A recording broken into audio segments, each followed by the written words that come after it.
The War of the Worlds by H. G. Wells. But who shall dwell in these worlds, if they be inhabited? Are we, or they, lords of the world? And how are all things made for man? Kepler, quoted in The Anatomy of Melancholy. Book 1. The Coming of the Martians. Chapter 1. The Eve of the War. No one would have believed, in the last years of the 19th century, that this world was being watched keenly and closely by intelligences greater than man's, and yet as mortal as his own. That as men busied themselves about their various concerns, they were scrutinized and studied, perhaps almost as narrowly as a man with a microscope might scrutinize the transient creatures that swarm and multiply in a drop of water. With infinite complacency, men went to and fro over this globe about their little affairs, serene in their assurance of their empire over matter. It is possible that the infusoria under the microscope do the same. No one gave a thought to the older worlds of space as sources of human danger, or thought of them only to dismiss the idea of life upon them as impossible or improbable. It is curious to recall some of the mental habits of those departed days. At most, terrestrial men fancied there might be other men upon Mars, perhaps inferior to themselves, and ready to welcome a missionary enterprise. Yet across the gulf of space, minds that are to our minds, as ours are to those of the beasts that perish, intellects vast and cool and unsympathetic, regarded this earth with envious eyes, and slowly and surely drew their plans against us. And early in the 20th century came the great disillusionment. The planet Mars, I scarcely need remind the reader, revolves about the Sun at a mean distance of 140 million miles, and the light and heat it receives from the Sun is barely half of that received by this world. It must be, if the nebular hypothesis has any truth, older than our world, and long before this earth ceased to be molten, life upon its surface must have begun its course. The fact that it is scarcely 1/7 of the volume of the earth must have accelerated its cooling to the temperature at which life could begin. It has air and water, and all that is necessary for the support of animated existence. Yet so vain is man, and so blinded by his vanity, that no writer, up to the very end of the 19th century, expressed any idea that intelligent life might have developed there far, or indeed at all, beyond its earthly level. Nor was it generally understood that since Mars is older than our Earth, with scarcely a quarter of the superficial area, and remoter from the Sun, it necessarily follows that it is not only more distant from time's beginning, but nearer its end.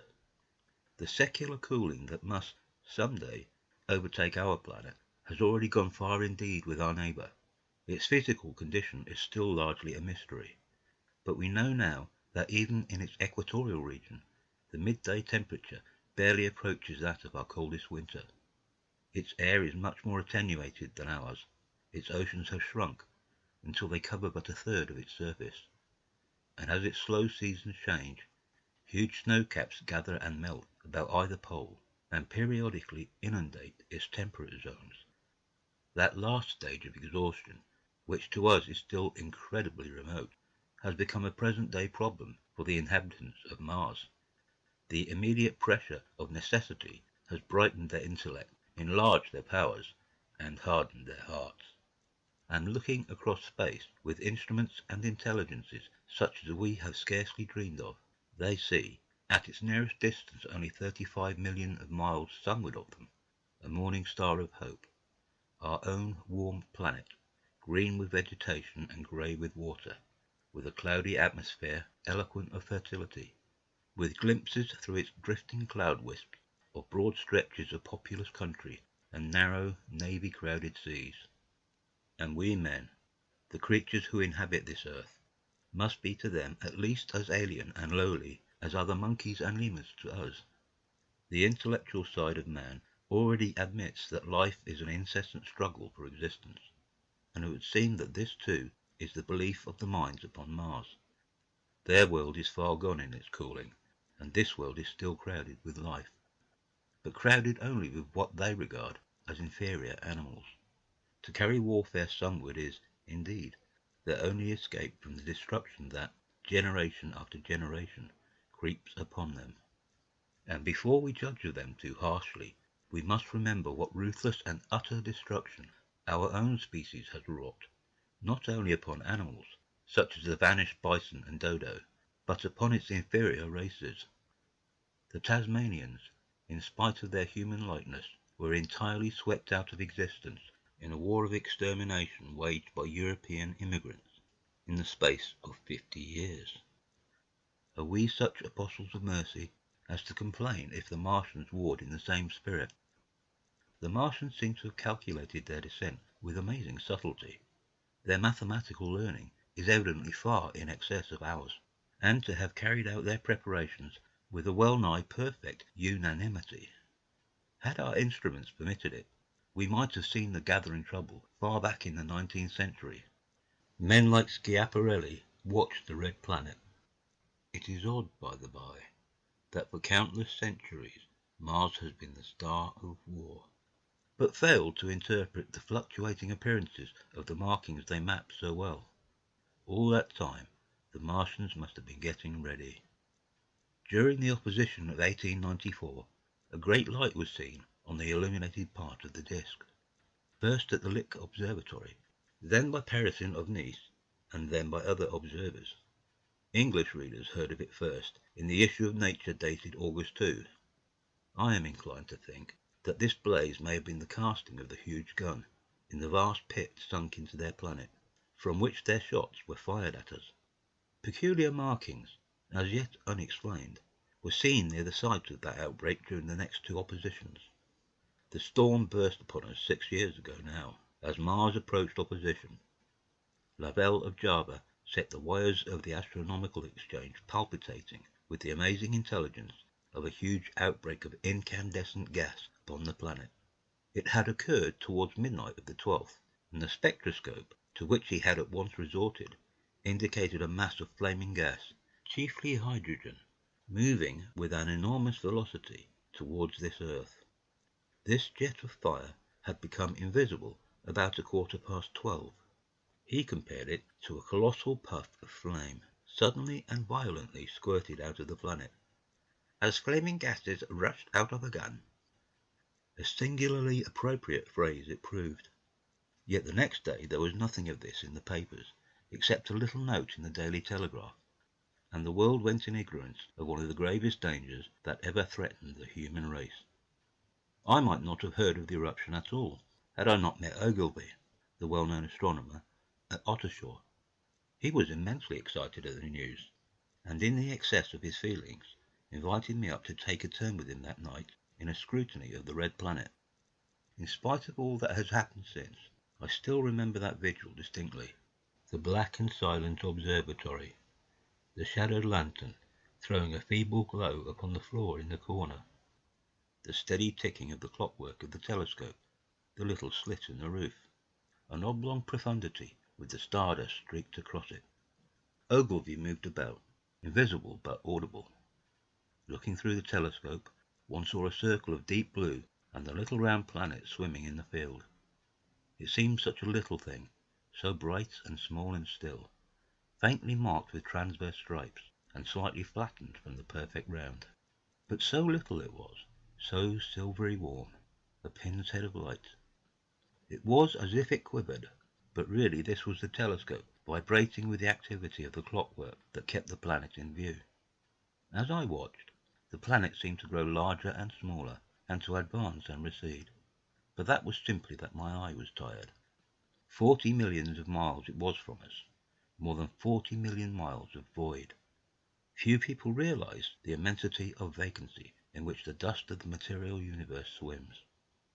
Near it in the field, I remember, were 3 faint points of light, 3 telescopic stars infinitely remote, and all around it was the unfathomable darkness of empty space.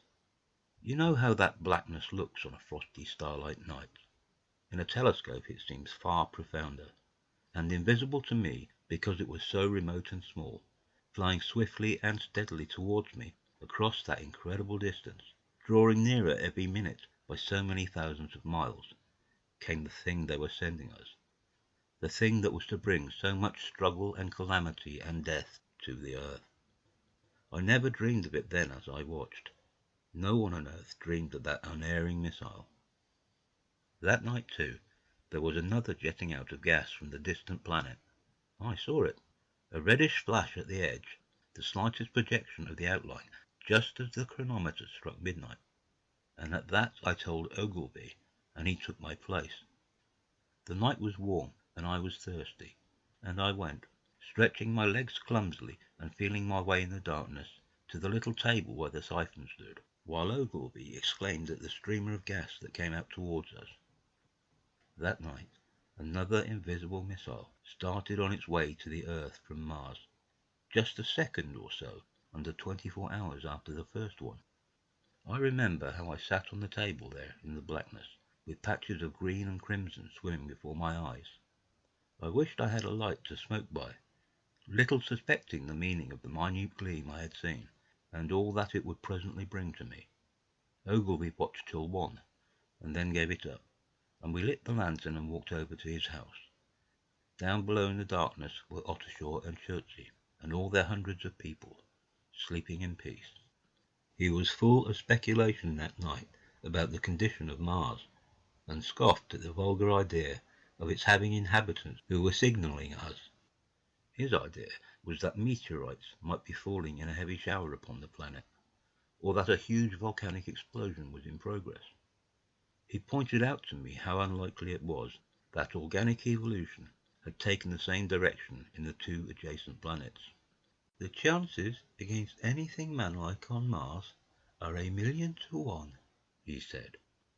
Hundreds of observers saw the flame that night, and the night after about midnight, and again the night after, and so for 10 nights, a flame each night.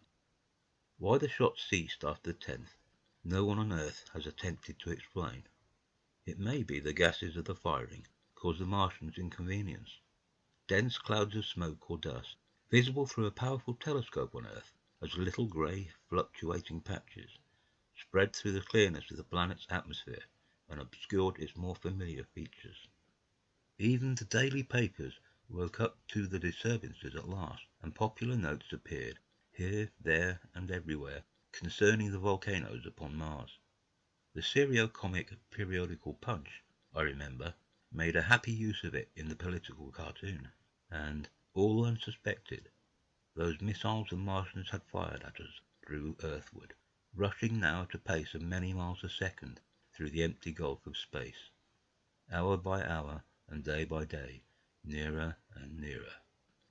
It seems to me now almost incredibly wonderful that, with that swift fate hanging over us, men could go about their petty concerns as they did. I remember how jubilant Markham was at securing a new photograph of the planet for the illustrated paper he edited in those days. People in these latter times scarcely realize the abundance and enterprise of our 19th century papers.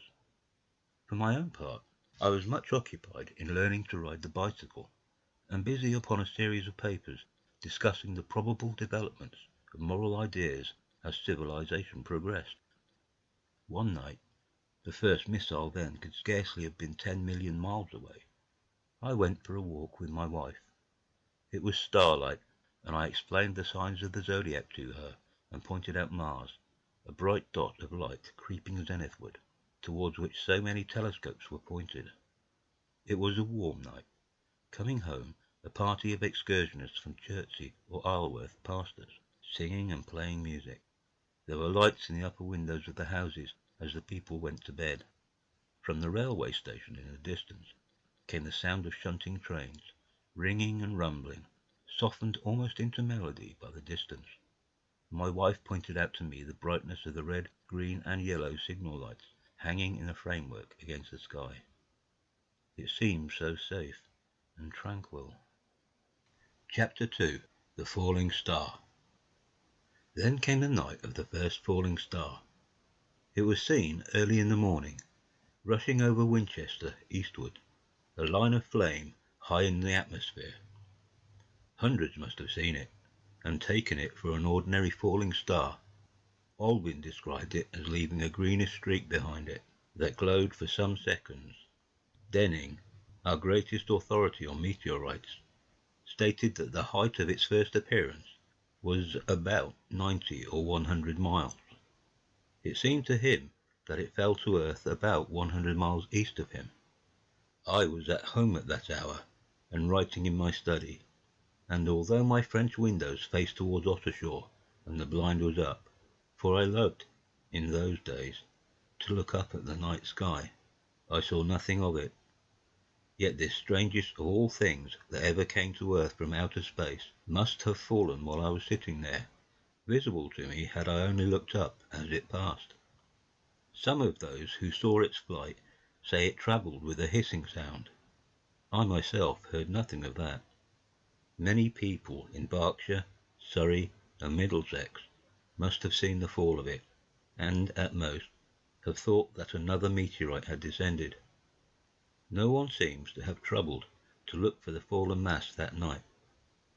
But very early in the morning, poor Ogilvy, who had seen the shooting star, and who was persuaded that a meteorite lay somewhere on the common between Horsell, Ottershaw, and Woking, rose early with the idea of finding it. Find it he did, and soon after dawn, and not far from the sandpits. An enormous hole had been made by the impact of the projectile, and the sand and gravel had been flung violently in every direction over the heath, forming heaps visible a mile and a half away. The heather was on fire eastward, and a thin blue smoke rose against the dawn. The thing itself lay almost entirely buried in sand. Amidst the scattered splinters of a fir tree it had shivered to fragments in its descent. The uncovered part of it had the appearance of a huge cylinder, caked over and its outline softened by a thick, scaly, dun-coloured incrustation. It had a diameter of about 30 yards. He approached the mass, surprised at the size and more so at the shape, since most meteorites are rounded more or less completely. It was, however, still so hot from its flight through the air as to forbid his near approach. A stirring noise within its cylinder he ascribed to the unequal cooling of its surface, for at that time it had not occurred to him that it might be hollow. He remained standing at the edge of the pit that the thing had made for itself, staring at its strange appearance, astonished chiefly at its unusual shape and colour, and dimly perceiving even then some evidence of design in its arrival. The early morning was wonderfully still, and the sun, just clearing the pine trees towards Weybridge, was already warm. He did not remember hearing any birds that morning. There was certainly no breeze stirring, and the only sounds were the faint movements from within the cindery cylinder. He was all alone on the common. Then suddenly he noticed with a start that some of the grey clinker, the ashy incrustation that covered the meteorite, was falling off the circular edge of the end. It was dropping off in flakes and raining down upon the sand. A large piece suddenly came off and fell with a sharp noise that brought his heart into his mouth. For a minute he scarcely realized what this meant, and, although the heat was excessive, he clambered down into the pit, close to the bolt to see the thing more clearly. He fancied even then that the cooling of the body might account for this, but what disturbed that idea was the fact that the ash was falling only from the end of the cylinder. And then he perceived that, very slowly, the circular top of the cylinder was rotating on its body. It was such a gradual movement that he discovered it only through noticing that a black mark that had been near him 5 minutes ago was now at the other side of the circumference. Even then he scarcely understood what this indicated, until he heard a muffled grating sound and saw the black mark jerk forward an inch or so. Then the thing came upon him in a flash. The cylinder was artificial, hollow, with an end that screwed out. Something within the cylinder was unscrewing the top. "Good heavens, there's a man in it, men in it," said Ogilvy, "half roasted to death, trying to escape." At once, with a quick mental leap, he linked the thing with the flash upon Mars. The thought of the confined creature was so dreadful to him that he forgot the heat and went forward to the cylinder to help turn. but luckily the dull radiation arrested him before he could burn his hands on the still glowing metal. At that he stood irresolute for a moment, then turned, scrambled out of the pit, and set off running wildly into Woking. The time then must have been somewhere about 6 o'clock. He met a waggoner and tried to make him understand, but the tale he told and his appearance were so wild, his hat had fallen off in the pit, that the man simply drove on. He was equally unsuccessful with the potman, who was just unlocking the doors of the public house by Horsell Bridge. The fellow thought he was a lunatic at large, and made an unsuccessful attempt to shut him into the tap room. That sobered him a little, and when he saw Henderson, the London journalist, in his garden, he called over the palings and made himself understood. "Henderson, you saw that shooting star last night?" he called. "Well," said Henderson, "it's out on Horsell Common now." "Good Lord," said Henderson. "Fallen meteorite? That's good. But it's something more than a meteorite. It's a cylinder, an artificial cylinder, man, and there's something inside." Henderson stood up with his spade in his hand. "What's that?" he said. He was deaf in one ear. Ogilvy told him all that he had seen. Henderson was a minute or so taking it in. Then he dropped his spade, snatched up his jacket, and came out into the road. The two men hurried back at once to the common, and found the cylinder still lying in the same position. But now the sounds inside had ceased, and a thin circle of bright metal showed between the top and the body of the cylinder. Air was either entering or escaping at the rim with a thin sizzling sound. They listened, rapped on the scaly burnt metal with a stick, and, meeting with no response, they both concluded the man or men inside must be insensible or dead. Of course the two were quite unable to do anything. They shouted consolation and promises, and went off back to the town again to get help. One can imagine them, covered with sand, excited and disordered, running up the little street in the bright sunlight, just as the shop folks were taking down their shutters, and people were opening their bedroom windows. Henderson went into the railway station at once, in order to telegraph the news to London. The newspaper articles had prepared men's minds for the reception of the idea. By 8 o'clock, a number of boys and unemployed men had already started for the common to see the "Dead Men from Mars." That was the form the story took. I heard of it first from my newspaper boy, about 9:15, when I went out to get my daily chronicle. I was naturally startled, and lost no time in going out and across the Ottershaw Bridge to the sandpits. Chapter 3. On Horsell Common. I found a little crowd of perhaps 20 people surrounding the huge hole in which the cylinder lay. I have already described the appearance of that colossal bulk embedded in the ground. The turf and gravel about it seemed charred as if by a sudden explosion. No doubt its impact had caused a flash of fire. Henderson and Ogilvy were not there. I think they perceived that nothing was to be done for the present, and had gone away to breakfast at Henderson's house. There were 4 or 5 boys sitting on the edge of the pit with their feet dangling, and amusing themselves, until I stopped them, by throwing stones at the giant mass. After I had spoken to them about it, they began playing at touch in and out of the group of bystanders. Among these were a couple of cyclists, a jobbing gardener I employed sometimes, a girl carrying a baby, Greg the butcher and his little boy, and 2 or 3 loafers and golf caddies who were accustomed to hang about the railway station. There was very little talking. Few of the common people in England had anything but the vaguest astronomical ideas in those days. Most of them were staring quietly at the big table-like end of the cylinder, which was still as Ogilvy and Henderson had left it. I fancy the popular expectation of a heap of charred corpses was disappointed at this inanimate bulk.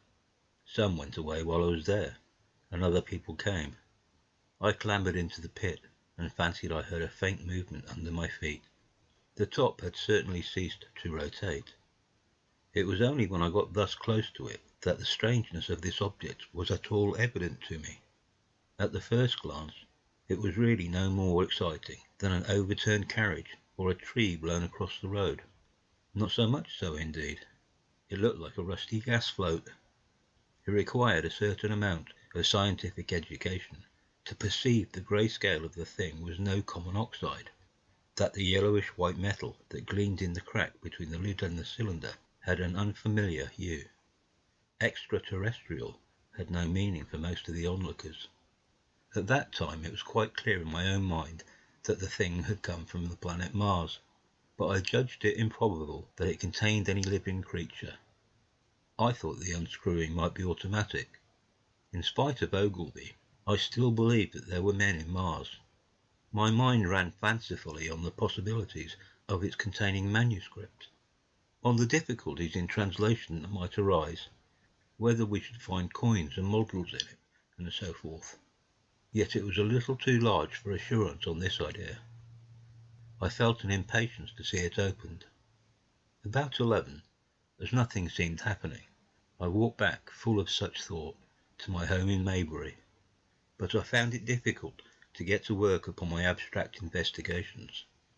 In the afternoon, the appearance of the Common had altered very much. The early editions of the evening papers had startled London with enormous headlines. A message received from Mars. Remarkable story from Woking, and so forth. In addition, Ogilvy's wire to the Astronomical Exchange had roused every observatory in the three kingdoms. There were half a dozen flies or more from the Woking station standing in the road by the sandpits, a basket chaise from Chobham, and a rather lordly carriage. Besides that, there was quite a heap of bicycles.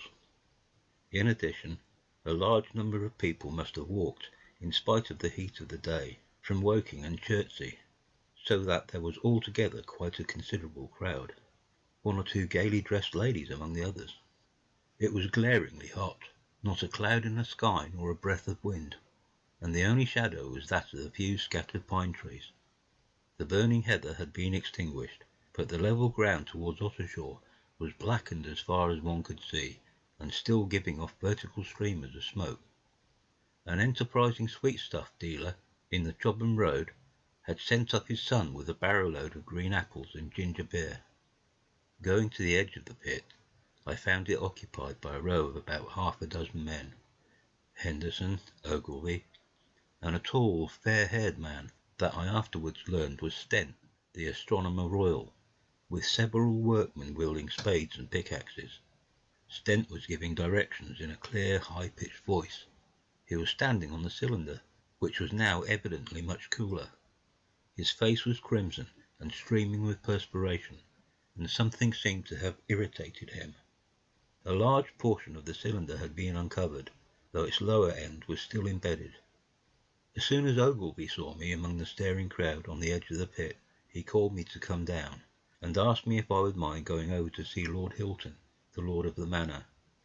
The growing crowd, he said, was becoming a serious impediment to their excavations, especially the boys.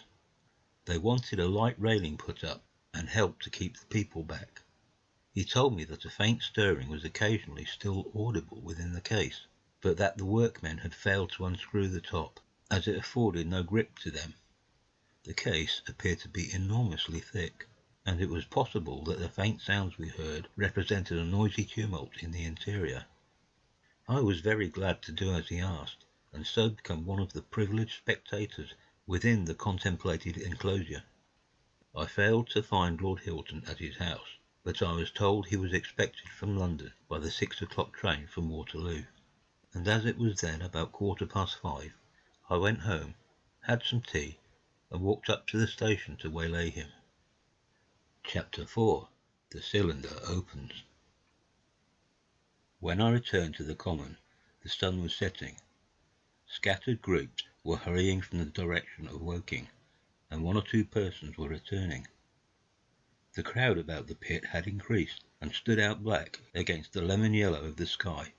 A couple of 100 people, perhaps. There were raised voices, and some sort of struggle appeared to be going on about the pit. Strange imaginings passed through my mind. As I drew nearer, I heard Stent's voice. "Keep back! Keep back!" A boy came running towards me. "It's a-moving," he said to me as he passed. "A screwing and a screwing out." I don't like it. I'm a-going home, I am." I went on to the crowd. There were really, I should think, 200 or 300 people, elbowing and jostling one another, the 1 or 2 ladies there being by no means the least active. "He's fallen in the pit!" cried someone. "Keep back!" said several. The crowd swayed a little, and I elbowed my way through. Everyone seemed greatly excited. I heard a peculiar humming sound from the pit. "I say," said Ogilvy, "help keep those idiots back. We don't know what's in the confounded thing, you know." I saw a young man, a shop assistant in Woking I believe he was, standing on the cylinder and trying to scramble out of the hole again. The crowd had pushed him in. The end of the cylinder was being screwed out from within. Nearly 2 feet of shining screw projected. Somebody blundered against me, and I narrowly missed being pitched onto the top of the screw. I turned, and as I did so the screw must have come out, for the lid of the cylinder fell upon the gravel with a ringing concussion. I stuck my elbow into the person behind me and turned my head towards the thing again. For a moment that circular cavity seemed perfectly black. I had the sunset in my eyes. I think everyone expected to see a man emerge, possibly something a little unlike us terrestrial men, but in all essentials a man. I know I did. But, looking, I presently saw something stirring within the shadow, greyish billowy movements, one above another, and then 2 luminous discs, like eyes. Then something resembling a little grey snake, about the thickness of a walking stick, coiled up out of the writhing middle, and wriggled in the air towards me, and then another. A sudden chill came over me. There was a loud shriek from a woman behind. I half turned, keeping my eyes fixed upon the cylinder still, from which other tentacles were now projecting, and began pushing my way back from the edge of the pit. I saw astonishment giving place to horror on the faces of the people about me. I heard inarticulate exclamations on all sides. There was a general movement backwards. I saw the shopman struggling still on the edge of the pit. I found myself alone, and saw the people on the other side of the pit running off, Stent among them. I looked again at the cylinder, and ungovernable terror gripped me. I stood petrified and staring. A big, greyish rounded bulk, the size, perhaps, of a bear, was rising slowly and painfully out of the cylinder. As it bulged up and caught the light, it glistened like wet leather. 2 large, dark-coloured eyes were regarding me steadfastly. The mass that framed them, the head of the thing, was rounded, and had, one might say, a face. There was a mouth under the eyes, the lipless brim of which quivered and panted, and dropped saliva. The whole creature heaved and pulsated convulsively. A lank tentacular appendage gripped the edge of the cylinder. Another swayed in the air. Those who have never seen a living Martian can scarcely imagine the strange horror of its appearance. The peculiar V-shaped mouth, with its pointed upper lip, the absence of brow ridges, the absence of a chin beneath the wedge-like lower lip, the incessant quivering of this mouth, the gorgon groups of tentacles, the tumultuous breathing of the lungs in a strange atmosphere, the evident heaviness and painfulness of movement due to the greater gravitational energy of the earth.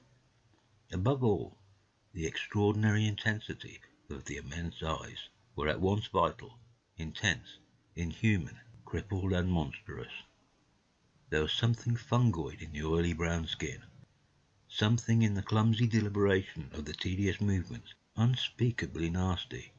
Even at this first encounter, this first glimpse, I was overcome with disgust and dread. Suddenly the monster vanished. It had toppled over the brim of the cylinder and fallen into the pit with a thud like the fall of a great mass of leather.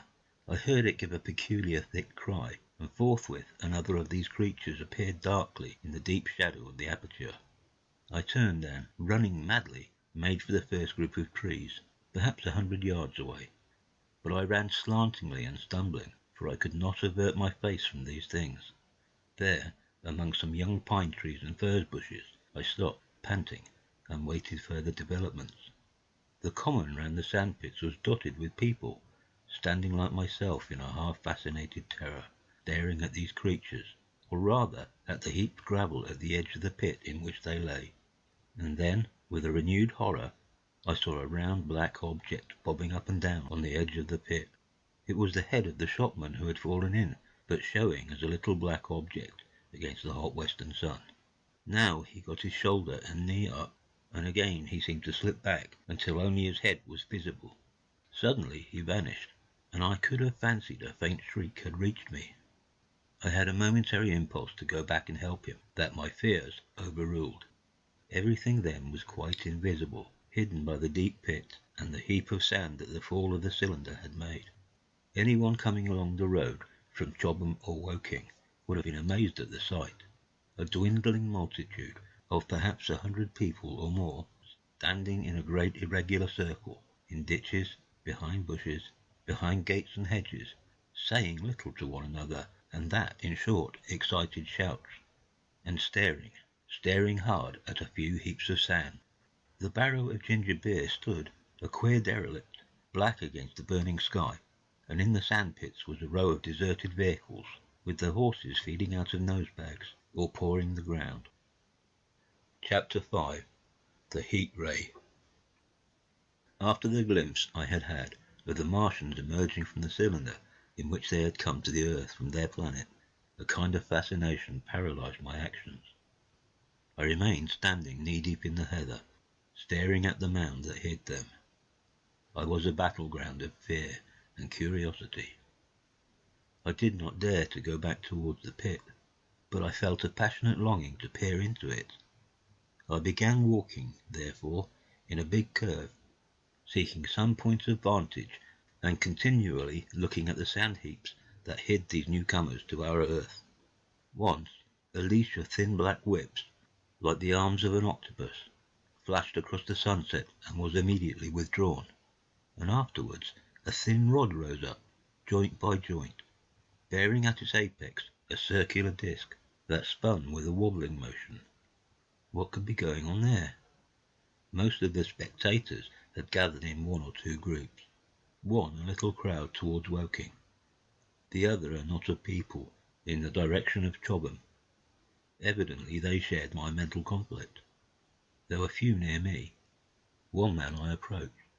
He was, I perceived, a neighbour of mine, though I did not know his name, and accosted, but it was scarcely a time for articulate conversation. "What ugly brutes!" he said. "Good God, what ugly brutes!" He repeated this over and over again. "Did you see a man in the pit?" I said, but he made no answer to that. We became silent and stood watching for a time side by side, deriving, I fancy, a certain comfort in one another's company. Then I shifted my position to a little knoll that gave me the advantage of a yard or more of elevation, and when I looked for him presently, he was walking towards Woking. The sunset faded to twilight before anything further happened. The crowd far away on the left, towards Woking, seemed to grow, and I heard now a faint murmur from it. The little knot of people towards Chobham dispersed. There was scarcely an intimation of movement from the pit. It was this, as much as anything, that gave people courage, and I suppose the new arrivals from Woking also helped to restore confidence. At any rate, as the dusk came on, a slow, intermittent movement upon the sandpits began, a movement that seemed to gather force as the stillness of the evening about the cylinder remained unbroken. Vertical black figures in twos and threes would advance, stop, watch, and advance again, spreading out as they did so in a thin, irregular crescent that promised to enclose the pit in its attenuated horns. I too, on my side, began to move towards the pit. Then I saw some cabmen and others had walked boldly into the sandpits, and heard the clatter of hoofs and the gride of wheels. I saw a lad trundling off the barrow of apples, and then, within 30 yards of the pit, advancing from the direction of Horsell, I noted a little black knot of men, the foremost of whom was waving a white flag. This was the deputation. There had been a hasty consultation, and since the Martians were evidently, in spite of their repulsive forms, intelligent creatures, it had been resolved to show them, by approaching them with signals, that we too were intelligent. Flutter, flutter went the flag, first to the right, then to the left. It was too far for me to recognize anyone there, but afterwards I learned that Ogilvy, Stent, and Henderson were with others in this attempt at communication. This little group had in its advance dragged inward, so to speak, the circumference of the now almost complete circle of people, and a number of dim black figures followed it at discreet distances. Suddenly there was a flash of light, and a quantity of luminous greenish smoke came out of the pit in 3 distinct puffs, which drove up, one after the other, straight into the still air.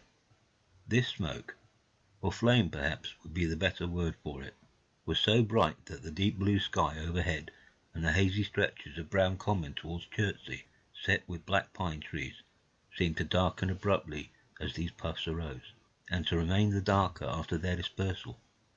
At the same time a faint hissing sound became audible. Beyond the pit stood the little wedge of people with the white flag at its apex, arrested by these phenomena, a little knot of small vertical black shapes upon the black ground.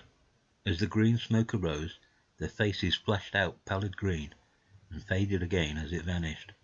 Then slowly the hissing passed into a humming, into a long, loud, droning noise. Slowly a humped shape rose out of the pit, and the ghost of a beam of light seemed to flicker out from it. Forthwith flashes of actual flame, a bright glare leaping from one to another, sprang from the scattered group of men. It was as if some invisible jet impinged upon them and flashed into white flame. It was as if each man was suddenly and momentarily turned to fire. Then, by the lights of their own destruction, I saw them staggering and falling, and their supporters turning to run. I stood staring, not as yet realizing that this was death leaping from man to man in that little distant crowd. All I felt was that it was something very strange. An almost noiseless and blinding flash of light, and a man fell headlong and lay still.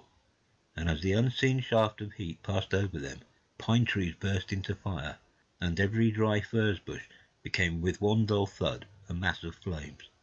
And far away, towards Knapp Hill, I saw the flashes of trees and hedges and wooden buildings suddenly set alight. It was sweeping round swiftly and steadily, this flaming death, this invisible, inevitable sword of heat. I perceived it coming towards me by the flushing bushes it touched, and was too astounded and stupefied to stir.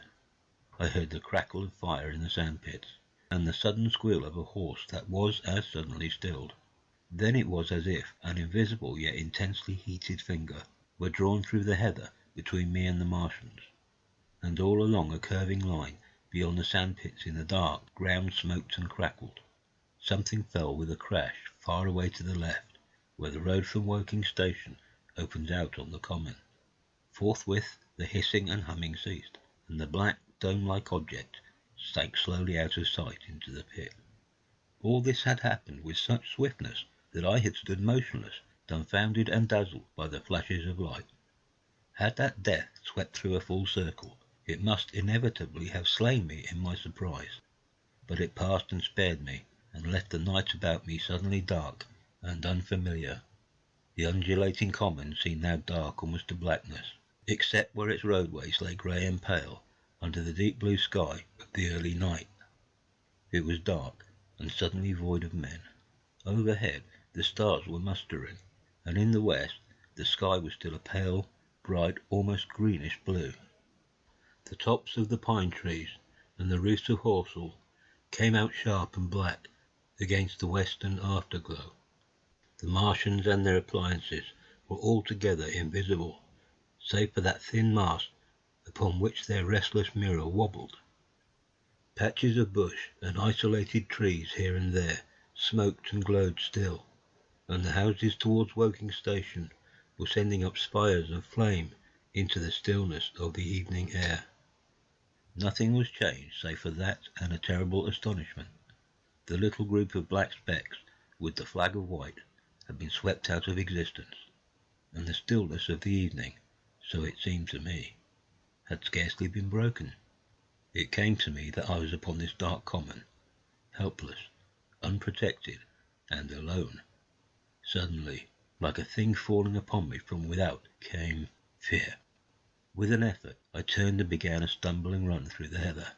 The fear I felt was no rational fear, but a panic terror not only of the Martians, but of the dusk and stillness all about me. Such an extraordinary effect in unmanning me it had, that I ran weeping silently, as a child might do. Once I had turned, I did not dare to look back. I remember I felt an extraordinary persuasion that I was being played with, that presently, when I was upon the very verge of safety, this mysterious death, as swift as the passage of light, would leap after me from the pit about the cylinder and strike me down. Chapter 6. The Heat Ray in the Chobham Road. It is still a matter of wonder how the Martians are able to slay men so swiftly and so silently. Many think that in some way they are able to generate an intense heat in a chamber of practically absolute non-conductivity. This intense heat they project in a parallel beam against any object they choose by means of a polished parabolic mirror of unknown composition, much as the parabolic mirror of a lighthouse projects a beam of light. But no one has absolutely proved these details. However it is done, it is certain that a beam of heat is the essence of the matter. Heat, and invisible instead of visible light. Whatever is combustible flashes into flame at its touch. Lead runs like water. It softens iron, cracks and melts glass, and when it falls upon water, incontinently that explodes into steam.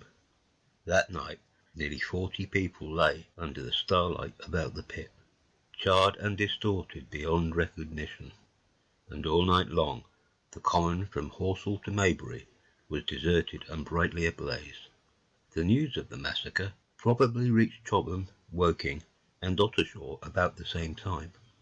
In Woking the shops had closed when the tragedy happened, and a number of people, shop people and so forth, attracted by the stories they had heard, were walking over the Horsell Bridge and along the road between the hedges that runs out at last upon the common.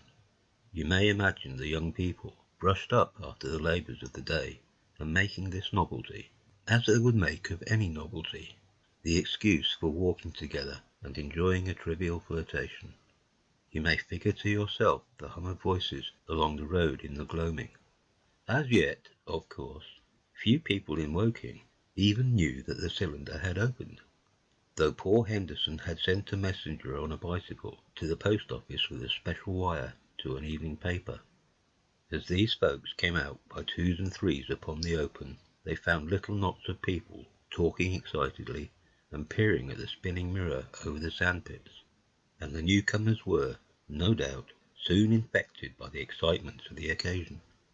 By 8:30, when the deputation was destroyed, there may have been a crowd of 300 people or more at this place, besides those who had left the road to approach the Martians nearer. There were 3 policemen who, one of whom was mounted, doing their best, under instructions from Stent, to keep the people back and deter them from approaching the cylinder. There was some booing from those more thoughtless and excitable souls, to whom a crowd is always an occasion for noise and horseplay. Stent and Ogilvy, anticipating some possibilities of a collision, had telegraphed from Horsell to the barracks, as soon as the Martians had emerged, for the help of a company of soldiers to protect these strange creatures from violence. After that, they returned to lead their ill-fated advance. The description of their death, as it was seen by the crowd, tallies very closely with my own impressions. The 3 puffs of green smoke, the deep humming notes, and the flashes of flame. But that crowd of people had a far narrower escape than mine. Only the fact that a hummock of heathery sand intercepted the lower part of the heat ray saved them. Had the elevation of the parabolic mirror been a few yards higher, none could have lived to tell the tale. They saw the flashes and the men falling, and an invisible hand, as it were, lit the brushes as it hurried toward them through the twilight. Then, with a whistling note that rose above the droning of the pit, the beam swung close over their heads, lighting the tops of the beech trees that lined the road, and splitting the bricks, smashing the windows, firing the window frames, and bringing down in crumbling ruin a portion of the gable of the house nearest the corner. In the sudden thud, hiss, and glare of the igniting trees, the panic-stricken crowd seems to have swayed hesitatingly for some moments. Sparks and burning twigs began to fall into the road, and single leaves like puffs of flame. Hats and dresses caught fire. Then came a crying from the common. There were shrieks and shouts, and suddenly a mounted policeman came galloping through the confusion, with his hands clasped over his head, screaming. "They're coming!" a woman shrieked, and incontinently everyone was turning and pushing at those behind, in order to clear their way to Woking again. They must have bolted as blindly as a flock of sheep. Where the road grows narrow and black between the high banks, the crowd jammed, and a desperate struggle occurred. All that crowd did not escape. 3 persons at least, 2 women and a little boy, were crushed and trampled there, and left to die amid the terror and the darkness. Chapter 7. How I reached home. For my own part, I remember nothing of my flight except the stress of blundering against trees and stumbling through the heather. All about me gathered the invisible terrors of the Martians. That pitiless sword of heat seemed whirling to and fro, flourishing overhead before it descended and smote me out of life. I came into the road between the crossroads and Horsell, and ran along this to the crossroads. At last I could go no further. I was exhausted with the violence of my emotion and of my flight, and I staggered and fell by the wayside. That was near the bridge that crosses the canal by the gasworks. I fell and lay still. I must have remained there some time. I sat up, strangely perplexed. For a moment, perhaps, I could not clearly understand how I came there. My terror had fallen from me like a garment. My hat had gone, and my collar had burst away from its fastener. A few minutes before, there had only been 3 real things before me: the immensity of the night and space and nature, my own feebleness and anguish, and the near approach of death. Now it was as if something turned over, and the point of view altered abruptly. There was no sensible transition from one state of mind to the other. I was immediately the self of every day again, a decent, ordinary citizen. The silent common, the impulse of my flight, the starting flames, were as if they had been in a dream. I asked myself, had these latter things indeed happened? I could not credit it. I rose and walked unsteadily up the steep incline of the bridge. My mind was a blank wonder. My muscles and nerves seemed drained of their strength. I dare say I staggered drunkenly. A head rose over the arch, and the figure of a workman carrying a basket appeared. Beside him ran a little boy. He passed me, wishing me good night. I was minded to speak to him, but did not. I answered his greeting with a meaningless mumble, and went on over the bridge. Over the Maybury Arch a train, a billowing tumult of white violet smoke, and a long caterpillar of lighted windows went flying south. Clatter, clatter, clap, rap, and it had gone. A dim group of people talked in the gate of one of those houses in the pretty little row of gables that was called Oriental Terrace. It was all so real and so familiar. And that behind me! It was frantic, fantastic. Such things, I told myself, could not be. Perhaps I am a man of exceptional moods. I do not know how far my experience is common. At times I suffer from the strangest sense of detachment from myself and the world about me. I seem to watch it all from the outside, from somewhere inconceivably remote, out of time, out of space, out of the stress and tragedy of it all. This feeling was very strong upon me that night. Here was another side to my dream. But the trouble was the blank incongruity of this serenity and the swift death flying yonder, not 2 miles away. There was a noise of business from the gasworks, and the electric lamps were all alight.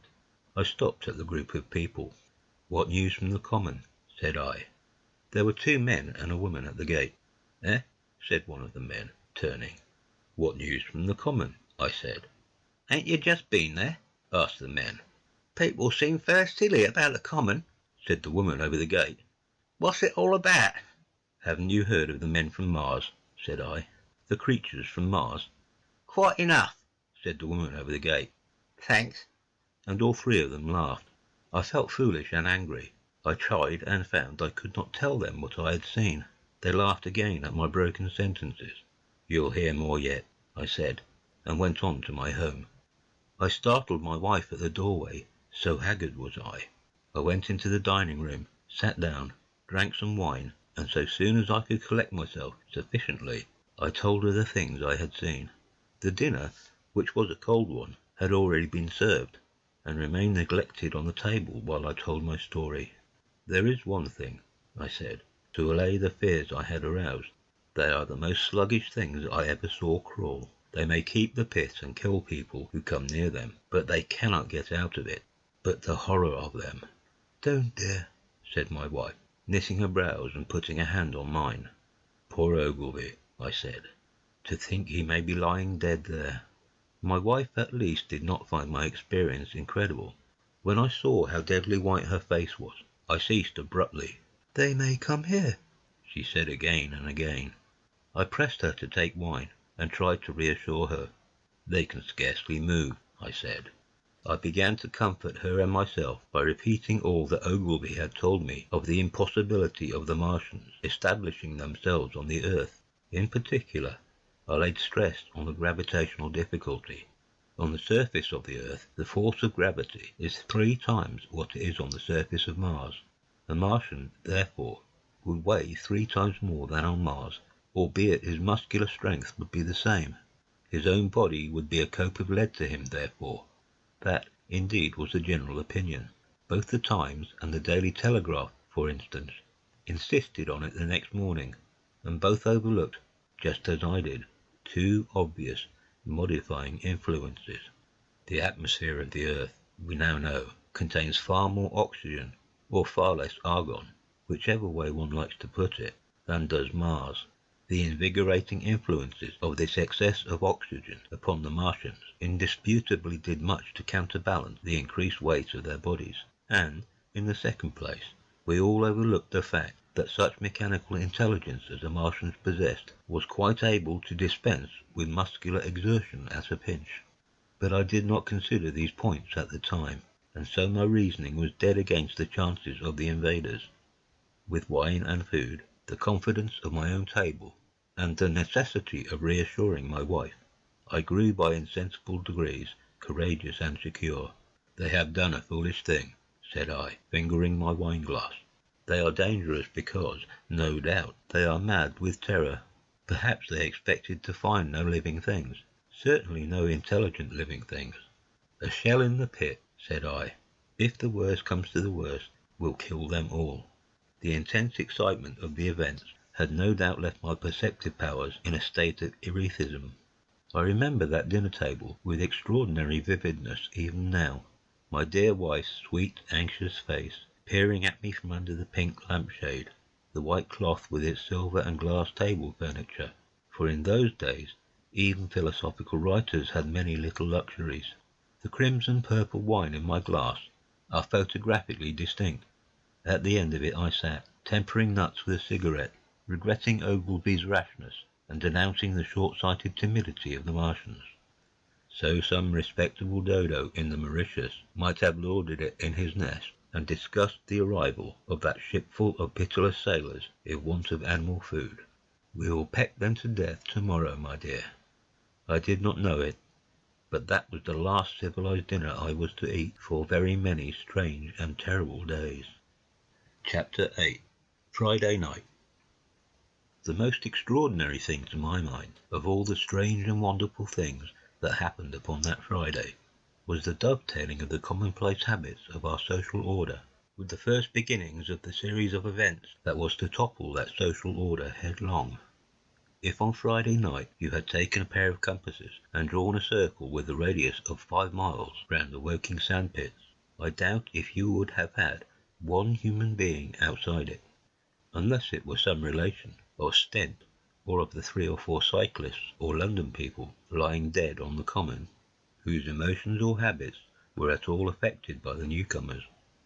Many people had heard of the cylinder, of course, and talked about it in their leisure, but it certainly did not make the sensation that an ultimatum to Germany would have done.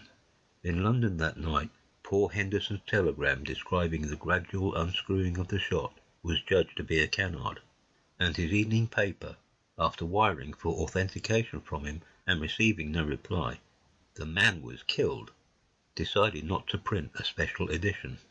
Even within the 5-mile circle, the great majority of people were inert.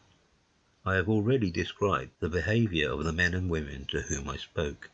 All over the district, people were dining and supping, working men were gardening after the labours of the day, children were being put to bed, young people were wandering through the lanes love-making, students sat over their books. Maybe there was a murmur in the village streets, a novel and dominant topic in the public houses, and here and there a messenger, or even an eyewitness of the later occurrences, caused a whirl of excitement, a shouting, and a running to and fro. But for the most part the daily routine of working, eating, drinking, sleeping, went on as it had done for countless years, as though no planet Mars existed in the sky. Even at Woking Station and Horsell and Chobham that was the case. In Woking Junction, until a late hour, trains were stopping and going on. Others were shunting on the sideways. Passengers were alighting and waiting, and everything was proceeding in the most ordinary way. A boy from the town, trenching on Smith's Monopoly, was selling papers with the afternoon's news. The ringing impact of the trucks, the sharp whistle of the engines from the junction, mingled with their shouts of "Men from Mars." Excited men came into the station about 9 o'clock with incredible tidings, and caused no more disturbance than drunkards might have done.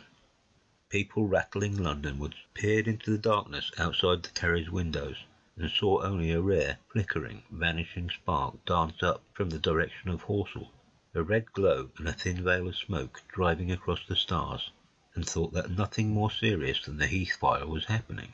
It was only round the edge of the common that any disturbance was perceptible. There were half a dozen villas burning on the Woking border. There were lights in all the houses on the common side of the 3 villages, and the people there kept awake till dawn. A curious crowd lingered restlessly, people coming and going, but the crowd remaining, both on the Chobham and Horsell bridges. 1 or 2 adventurous souls, it was afterwards found, went into the darkness and crawled quite near the Martians, but they never returned, for now and again a light ray, like the beam of a warship's searchlight, swept the common, and the heat ray was ready to follow. Save for such, that big area of common was silent and desolate, and the charred bodies lay about on it all night under the stars, and all the next day. A noise of hammering from the pit was heard by many people. So you have the state of things on Friday night. In the centre, sticking into the skin of our old planet Earth like a poisoned dart, was this cylinder, but the poison was scarcely working yet. Around it was a patch of silent common, smouldering in places, and with a few dark, dimly seen objects lying in contorted attitudes here and there. Here and there was a burning bush or tree. Beyond was a fringe of excitement, and farther than that fringe the inflammation had not crept as yet. In the rest of the world the stream of life still flowed, as it had flowed for immemorial years. The fever of war that would presently clog vein and artery, deaden nerve and destroy brain, had still to develop. All night long the Martians were hammering and stirring, sleepless, indefatigable, at work upon the machines they were making ready, and ever and again a puff of greenish-white smoke whirled up into the starlit sky. About 11, a company of soldiers came through Horsell and deployed along the edge of the common to form a cordon. Later, a second company marched through Chobham to deploy on the north side of the common. Several officers from the Inkerman barracks had been on the common earlier in the day, and one, Major Eden, was reported to be missing. The colonel of the regiment came to the Chobham Bridge and was busy questioning the crowd at midnight. The military authorities were certainly alive to the seriousness of the business. About 11, the next morning's papers were able to say a squadron of hussars, 2 Maxims, and about 400 men of the Cardigan regiment started from Aldershot. A few seconds after midnight, the crowd in the Chertsey Road, Woking, saw a star fall from the heaven into the pine woods to the northwest. It had a greenish colour, and caused a silent brightness like summer lightning. This was the second cylinder. Chapter 9. The fighting begins. Saturday lives in my memory as a day of suspense. It was a day of latitude too, hot and close, with, I am told, a rapidly fluctuating barometer. I had slept but little, though my wife had succeeded in sleeping, and I rose early. I went into my garden before breakfast and stood listening, but towards the common there was nothing stirring but a lark. The milkman came as usual. I heard the rattle of his chariot, and I went round to the side gate to ask the latest news. He told me that during the night the Martians had been surrounded by troops, and that guns were expected. Then, a familiar reassuring note, I heard a train running towards Woking. They aren't to be killed, said the milkman, if that can possibly be avoided. I saw my neighbour gardening, chatted with him for a time, and then strolled in to breakfast. It was a most unexceptional morning. My neighbour was of the opinion that the troops would be able to capture or to destroy the Martians during the day. It's a pity they make themselves so unapproachable, he said. It would be curious to know how they live on another planet. We might learn a thing or two. He came up to the fence and extended a handful of strawberries, for his gardening was as generous as it was enthusiastic. At the same time he told me of the burning of the pine woods about the Byfleet golf links. They say, said he, that there's another of those blessed things fallen there, number 2, but one's enough, surely. This lot'll cost the insurance people a pretty penny before everything's settled. He laughed with an air of the greatest good humour as he said this. The woods, he said, were still burning, and pointed out a haze of smoke to me. They will be hot underfoot for days, on account of the thick soil of pine needles and turf, he said, and then grew serious over poor old Wilby. After breakfast, instead of working, I decided to walk down towards the common. Under the railway bridge I found a group of soldiers. Sappers, I think. Men in small round caps, dirty red jackets unbuttoned, and showing their blue shirts, dark trousers, and boots coming to the calf. They told me no one was allowed over the canal, and, looking along the road towards the bridge, I saw one of the cardigan men standing sentinel there. I talked with these soldiers for a time. I told them of my sight of the Martians on the previous evening. None of them had seen the Martians, and they had but the vaguest ideas of them, so they plied me with questions. They said that they did not know who had authorized the movements of the troops. Their idea was that a dispute had arisen at the Horse Guards. The ordinary sapper is a great deal better educated than the common soldier, and they discussed the peculiar conditions of the possible fight with some acuteness. I described the heat ray to them, and they began to argue among themselves. Crawl up under cover and rush 'em, say I. Get out, said another. What covers against this here heat? Sticks to cook ya. What we got to do is go as near as the ground will let us, and then drive a trench. Blow your trenches. You always want trenches. You ought to have been born a rabbit, Snippy. Ain't they got any necks, then? Said a third abruptly, a little contemplative dark man smoking a pipe. I repeated my description. Octopuses, said he. That's what I calls 'em. Talk about fishes or men. Fighters or fish it is this time. It ain't no murder killing beasts like that, said the first speaker. Why not shell the damn things straight off and finish 'em, said the little dark man. You can't tell what they might do. We're just shells, said the first speaker. There ain't no time. Do it in a rush, that's my tip, and do it at once. So they discussed it. After a while I left them and went on to the railway station to get as many morning papers as I could. But I will not weary the reader with the description of that long morning and of the longer afternoon. I did not succeed in getting a glimpse of the common, for even Horsell and Chobham church towers were in the hands of the military authorities. The soldiers I addressed didn't know anything. The officers were mysterious as well as busy. I found people in the town quite secure again in the presence of the military, and I heard for the first time from Marshall, the tobacconist, that his son was among the dead on the common. The soldiers had made the people on the outskirts of Horsell lock up and leave their houses. I got back to lunch about 2, very tired for, as I have said, the day was extremely hot and dull, and in order to refresh myself I took a cold bath in the afternoon. About 4:30 I went up to the railway station to get an evening paper, for the morning papers had contained only a very inaccurate description of the killing of Stent, Henderson, Ogilvy and the others, but there was little I didn't know. The Martians did not show an inch of themselves.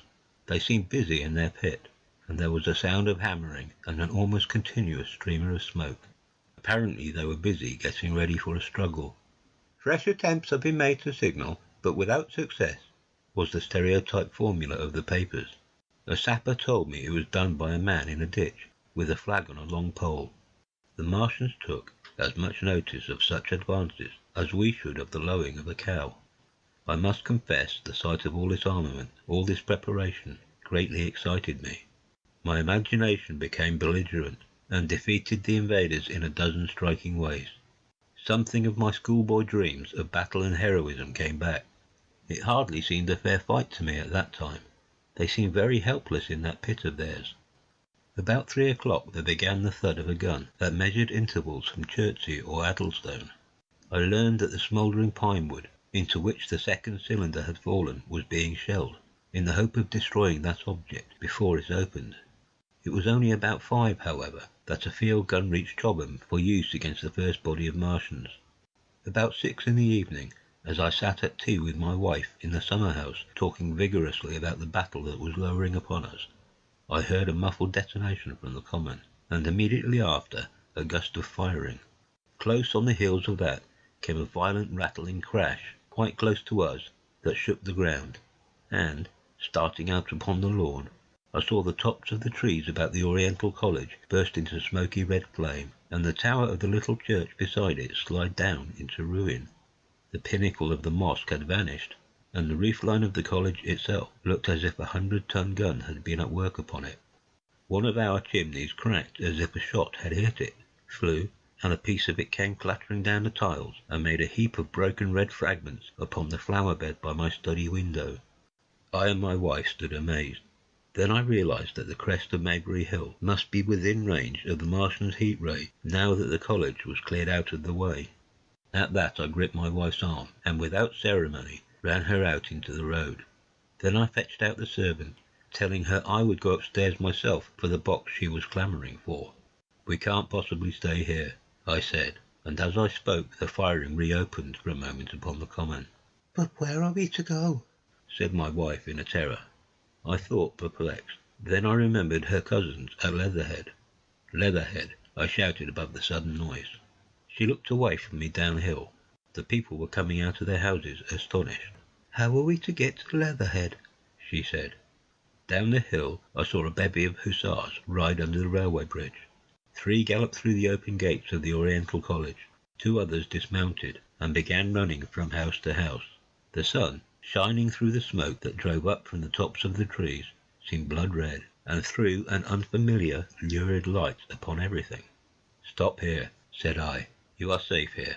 And I started off at once for the Spotted Dog, for I knew the landlord had a horse and dog cart. I ran, for I perceived that in a moment every one upon this side of the hill would be moving. I found him in his bar, quite unaware of what was going on behind his house. A man stood with his back to me talking to him. "I must have £1," said the landlord, "and I've no one to drive it." "I'll give you 2, said I, over the stranger's shoulder. "What for?" "And I'll bring it back by midnight," I said. "Lord," said the landlord, "what's the hurry? I'm selling off my bit of a pig. £2 and you bring it back? What's going on now?" I explained hastily that I had to leave my home, and so secured the dog cart. At the time it did not seem to me nearly so urgent that the landlord should leave his.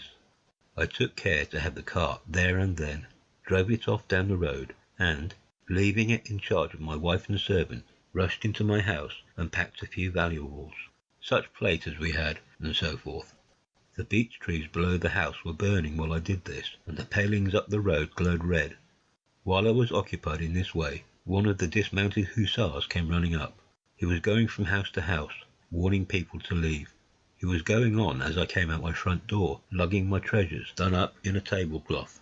I shouted after him, "What news?"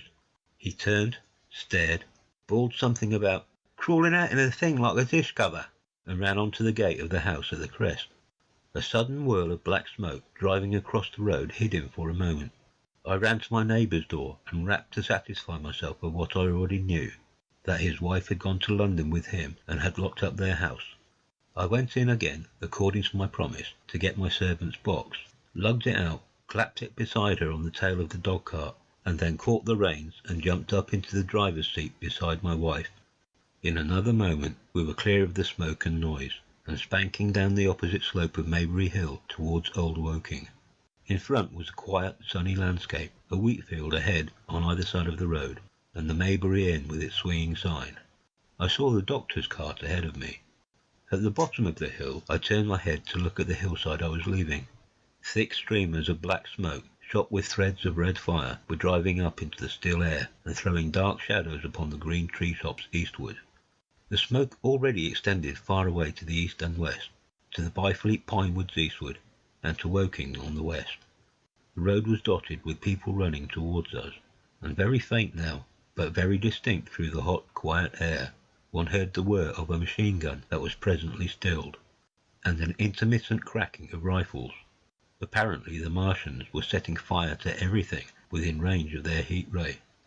I am not an expert driver, and I had immediately to turn my attention to the horse.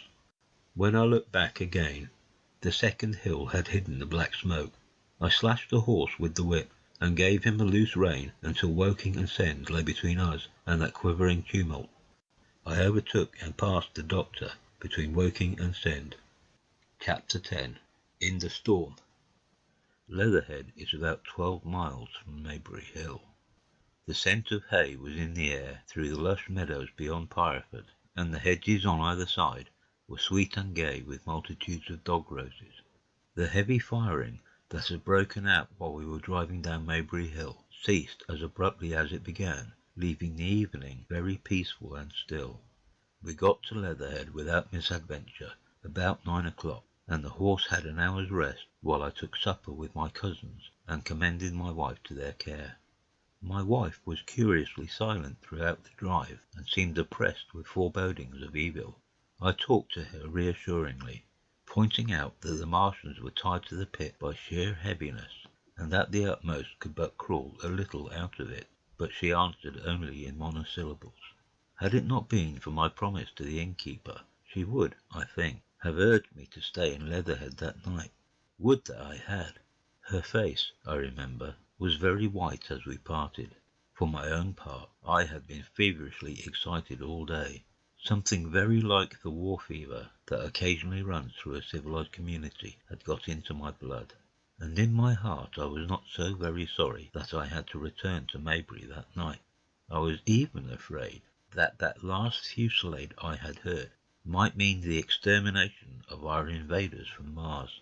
I can best express my state of mind by saying that I wanted to be in at the death. It was nearly 11 when I started to return. The night was unexpectedly dark to me. Walking out of the lighted passage of my cousin's house, it seemed indeed black, and it was as hot and close as the day. Overhead the clouds were driving fast, albeit not a breath stirred the shrubs about us. My cousin's man lit both lamps. Happily I knew the road intimately.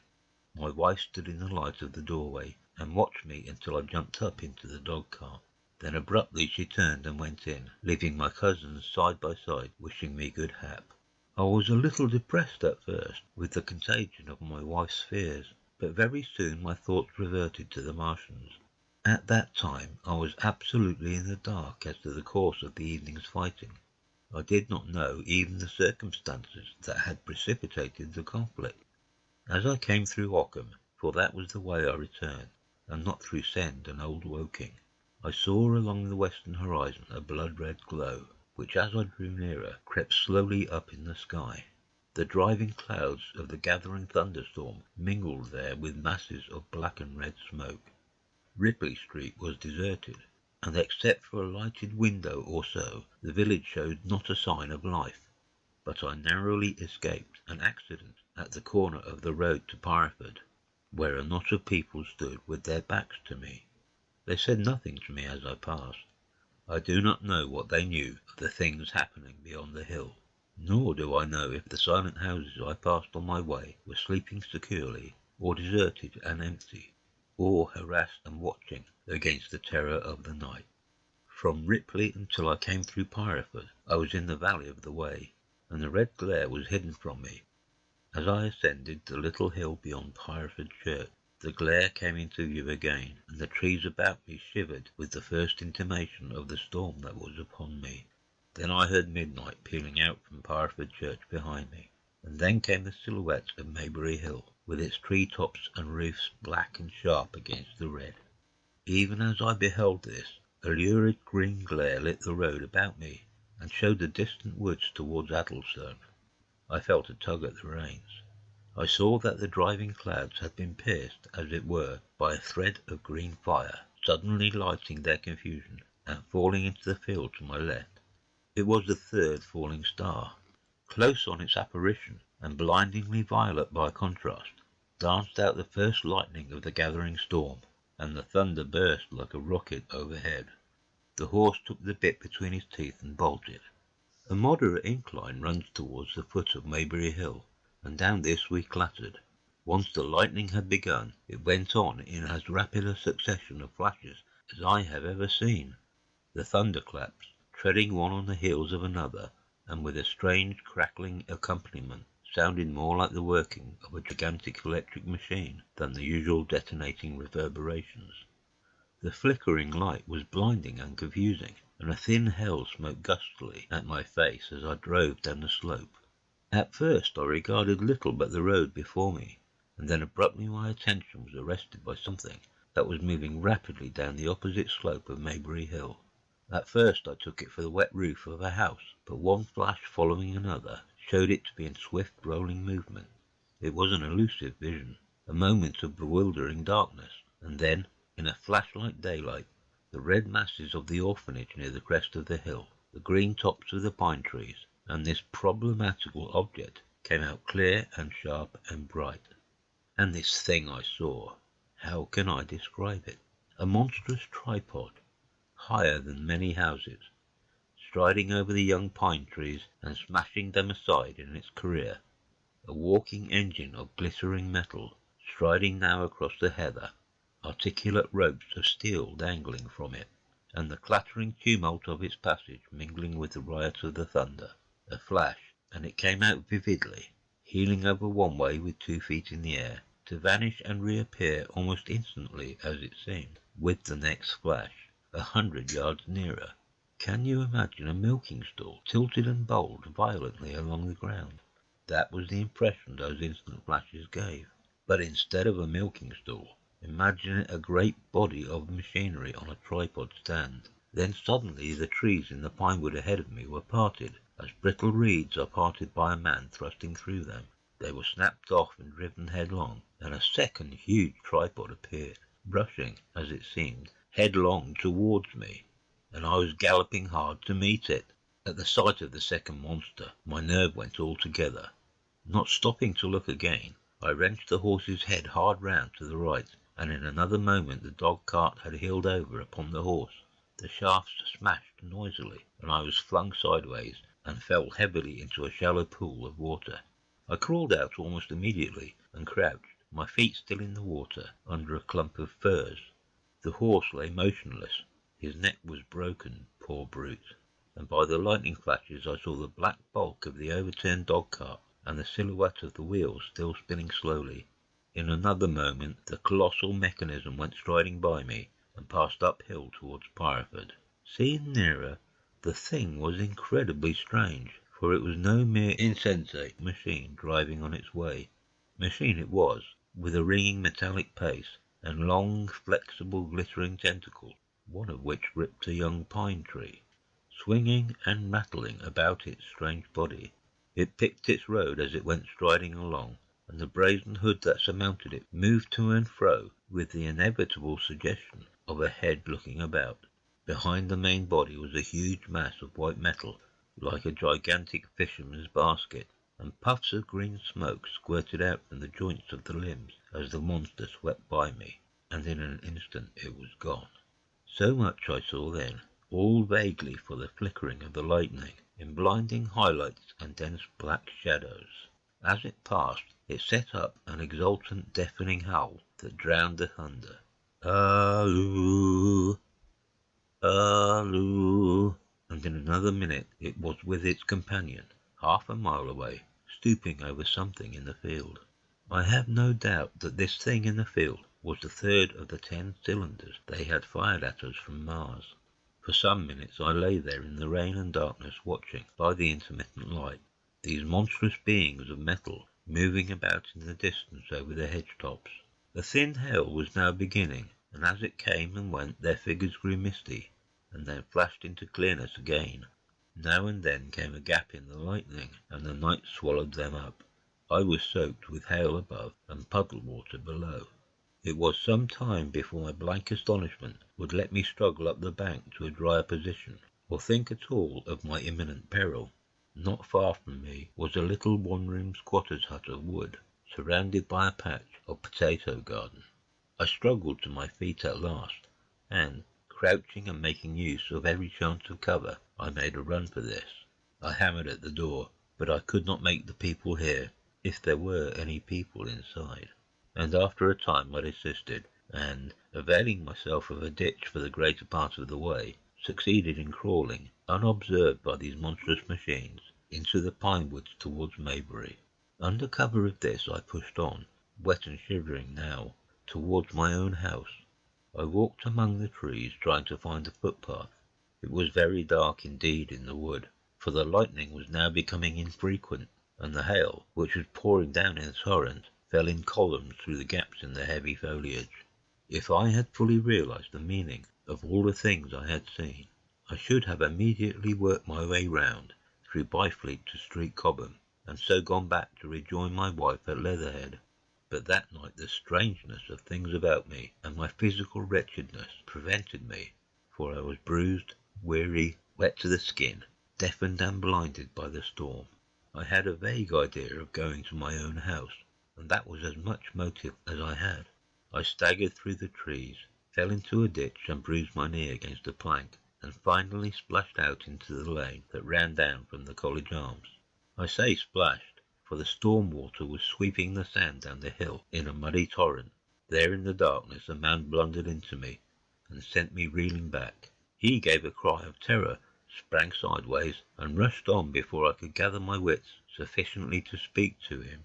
So heavy was the stress of the storm just at this place, that I had the hardest task to win my way up the hill.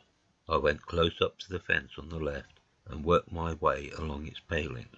Near the top, I stumbled upon something soft, and, by a flash of lightning, saw between my feet a heap of black broadcloth and a pair of boots. Before I could distinguish clearly how the man lay, the flicker of light had passed. I stood over him waiting for the next flash. When it came, I saw that he was a sturdy man, cheaply but not shabbily dressed. His head was bent under his body, and he lay crumpled up close to the fence, as though he had been flung violently against it. Overcoming the repugnance natural to one who had never before touched a dead body, I stooped and turned him over to feel for his heart. He was quite dead. Apparently his neck had been broken. The lightning flashed for a third time, and his face leapt upon me. I sprang to my feet. It was the landlord of the Spotted Dog, whose conveyance I had taken. I stepped over him gingerly, and pushed on up the hill. I made my way by the police station and the College Arms towards my own house. Nothing was burning on the hillside, though from the common there still came a red glare and a rolling tumult of ruddy smoke beating up against the drenching hail. So far as I could see by the flashes, the houses about me were mostly uninjured. By the College Arms, a dark heap lay in the road. Down the road towards Maybury Bridge, there were voices and the sound of feet, but I had not the courage to shout or go to them. I let myself in with my latchkey, closed, locked and bolted the door, and staggered to the foot of the staircase and sat down. My imagination was full of those striding metallic monsters, and of the dead bodies smashed against the fence. I crouched at the foot of the staircase with my back to the wall, shivering violently. Chapter 11. At the Window. I have already said that my storms of emotion have a trick of exhausting themselves. After a time I discovered that I was cold and wet, and with little pools of water about me on the stair carpet.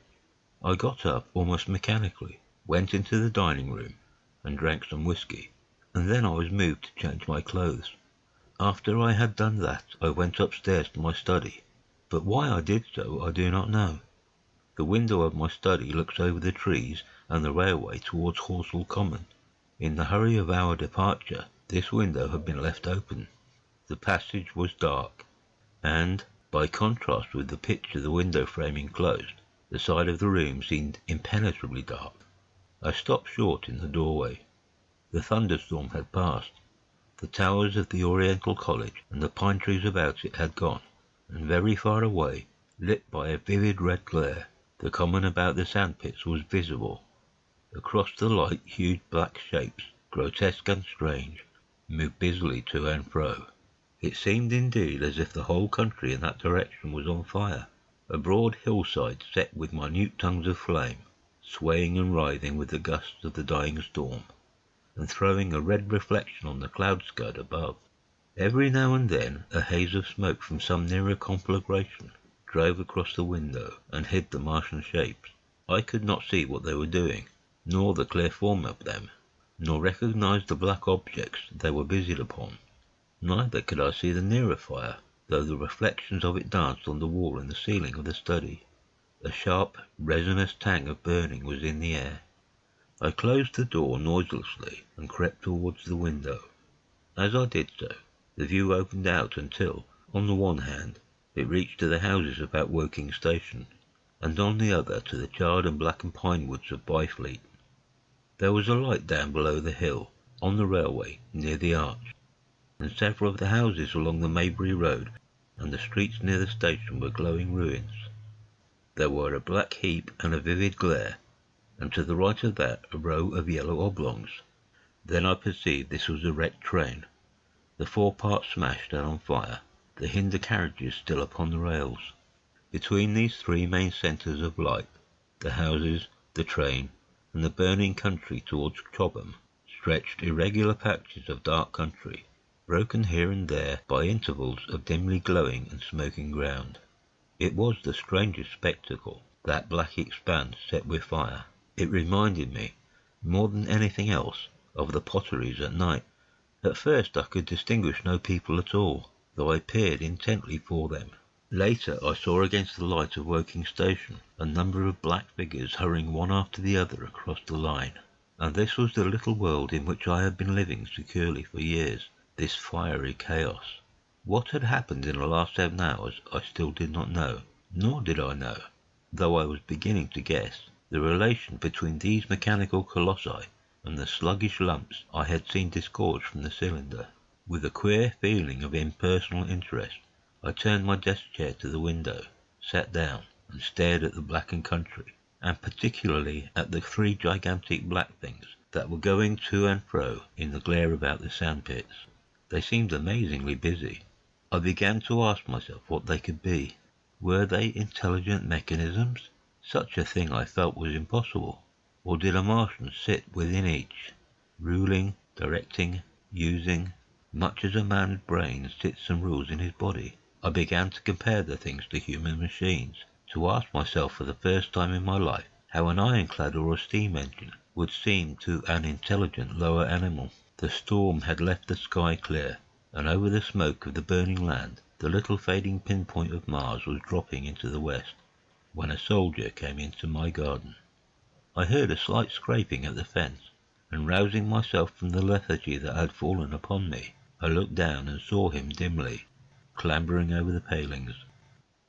At the sight of another human being, my torpor passed, and I leaned out of the window eagerly. "Hist!" said I, in a whisper. He stopped astride of the fence in doubt. Then he came over and across the lawn to the corner of the house. He bent down and stepped softly. "Who's there?" he said, also whispering, standing under the window and peering up. "Where are you going?" I asked. "God knows." "Are you trying to hide?" "That's it."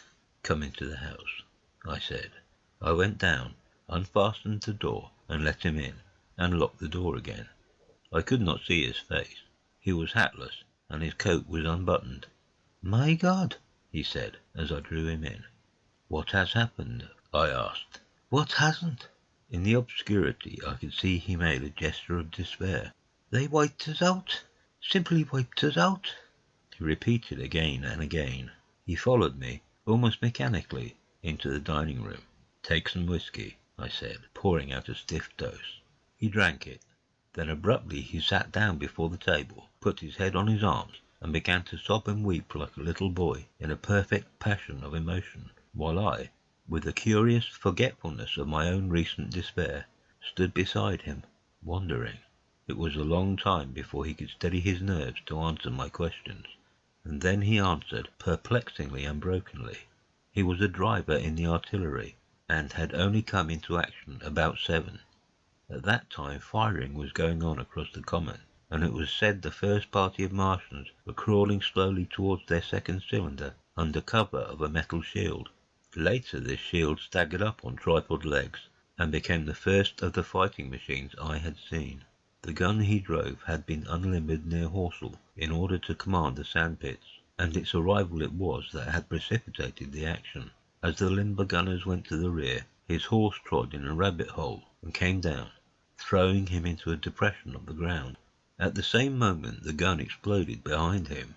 The ammunition blew up, there was fire all about him, and he found himself lying under a heap of charred dead men and dead horses. "I lay still," he said, "scared out of my wits, with the forequarter of a horse atop of me. We've been wiped out, and the smell, good God, like burnt meat. I was hurt across the back by the fall of the horse, and there I had to lie until I felt better. Just like parade it had been a minute before, and stumble, bang, swish, wiped out," he said. He had hid under the dead horse for a long time, peeping out furtively across the common. The Cardigan men had tried a rush in skirmishing order at the pit, simply to be swept out of existence. Then the monster had risen to its feet, and had begun to walk leisurely to and fro across the common among the few fugitives, with its head like hood turning about exactly like the head of a cowled human being.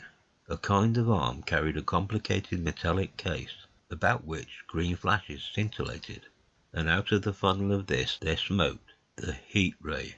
In a few minutes there was, so far as the soldier could see, not a living thing left upon the common, and every bush and tree upon it that was not already a blackened skeleton was burning. The hussars had been on the road beyond the curvature of the ground, and he saw nothing of them. He heard the Maxims rattle for a time, and then become still, the giant safe Woking station and its cluster of houses until the last. Then in a moment the heat ray was brought to bear, and the town became a heap of fiery ruins.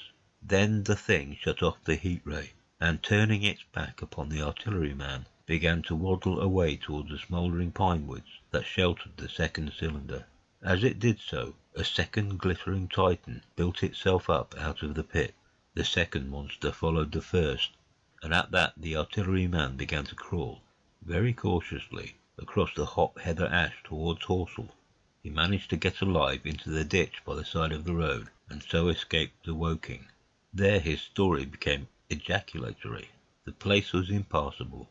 It seemed there were a few people alive there, frantic for the most part, and many burned and scalded. He was turned aside by the fire, and hid among some almost scorching heaps of broken wall as one of the Martian giants returned. He saw this one pursue a man, catch him up in one of its steely tentacles, and knock his head against the trunk of a pine tree. At last, after nightfall, the artilleryman made a rush for it and got over the railway embankment. Since then he had been skulking along towards Maybury, in the hope of getting out of danger Londonward. People were hiding in trenches and cellars, and many of the survivors had made off towards Woking village and Send.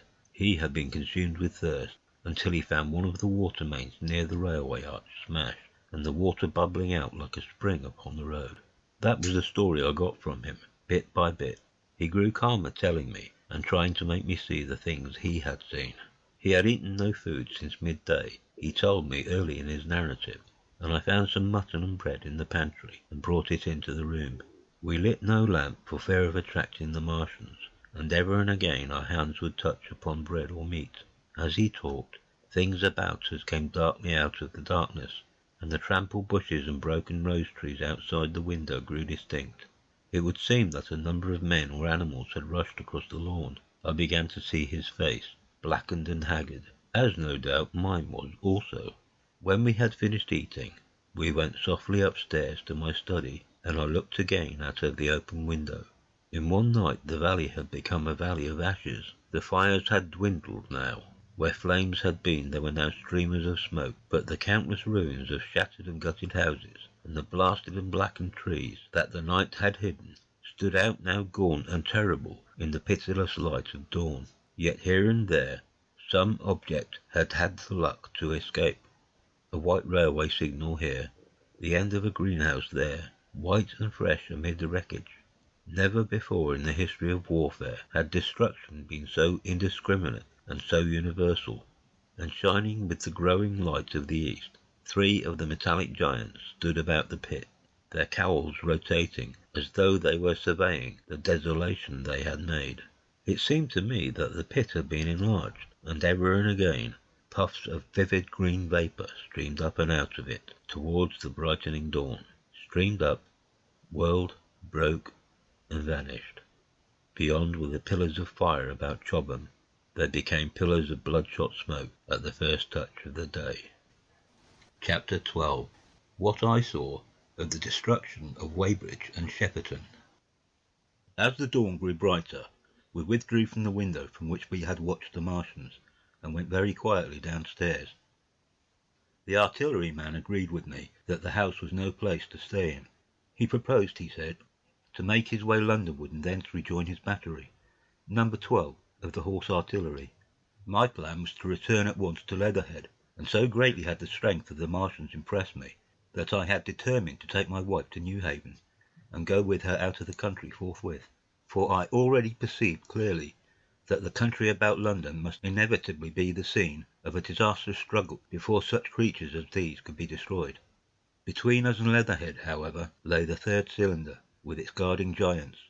Had I been alone, I think I should have taken my chance and struck across country, but the artilleryman dissuaded me.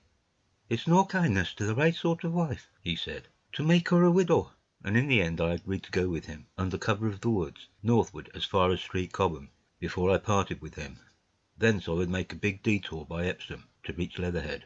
I should have started at once, but my companion had been in active service, and he knew better than that.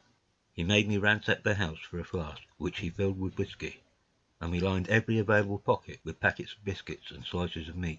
Then we crept out of the house, and ran as quickly as we could down the ill-made road by which I had come overnight.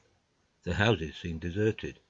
In the road lay a group of 3 charred bodies close together, struck dead by the heat ray, and here and there were things that people had dropped: a clock, a slipper, a silver spoon, and the like poor valuables.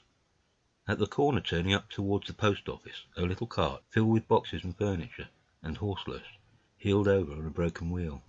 A cash box had been hastily smashed open and thrown under the debris. Except the lodge at the orphanage, which was still on fire, none of the houses had suffered very greatly here. The heat ray had shaved the chimney tops and passed. Yet, save ourselves, there did not seem to be a living soul on Maybury Hill. The majority of the inhabitants had escaped, I suppose, by way of the old Woking road, the road I had taken when I drove to Leatherhead. Or they had hidden. We went down the lane by the body of the man in black, sodden now from the overnight hail, and broke into the woods at the foot of the hill.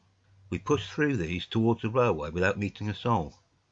The woods across the line were but the scarred and blackened ruins of woods. For the most part the trees had fallen, but a certain proportion still stood, dismal grey stems, with dark brown foliage instead of green. On our side the fire had done no more than scorch the nearer trees. It had failed to secure its footing. In one place the woodmen had been at work on Saturday, trees, felled and freshly trimmed, laying a clearing, with heaps of sawdust by the sawing machine and its engine. Hard by was a temporary hut, deserted. There was not a breath of wind this morning, and everything was strangely still. Even the birds were hushed, and as we hurried along, I and the artilleryman talked in whispers, and looked now and again over our shoulders. Once or twice we stopped to listen. After a time we drew near the road, and as we did so we heard the clatter of hoofs, and saw through the tree stems 3 cavalry soldiers riding slowly towards Woking. We hailed them, and they halted while we hurried towards them. It was a lieutenant and a couple of privates of the 8th Hussars, with a stand like a theodolite, which the artilleryman told me was a heliograph. "You are the first men I've seen coming this way this morning," said the lieutenant. "What's brewing?" His voice and face were eager. The men behind him stared curiously. The artilleryman jumped down the bank into the road and saluted. "Gun destroyed last night, sir. Have been hiding. Trying to rejoin batteries, sir. You'll come in sight of the Martians, I expect, about half a mile along this road." "What the dickens are they like?" asked the lieutenant. "Giants in armour, sir. 100 feet high, 3 legs and a body like aluminium, with a mighty great head and a hood, sir." "Get out," said the lieutenant. "What confounded nonsense!" "You'll see, sir. They carry a kind of box, sir, that shoots fire and strikes you dead." "What do you mean? A gun?" "No, sir." And the artilleryman began a vivid account of the heat ray. Halfway through, the lieutenant interrupted him and looked up at me. I was still standing on the bank by the side of the road. "It's perfectly true," I said. "Well," said the lieutenant, "I suppose it's my business to see it too. Look here," to the artilleryman. "We're detailed here clearing people out of their houses. You'd better go along and report yourself to Brigadier General Marvin, and tell him all you know. He's at Weybridge. Know the way?" "I do," I said, and he turned his horse southward again. "Half a mile, you say?" "At most," I answered, and pointed over the tree-tops southward. He thanked me and rode on, and we saw them no more. Farther along we came upon a group of 3 women and 2 children in the road, busy clearing out a labourer's cottage. They had got hold of a little hand-truck and were piling it up with unclean-looking bundles and shabby furniture. They were all too assiduously engaged to talk to us as we passed.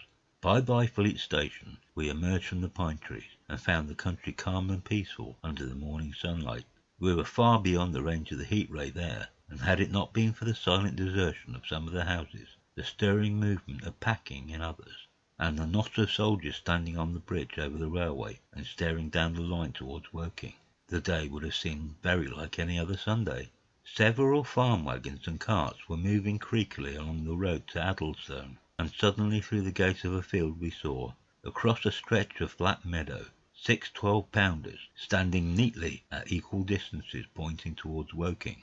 The gunners stood by the guns waiting, and the ammunition wagons were at a business-like distance. The men stood almost as if under inspection. "That's good," said I. "They will get one fair shot at any rate." The artilleryman hesitated at the gate. "I shall go on," he said. Farther on towards Weybridge, just over the bridge, there were a number of men in white fatigue jackets throwing up a long rampart, and more guns behind. "It's bows and arrows against the lightning, anyhow," said the artilleryman. "They haven't seen that fire beam yet." The officers, who were not actively engaged, stood and stared over the treetops southward, and the men digging would stop every now and again to stare in the same direction. Byfleet was in a tumult, people packing, and a score of hussars, some of them dismounted, some on horseback, were hunting them about.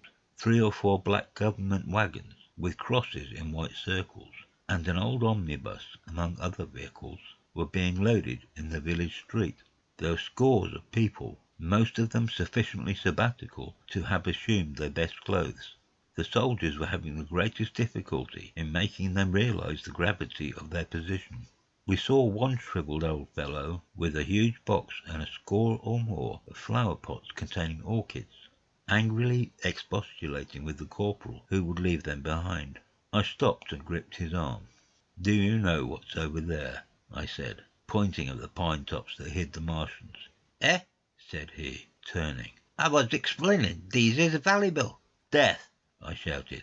"Death is coming! Death!"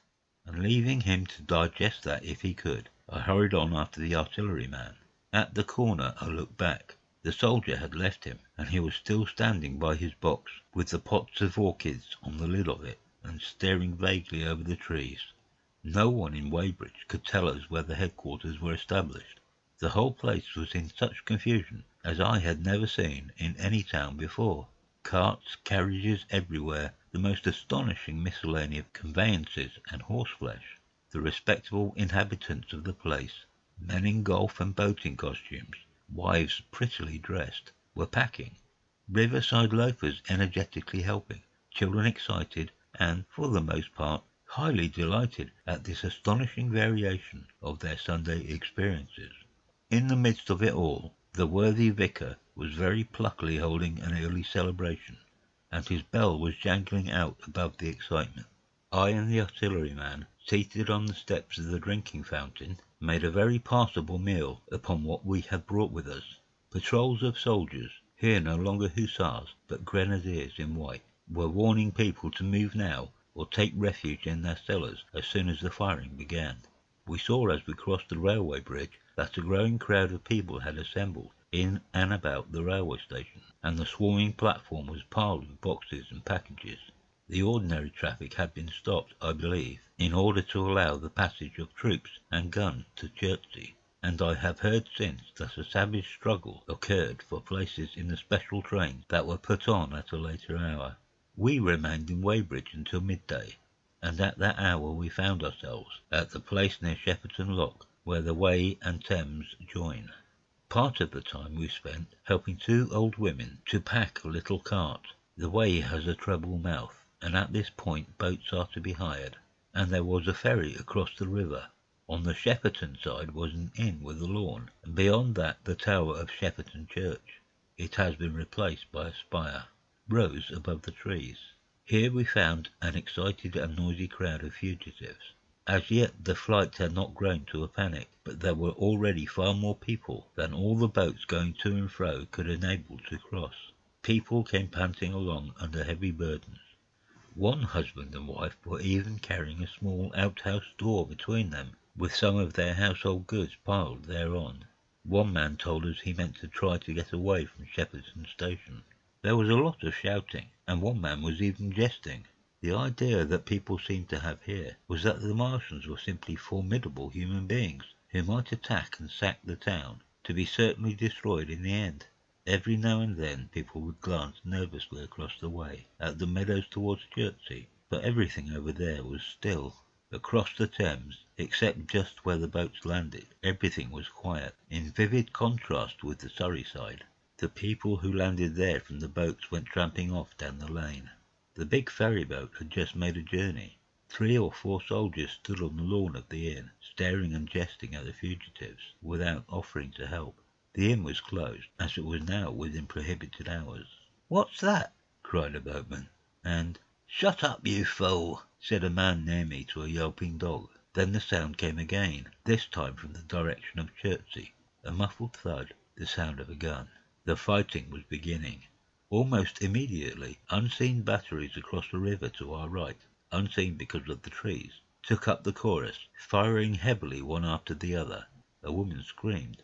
Everyone stood arrested by the sudden stir of battle, near us and yet invisible to us. Nothing was to be seen save flat meadows, cows feeding unconcernedly for the most part, and silvery pollard willows motionless in the warm sunlight. "The soldiers'll stop 'em," said a woman beside me, doubtfully. A haziness rose over the tree-tops. Then suddenly we saw a rush of smoke far away up the river, a puff of smoke that jerked up into the air and hung, and forthwith the ground heaved underfoot, and a heavy explosion shook the air, smashing 2 or 3 windows in the houses near, and leaving us astonished. "Here they are!" shouted a man in a blue jersey. "Yonder! D'ye see them? Yonder!" Quickly, one after the other, 1, 2, 3, 4 of the armoured Martians appeared, far away over the little trees, across the flat meadows that stretched towards Chertsey, and striding towards the river. Little cowled figures they seemed at first, going with a rolling motion and as fast as flying birds. Then, advancing obliquely towards us, came a 5th. Their armoured bodies glittered in the sun as they swept swiftly forward upon the guns, growing rapidly larger as they drew nearer. One on the extreme left, the remotest that is, flourished a huge case high in the air, and the ghostly, terrible heat ray I had already seen on Friday night smoked towards Chertsey and struck the town. At sight of these strange, swift and terrible creatures the crowd near the water's edge seemed to me to be for a moment horror-struck. There was no screaming or shouting, but a silence. Then a hoarse murmur and a movement of feet, a splashing from the water. A man, too frightened to drop the portmanteau he carried on his shoulder, swung round and sent me staggering with a blow from the corner of his burden. A woman thrust at me with her hand and rushed past me. I turned with the rush of the people, but I was not too terrified for thought. The terrible heat ray was in my mind. To get under water. That was it. "Get under water!" I shouted, unheeded. I faced about again and rushed towards the approaching Martian, rushed right down the gravelly beach and headlong into the water. Others did the same. A boatload of people putting back came leaping out as I rushed past. The stones under my feet were muddy and slippery, and the river was so low that I ran perhaps 20 feet, scarcely waist deep. Then, as the Martian towered overhead, scarcely a couple of 100 yards away, I flung myself forward under the surface. The splashes of the people in the boats leaping into the river sounded like thunderclaps in my ears. People were landing hastily on both sides of the river, but the Martian machine took no more notice for the moment of the people running this way and that than a man would of the confusion of ants in a nest against which his foot had kicked. When, half suffocated, I raised my head above water, the Martian's hood pointed at the batteries that were still firing across the river, and as it advanced it swung loose what must have been the generator of the heat ray. In another moment it was on the bank, and in a stride wading halfway across. The knees of its foremost legs bent to the further bank, and in another moment it had raised itself to its full height again, close to the village of Shepperton. Forthwith the 6 guns which, unknown to anyone on the right bank, had been hidden behind the outskirts of that village, fired simultaneously. The sudden near concussion, the last close upon the first, made my heart jump. The monster was already raising its case, generating the heat ray, as the first shell burst 6 yards above the hood. I gave a cry of astonishment. I saw and thought nothing of the other 4 Martian monsters. My attention was riveted upon the nearer incident. Simultaneously 2 other shells burst in the air near the body, as the hood twisted round in time to receive, but not in time to dodge, the 4th shell. The shell burst clean in the face of the thing. The hood bulged, flashed, was whirled off in a dozen tattered fragments of red flesh and glittering metal. "Hit!" shouted I, with something between a scream and a cheer. I heard answering shouts from the people in the water about me. I could have leapt out of the water with that momentary exultation. The decapitated colossus reeled like a drunken giant, but it did not fall over. It recovered its balance by a miracle, and, no longer heeding its steps, and with the camera that fired the heat ray now rigidly upheld, it reeled swiftly upon Shepperton. The living intelligence, the Martian within the hood, was slain and splashed to the 4 winds of heaven, and the thing was now but a mere intricate device of metal whirling to destruction.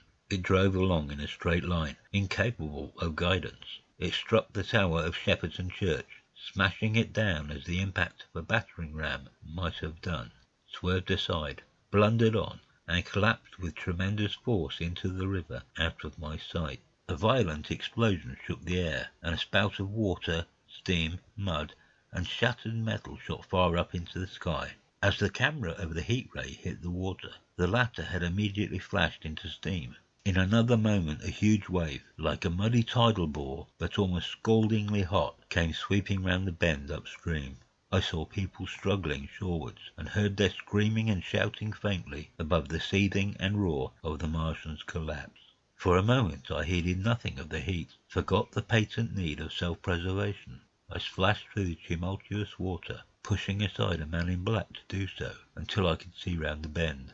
Half a dozen deserted boats pitched aimlessly upon the confusion of the waves. The fallen Martian came into sight downstream, lying in the river, and for the most part submerged.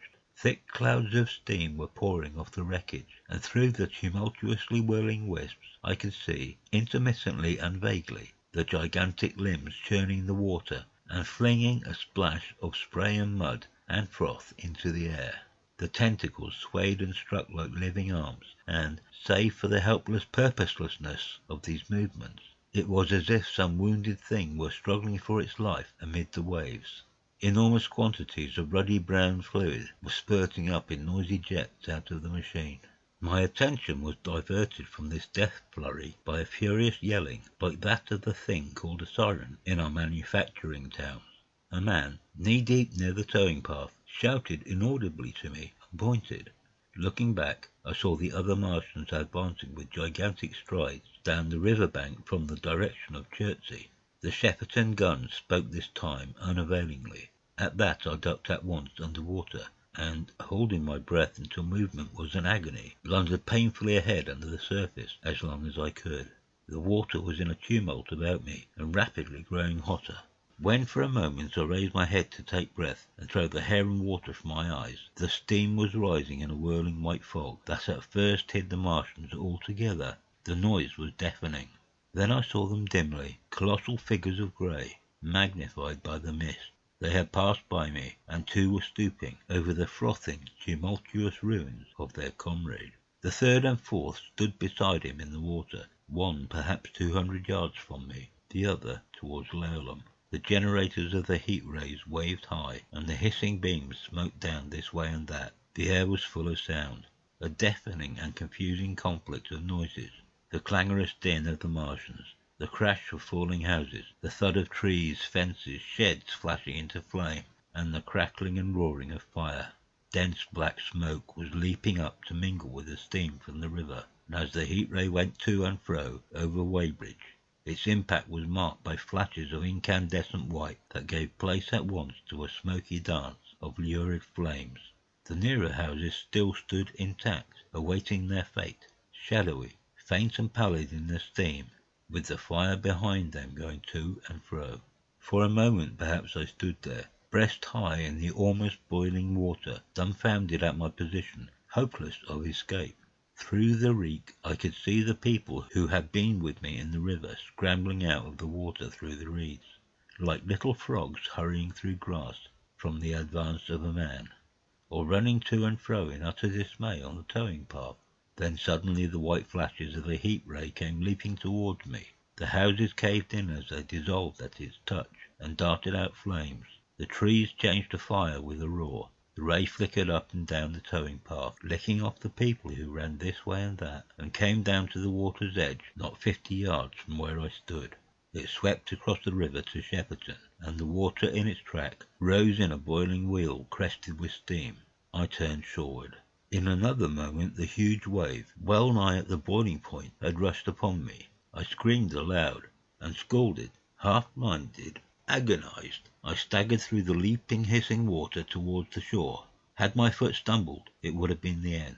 I fell helplessly, in full sight of the Martians, upon the broad, bare, gravelly spit that runs down to mark the angle of the Wey and Thames. I expected nothing but death. I have a dim memory of the foot of a Martian coming down within a score of yards of my head, driving straight into the loose gravel, whirling it this way and that, and lifting again, of a long suspense, and then of the four carrying the debris of their comrade between them, now clear, and then presently faint through a veil of smoke, receding interminably, as it seemed to me, across a vast space of river and meadow. And then, very slowly, I realized that by a miracle I had escaped. Chapter 13. How I fell in with the curate. After getting this sudden lesson in the power of terrestrial weapons, the Martians retreated to their original position upon Horsell Common, and in their haste, and encumbered with the debris of their smashed companion, they no doubt overlooked many such a stray and negligible victim as myself. Had they left their comrade and pushed on forthwith, there was nothing at that time between them and London but batteries of 12-pounder guns, and they would certainly have reached the capital in advance of the tidings of their approach. As sudden, dreadful, and destructive their advent would have been as the earthquake that destroyed Lisbon a century ago. But they were in no hurry. Cylinder followed cylinder on its interplanetary flight. Every 24 hours brought them reinforcement, and meanwhile the military and naval authorities, now fully alive to the tremendous power of their antagonists, worked with furious energy. Every minute a fresh gun came into position until, before twilight, every copse, every row of suburban villas on the hilly slopes about Kingston and Richmond masked an expectant black muzzle, and through the charred and desolated area, perhaps 20 square miles altogether, that encircled the Martian encampment on Horsell Common, through charred and ruined villages among the green trees, through the blackened and smoking arcades that had been but a day ago pine spinneys, crawled the devoted scouts with the heliographs that were presently to warn the gunners of the Martian approach. But the Martians now understood our command of artillery and the danger of human proximity, and not a man ventured within a mile of either cylinder, save at the price of his life. It would seem that these giants spent the earlier part of the afternoon in going to and fro, transferring everything from the second and third cylinders, the second in Addlestone Golf Links, and the third at Pireford, to their original pit on Horsell Common. Over that, above the blackened heather and ruined buildings that stretched far and wide, stood one as sentinel, while the rest abandoned their vast fighting machines and descended into the pit. They were hard at work there far into the night, and the towering pillar of dense green smoke that rose therefrom could be seen from the hills about Merrow, and even, it is said, from Banstead and Epsom Downs. And while the Martians behind me were thus preparing for their next sally, and in front of me humanity gathered for the battle, I made my way with infinite pains and labour from the fire and smoke of burning Weybridge towards London. I saw an abandoned boat, very small and remote, drifting downstream, and throwing off most of my sodden clothes, I went after it, gained it, and so escaped out of that destruction. There were no oars in the boat, but I contrived to paddle, as well as my parboiled hands would allow, down the river towards Halliford and Walton, going very tediously and continuously looking behind me, as you may well understand. I followed the river, because I considered that the water gave me my best chance of escape, should these giants return. The hot water from the Martians' overthrow drifted downstream with me, so that for the best part of a mile I could see little of either bank. Once, however, I made out a string of black figures hurrying across the meadows from the direction of Weybridge. Halliford, it seemed, was deserted, and several of the houses facing the river were on fire. It was strange to see the place quite tranquil, quite desolate under the hot blue sky, with the smoke and little threads of flame going straight up into the heat of the afternoon. Never before had I seen houses burning without the accompaniment of an obstructive crowd. A little farther on, the dry reeds up the bank were smoking and glowing, and a line of fire inland was marching steadily across a late field of hay. For a long time I drifted, so painful and weary was I after the violence I had been through, and so intense the heat upon the water. Then my fears got the better of me again, and I resumed my paddling. The sun scorched my bare back. At last, as the bridge at Walton was coming into sight round the bend, my fever and faintness overcame my fears, and I landed on the Middlesex bank and lay down, deadly sick, among the long grass. I suppose the time was then about 4 or 5 o'clock. I got up presently, walked perhaps half a mile without meeting a soul, and then lay down again in the shadow of a hedge. I seem to remember talking, wonderingly, to myself during that last spurt. I was also very thirsty, and bitterly regretful I had drunk no more water. It is a curious thing that I felt angry with my wife. I cannot account for it, but my impotent desire to reach Leatherhead worried me excessively. I do not clearly remember the arrival of the curate, so that I probably dozed. I became aware of him as a seated figure in soot-smudged shirt-sleeves, and with his upturned, clean-shaven face, staring at a faint flickering that danced over the sky. The sky was what is called a mackerel sky, rows and rows of faint down plumes of cloud, just tinted with the midsummer sunset. I sat up, and at the rustle of my motion he looked at me quickly. "Have you any water?" I asked abruptly. He shook his head. "You have been asking for water for the last hour," he said. For a moment we were silent, taking stock of each other. I dare say he found me a strange enough figure, naked save for my water-soaked trousers and socks, scalded, and my face and shoulders blackened by the smoke. His face was a fair weakness, his chin retreated, and his hair lay in crisp, almost flaxen curls on his low forehead. His eyes were rather large, pale blue, and blankly staring. He spoke abruptly, looking vacantly away from me. "What does it mean? What do these things mean?" he said. I stared at him and made no answer. He extended a thin white hand and spoke in an almost complaining tone. "Why are these things permitted? What sins have we done? The morning service was over. I was walking through the roads to clear my brain for the afternoon, and then fire, earthquake, death, as if it were Sodom and Gomorrah. All our work undone, all the work. What are these Martians?" What are we? I answered, clearing my throat. He gripped his knees and turned to look at me again. For half a minute, perhaps, he stared silently. "I was walking through the roads to clear my brain," he said. And suddenly, fire, earthquake, death. He relapsed into silence, with his chin now sunken almost to his knees. Presently he began waving his hand. All the work, all the Sunday schools. What have we done? What has Weybridge done? Everything gone, everything destroyed. The church, we rebuilt it only 3 years ago. Gone, swept out of existence. Why? Another pause, and he broke out again like one demented. The smoke of her burning goeth up for ever and ever, he shouted. His eyes flamed, and he pointed a lean finger in the direction of Weybridge. By this time I was beginning to take his measure, the tremendous tragedy in which he had been involved.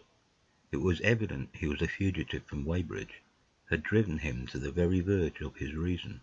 "Are we far from Sunbury?" I said, in a matter-of-fact tone. What are we to do? he asked. Are these creatures everywhere? Has the earth been given over to them? "Are we far from Sunbury?" Only this morning I officiated an early celebration. "Things have changed," I said quietly. "You must keep your head. There is still hope." Hope? Yes, plentiful hope, for all this destruction. I began to explain my view of our position. He listened at first, but as I went on, the interest dawning in his eyes gave place to their former stare, and his regard wandered from me. This must be the beginning of the end, he said, interrupting me. The end, the great and terrible day of the Lord, when men shall call upon the mountains and the rocks to fall upon them and hide them from the face of him that sitteth upon the throne. I began to understand the position. I ceased my laboured reasoning, struggled to my feet, and, standing over him, laid my hand on his shoulder. "Dear man," said I, "you are scared out of your wits. What good is religion if it collapses under calamity? Think of what earthquakes and floods, wars and volcanoes have done before to men. Did you think God had exempted Weybridge? He is not an insurance agent." For a time he sat in blank silence. But how can we escape? He asked suddenly. They are invulnerable. They are pitiless. "Neither the one nor, perhaps, the other," I answered. "And the mightier they are, the more sane and wary should we be. One of them was killed yonder, not 3 hours ago," Killed? he said, staring about him. How can God's ministers be killed? I saw it happen. I proceeded to tell him. "We have chanced to come in for the thick of it," said I, "and that is all." What is that flicker in the sky? he asked abruptly. I told him it was the heliograph signalling, that it was the sign of human help and effort in the sky. "We are in the midst of it," I said, "quiet as it is. That flicker in the sky tells of the gathering storm. Yonder, I take it, are the Martians. And Londonward, where those hills rise about Richmond and Kingston, and the trees give cover, earthworks are being thrown up and guns are being placed. Presently the Martians will be coming this way again." And even as I spoke he sprang to his feet and stopped me by a gesture. Listen, he said. From beyond the low hills across the water came the dull resonance of distant guns, and a remote, weird crying. Then everything was still. The cockchafer came droning over the hedge and past us. High in the west the crescent moon hung faint and pale above the smoke of Weybridge and Shepperton, and the hot still splendour of the sunset. "We had better follow this path," I said, northward. Chapter 14. In London. My younger brother was in London when the Martians fell at Woking. He was a medical student, working for an imminent examination, and he heard nothing of the arrival until Saturday morning.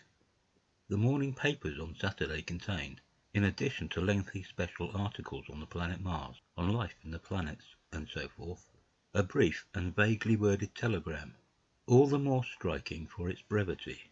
The Martians, alarmed by the approach of a crowd, had killed a number of people with a quick-firing gun. So the story ran.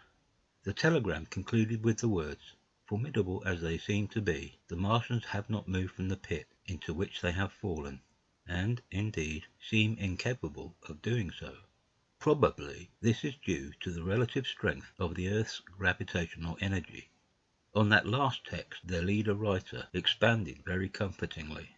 Of course, all the students in the Crammers biology class, to which my brother went that day, were intensely interested, but there were no signs of any unusual excitement in the streets. The afternoon papers puffed scraps of news under big headlines. They had nothing to tell beyond the movements of troops about the common and the burning of the pine woods between Woking and Weybridge, until 8. Then the St. James's Gazette, in an extra special edition, announced the bare fact of the interruption of telegraphic communication. This was thought to be due to the falling of burning pine trees across the line. Nothing more of the fighting was known that night, the night of my drive to Leatherhead and back. My brother felt no anxiety about us, as he knew from the description in the papers that the cylinder was a good 2 miles from my house. He made up his mind to run down that night to me, in order, as he says, to see the things before they were killed. He dispatched a telegram, which never reached me, about 4 o'clock, and spent the evening at a music hall. In London also, on Saturday night there was a thunderstorm, and my brother reached Waterloo in a cab. On the platform from which the midnight train usually starts, he learned, after some waiting, that an accident prevented trains from reaching Woking that night. The nature of the accident he could not ascertain. Indeed, the railway authorities did not clearly know at that time. There was very little excitement in the station, as the officials, failing to realise that anything further than a breakdown between Byfleet and Woking Junction had occurred, were running the theatre trains which usually pass through Woking, round by Virginia Water or Guildford. They were busy making the necessary arrangements of the Southampton and Portsmouth Sunday League excursions. A nocturnal newspaper reporter, mistaking my brother for the traffic manager, to whom he bears a slight resemblance, waylaid and tried to interview him. Few people, excepting the railway officials, connected the breakdown with the Martians. I have read, in another account of these events, that on Sunday morning all London was electrified by the news from Woking. As a matter of fact, there was nothing to justify that very extravagant phrase. Plenty of Londoners did not hear of the Martians until the panic of Monday morning. Those who did took some time to realise all that the hastily worded telegrams in the Sunday paper conveyed. The majority of people in London do not read Sunday papers. The habit of personal security, moreover, is so deeply fixed in the Londoner's mind, and startling intelligence so much a matter of course in the papers, that they could read without any personal tremors. About 7 o'clock last night, the Martians came out of the cylinder, and moving under an armour of metallic shields, have completely wrecked Woking Station with the adjacent houses, and massacred an entire battalion of the Cardigan Regiment. No details are known. Maxims have been absolutely useless against their armour. The field guns have been disabled by them. Flying hussars have been galloping into Chertsey. The Martians appear to be moving slowly towards Chertsey or Windsor. Great anxiety prevails in West Surrey, and earthworks are being thrown up to check the advance Londonward. That was how the Sunday Sun put it, and a clever and remarkably prompt handbook article in the Referee compared the affair to a menagerie suddenly let loose in a village.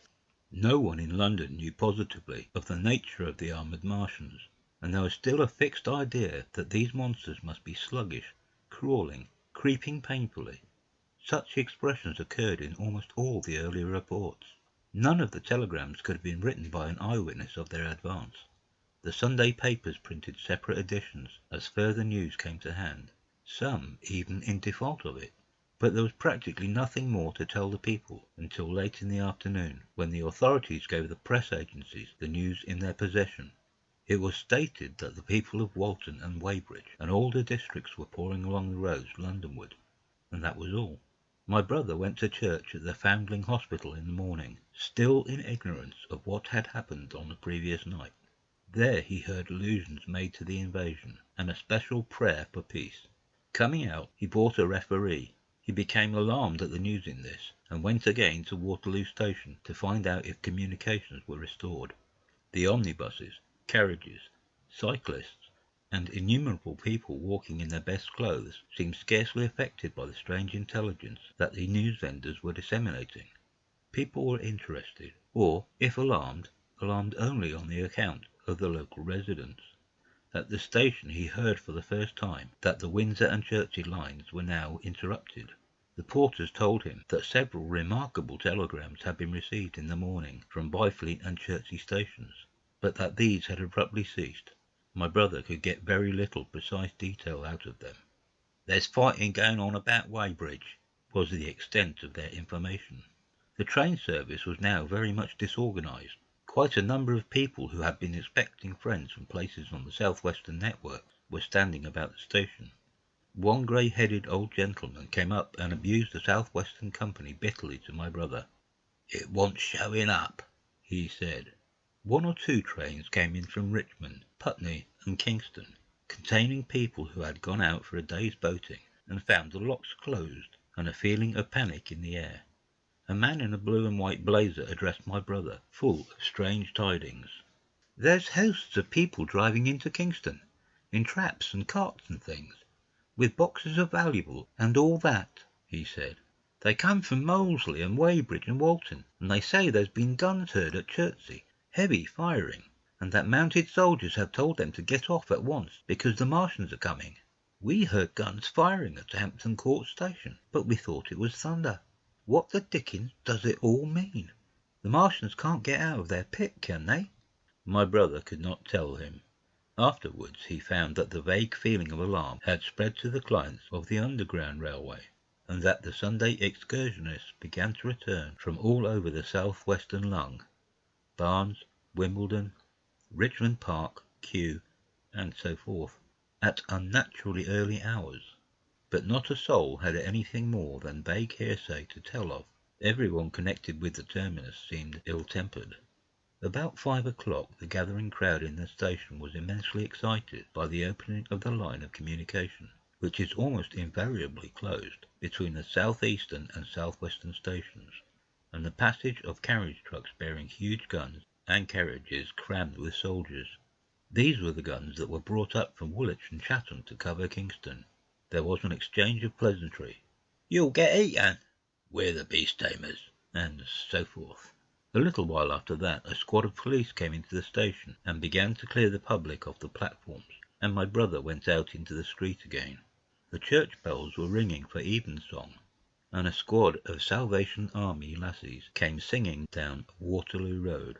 On the bridge a number of loafers were watching a curious brown scum that came drifting down the stream in patches. The sun was just setting, and the clock tower and the Houses of Parliament rose against one of the most peaceful skies it is possible to imagine, a sky of gold, barred with long transverse stripes of reddish-purple cloud. There was talk of a floating body. One of the men there, a reservist he said he was, told my brother he had seen the heliograph flickering in the west.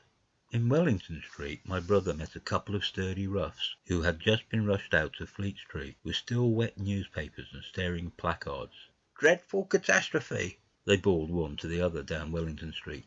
"Fighting at Weybridge. Full description. Repulse of the Martians.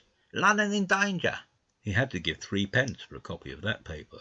Then it was, and then only, that he realized something of the full power and terror of these monsters. He learned that they were not merely a handful of small, sluggish creatures, but that they were mines, swaying vast mechanical bodies, and that they could move swiftly and smite with such power that even the mightiest guns could not stand against them. They were described as vast, spider-like machines nearly 100 feet high, capable of the speed of an express train and able to shoot out a beam of intense heat. Masked batteries, chiefly of field guns, had been planted in the country about Horsell Common, and especially between Woking District and London. 5 of the machines had been seen moving towards the Thames, and one, by a happy chance, had been destroyed. In the other cases the shells had missed, and the batteries had been at once annihilated by the heat rays. Heavy losses of soldiers were mentioned, but the tone of the dispatch was optimistic. The Martians had been repulsed. They were not invulnerable. They had retreated to their triangle of cylinders again, in the circle about Woking. Signallers with heliographs were pushing forward upon them from all sides. Guns were in rapid transit from Windsor, Portsmouth, Aldershot, Woolwich, even from the north. Among others, long wire guns of 95 tons from Woolwich. Altogether, 116 were in position or being hastily placed, chiefly covering London. Never before in England had there been such a vast or rapid concentration of military material. Any further cylinders that fell, it was hoped, could be destroyed at once by high explosives, which were being rapidly manufactured and distributed. No doubt, ran the report, the situation was of the strangest and gravest description, but the public was exhorted to avoid and discourage panic. No doubt the Martians were strange and terrible in the extreme, but at the outside there could not be more than 20 of them against our millions. The authorities had reason to suppose, from the size of the cylinders, that at the outside there could not be more than 5 in each cylinder, 15 altogether, and one at least was disposed of, perhaps more. The public would be fairly warned of the approach of danger, and elaborate measures were being taken for the protection of the people in the threatened southwestern suburbs. And so, with reiterated assurances of the safety of London and the ability of the authorities to cope with the difficulty, this quasi-proclamation closed. This was printed in enormous type on paper so fresh that it was still wet, and there had been no time to add a word of comment. It was curious, my brother said, to see how ruthlessly the usual contents of the paper had been hacked and taken out to give this place. All down Wellington Street people could be seen fluttering out the pink sheets and reading, and the Strand was suddenly noisy with the voices of an army of hawkers following these pioneers. Men came scrambling off buses to secure copies. Certainly this news excited people intensely, whatever their previous apathy. The shutters of a map shop in the Strand were being taken down, my brother said, and a man in his Sunday raiment, lemon-yellow gloves even, was visible inside the window, hastily fastening maps of Surrey to the glass. Going on along the Strand to Trafalgar Square, the paper in his hand, my brother saw some of the fugitives from West Surrey. There was a man with his wife and 2 boys and some articles of furniture in a cart, such as greengrocers use. He was driving from the direction of Westminster Bridge, and close behind him came a hay wagon, with 5 or 6 respectable-looking people in it, and some boxes and bundles. The faces of these people were haggard, and their entire appearance contrasted conspicuously with the Sabbath-best appearance of the people on the omnibuses. People in fashionable clothing peeped at them out of cabs. They stopped at the square as if undecided which way to take, and finally turned eastward along the Strand. Some way behind these came a man in workday clothes, riding one of those old-fashioned tricycles with a small front wheel. He was dirty and white in the face. My brother turned down towards Victoria and met a number of such people. He had a vague idea that he might see something of me. He noticed an unusual number of police regulating the traffic. Some of the refugees were exchanging news with people on the omnibuses. One was professing to have seen the Martians. "Boilers on stilts, I tell you, striding along like men." Most of them were excited and animated by their strange experience. Beyond Victoria, the public houses were doing a lively trade with these arrivals. At all the street corners, groups of people were reading papers, talking excitedly, or staring at these unusual Sunday visitors. They seemed to increase as night drew on, until at last the roads, my brother said, were like Epsom High Street on a Derby day. My brother addressed several of these fugitives, and got unsatisfactory answers from most. None of them could tell him any news of Woking, except one man, who assured him that Woking had been entirely destroyed on the previous night. "I come from Byfleet," he said. "The man on a bicycle came through the place in the early morning, and ran from door to door warning us to come away. And then came soldiers. We went out to look, and there were clouds of smoke to the south, nothing but smoke, and not a soul coming that way. We heard the guns at Chertsey, and folks coming from Weybridge, so I've locked up my house and come on." At that time there was a strong feeling in the streets that the authorities were to blame for their incapacity to dispose of the invaders without all this inconvenience. About 8 o'clock the noise of heavy firing was distinctly audible all over the south of London. My brother could not hear it for the traffic in the main thoroughfares, but by striking through the quiet back streets to the river he was able to distinguish it quite plainly. He walked from Westminster to his apartments near Regent's Park about 2. He was now very anxious on my account, and disturbed at the evident magnitude of the trouble. His mind was inclined to run, even as mine had run on Saturday, on military details. He thought of all those silent, expectant guns, of the suddenly nomadic countryside. He tried to imagine boilers on stilts 100 feet high. There were 1 or 2 cartloads of refugees passing along Oxford Street, and several in the Marylebone Road, but so slowly was the news spreading that Regent Street and Portland Place were full of their usual Sunday night promenaders, albeit they talked in groups, and along the edge of Regent's Park there were as many silent couples walking out together under the scattered gas lamps as ever there had been. The night was warm and still, and a little oppressive. The sound of guns continued intermittently, and after midnight there seemed to be sheet lightning in the south. He read and re-read the paper, fearing the worst had happened to me. He was restless, and after supper prowled out again aimlessly. He returned and tried in vain to divert his attention to his examination notes. He went to bed a little after midnight, and was awakened from lurid dreams in the small hours of Monday by the sound of door knockers, feet running in the street, distant drumming, and a clamour of bells. Red reflections danced on the ceiling. For a moment he lay astonished, wondering whether day had come or the world had gone mad. Then he jumped out of bed and ran to the window. His room was in an attic, and as he thrust his head out, up and down the street there were a dozen echoes to the noise of his window sash, and heads in every kind of night disarray appeared. Inquiries were being shouted. "They are coming!" bawled a policeman, hammering at the door. "The Martians are coming!" and hurried to the next door. The sound of drumming and trumpeting came from the Albany Street barracks, and every church within earshot was hard at work killing sleep with a vehement, disorderly tocsin. There was a noise of doors opening, and window after window in the houses opposite flashed from darkness into yellow illumination. Up the street came galloping a closed carriage, bursting abruptly into noise at the corner, rising to a clattering climax under the window, and dying away slowly into the distance. Close on the rear of this came a couple of cabs, the forerunners of a long procession of flying vehicles, going for the most part to Chalk Farm Station, where the North-Western special trains were loading up instead of coming down the gradient into Euston. For a long time my brother stared out of the window in blank astonishment, watching the policemen hammering at door after door and delivering their incomprehensible message. Then the door behind him opened, and the man who lodged across the landing came in, dressed only in shirt, trousers, and slippers, his braces loose about his waist, his hair disordered from his pillow. "What the devil is it?" he asked. "A fire? What a devil of a row!" They both craned their heads out of the window, straining to hear what the policemen were shouting. People were coming out of the side streets, and standing in groups at the corners talking. "What the devil is it all about?"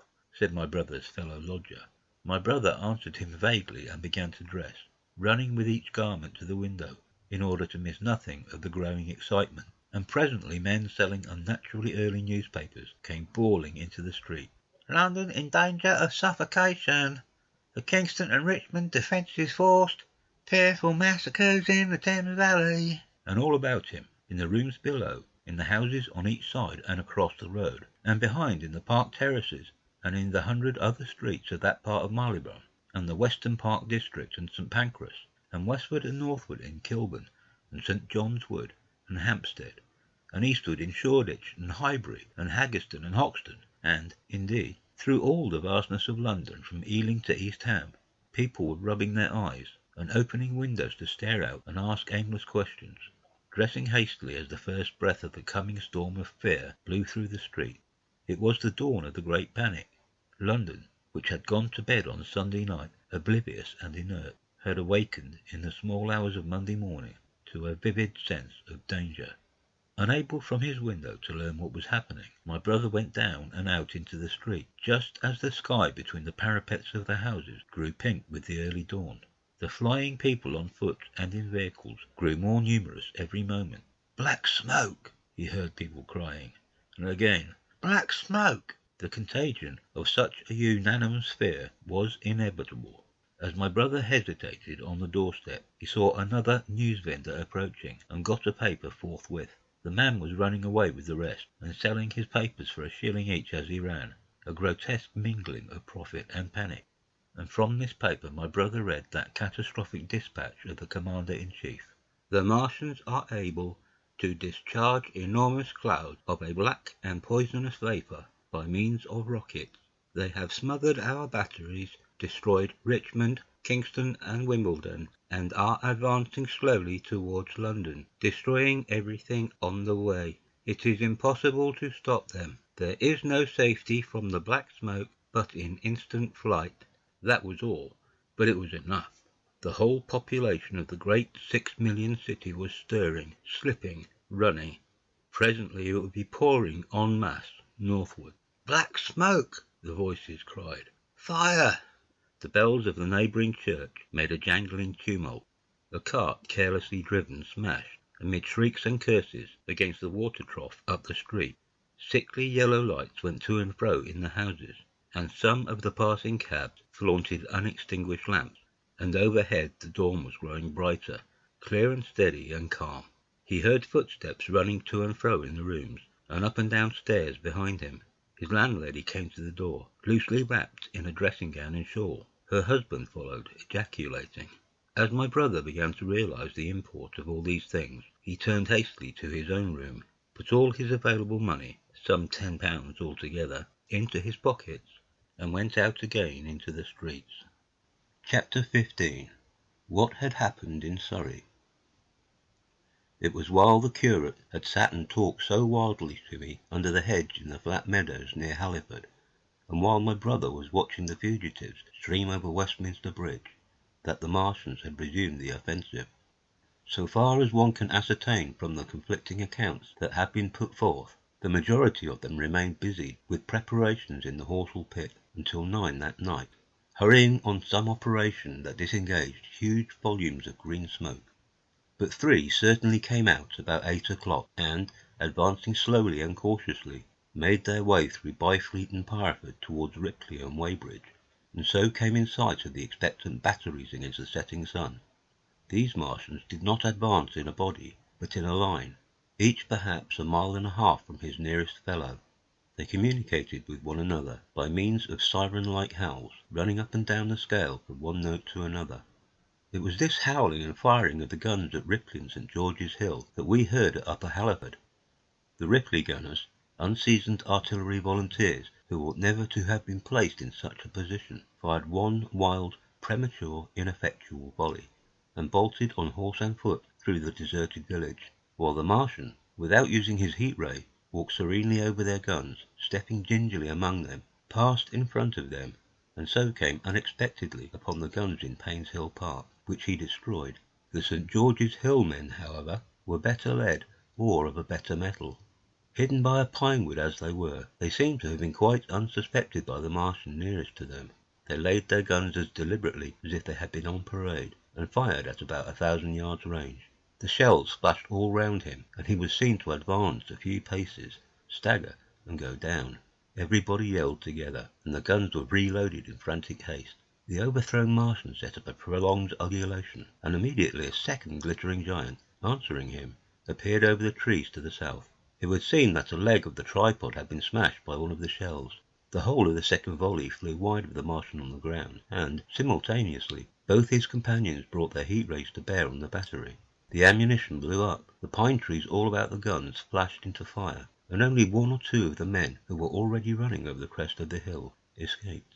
After this it would seem that the 3 took counsel together and halted, and the scouts who were watching them report that they remained absolutely stationary for the next half hour. The Martian who had been overthrown crawled tediously out of his hood, a small brown figure, oddly suggestive from that distance of a speck of blight, and apparently engaged in the repair of his support. About 9 he had finished, for his cowl was then seen above the trees again. It was a few minutes past 9 that night when these 3 sentinels were joined by 4 other Martians, each carrying a thick black tube. A similar tube was handed to each of the 3, and the 7 proceeded to distribute themselves at equal distances along a curved line between St. George's Hill, Weybridge, and the village of Send, southwest of Ripley. A dozen rockets sprang out of the hills before them so soon as they began to move, and warned the waiting batteries about Ditton and Esher. At the same time 4 of their fighting machines, similarly armed with tubes, crossed the river, and 2 of them, black against the western sky, came into sight of myself and the curate as we hurried wearily and painfully along the road that runs northward out of Halliford. They moved, as it seemed to us, upon a cloud, for a milky mist covered the fields and rose to 1/3 of their height. At this sight the curate cried faintly in his throat and began running. But I knew it was no good running from a Martian, and I turned aside and crawled through dewy nettles and brambles into the broad ditch by the side of the road. He looked back, saw what I was doing, and turned to join me. The 2 halted, the nearer to us standing and facing Sunbury, the remoter being a grey indistinctness towards the evening star, away towards Staines. The occasional howling of the Martians had ceased. They took up their positions in the huge crescent about their cylinders in absolute silence. It was a crescent with 12 miles between its horns. Never since the devising of gunpowder was the beginning of a battle so still. To us and to an observer about Ripley, it would have had precisely the same effect. The Martians seemed in solitary possession of the darkling night, lit only as it was by the slender moon, the stars, the afterglow of the daylight, and the ruddy glare from St. George's Hill and the woods of Payne's Hill. But facing that crescent everywhere, at Staines, Hounslow, Ditton, Esher, Ockham, behind the hills and woods south of the river, and across the flat grass meadows to the north of it, wherever a cluster of trees or village houses gave sufficient cover, the guns were waiting. The signal rockets burst and rained their sparks through the night and vanished, and the spirits of all those watching batteries rose to a tense expectation. The Martians had but to advance into the line of fire, and instantly those motionless black forms of men, those guns glittering so darkly in the early night, would explode into a thunderous fury of battle.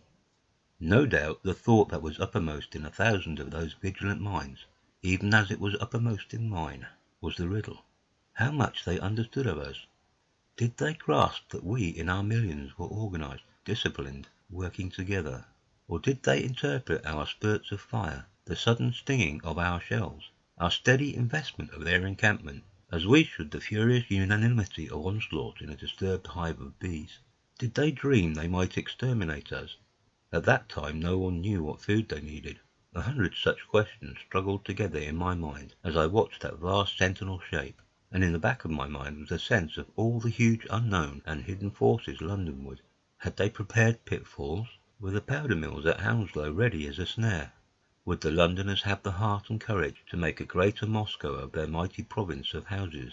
Then, after an interminable time, as it seemed to us, crouching and peering through the hedge, came a sound like the distant concussion of a gun, another nearer, and then another. And then the Martian beside us raised his tube on high and discharged it, gunwise, with a heavy report that made the ground heave. The one towards Staines answered him. There was no flash, no smoke, simply that loaded detonation. I was so excited by these heavy minute guns following one another that I so far forgot my personal safety and my scalded hands as to clamber up into the hedge and stare towards Sunbury. As I did so a second report followed, and a big projectile hurtled overhead towards Hounslow. I expected at least to see smoke or fire, or some such evidence of its work, but all I saw was the deep blue sky above, with one solitary star, and the white mist spreading wide and low beneath, and there had been no crash, no answering explosion. The silence was restored. The minute lengthened to 3. "What has happened?" said the curate, standing up beside me. "Heaven knows," said I. A bat flickered by and vanished. A distant tumult of shouting began and ceased. I looked again at the Martian, and saw he was now moving eastward along the river bank, with a swift, rolling motion. Every moment I expected the fire of some hidden battery to spring upon him, but the evening calm was unbroken. The figure of the Martian grew smaller as he receded, and presently the mist and the gathering night had swallowed him up. By a common impulse we clambered higher. Towards Sunbury was a dark appearance, as though a conical hill had suddenly come into being there, hiding our view of the farther country. And then, remoter across the river, over Walton, we saw another such summit. These hill-like forms grew lower and broader even as we stared. Moved by a sudden thought, I looked northward, and there I perceived a third of these cloudy black kopjes had risen. Everything had suddenly become very still. Far away to the southeast, marking the quiet, we heard the Martians hooting to one another, and then the air quivered again with the distant thud of their guns. But the earthly artillery made no reply. Now at the time we could not understand these things, but later on I was to learn the meaning of these ominous kopjes that gathered in the twilight. Each of the Martians, standing in the great crescent I have described, had discharged, by means of the gun-like tube he carried, a huge canister over whatever hill, copse, cluster of houses, or other possible cover for guns chanced to be in front of him. Some fired only one of these, some 2, as in the case of the one we had seen. The one at Ripley is said to have discharged no fewer than 5 at that time. These canisters smashed on striking the ground. They did not explode, and incontinently disengaged an enormous volume of heavy inky vapour, coiling and pouring upward in a huge and ebony cumulus cloud, a gaseous hill that sank and spread itself slowly over the surrounding country. And the touch of that vapour, the inhaling of its pungent wisps, was death to all that breathes. It was heavy, this vapour, heavier than the densest smoke, so that, after the first tumultuous uprush and outflow of its impact, it sank down through the air and poured over the ground in a manner rather liquid than gaseous, abandoning the hills and streaming into the valleys and ditches and watercourses, even as I have heard the carbonic acid gas that pours from volcanic clefts is wont to do. And where it came upon water some chemical action occurred, and the surface would be instantly covered with a powdery scum that sank slowly and made way for more. The scum was absolutely insoluble, and it is a strange thing, seeing the instant effect of the gas, that one could drink without hurt the water from which it had been strained.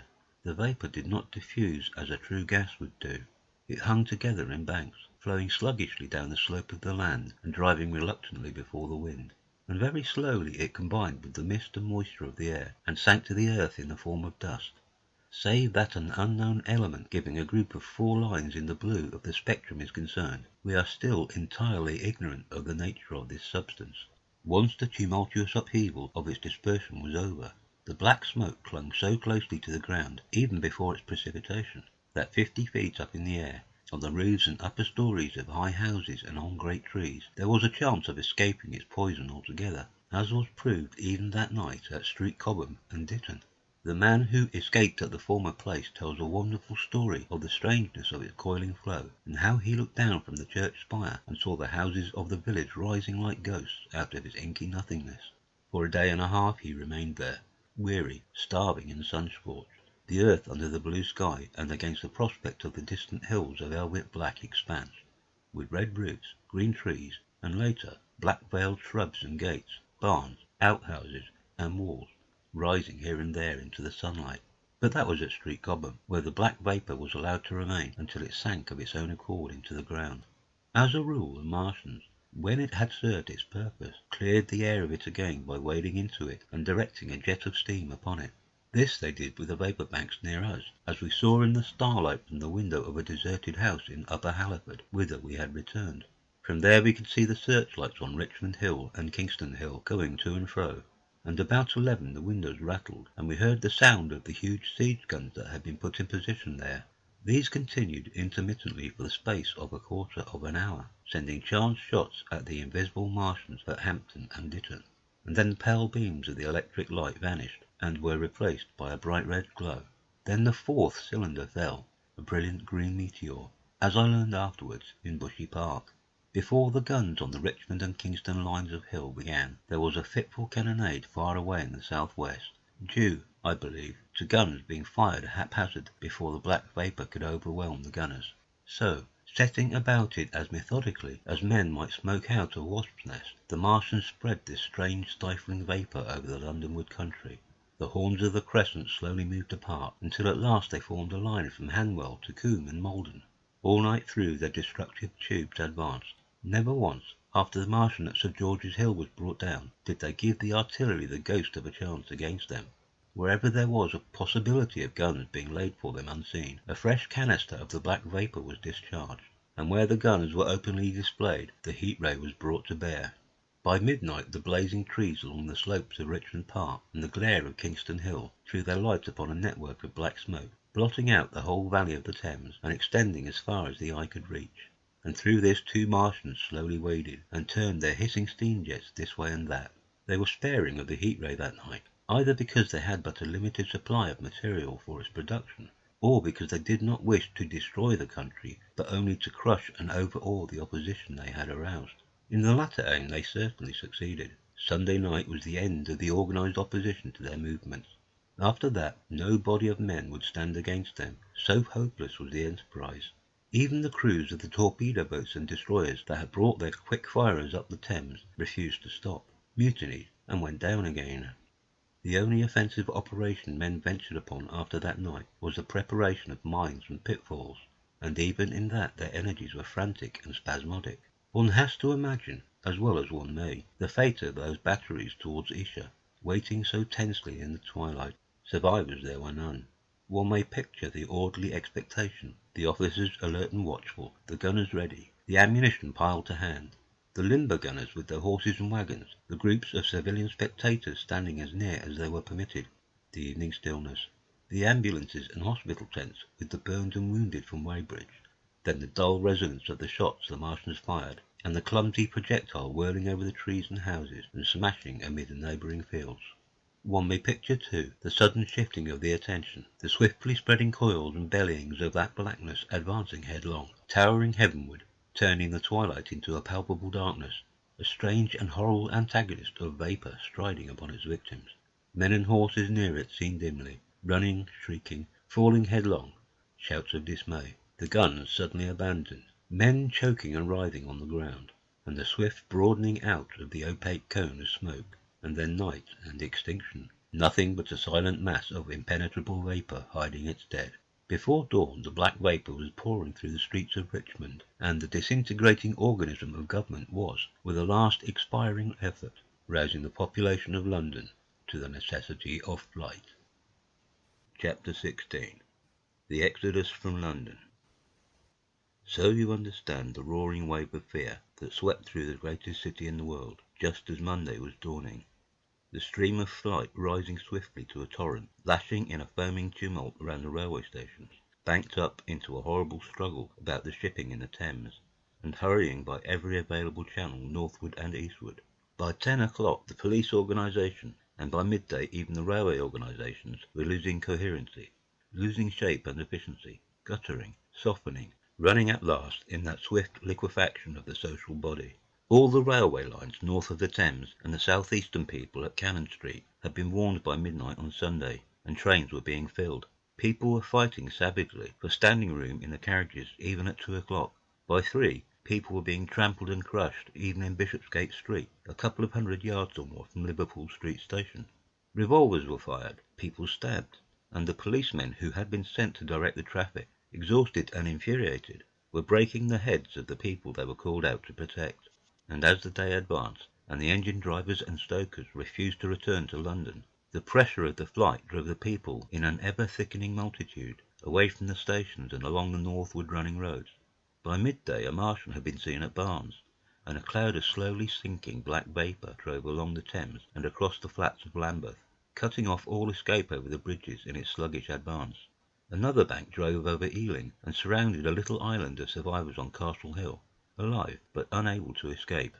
After a fruitless struggle to get aboard a northwestern train at Chalk Farm, the engines of the trains that had loaded in the goods yard there ploughed through shrieking people, and a dozen stalwart men fought to keep the crowd from crushing the driver against his furnace.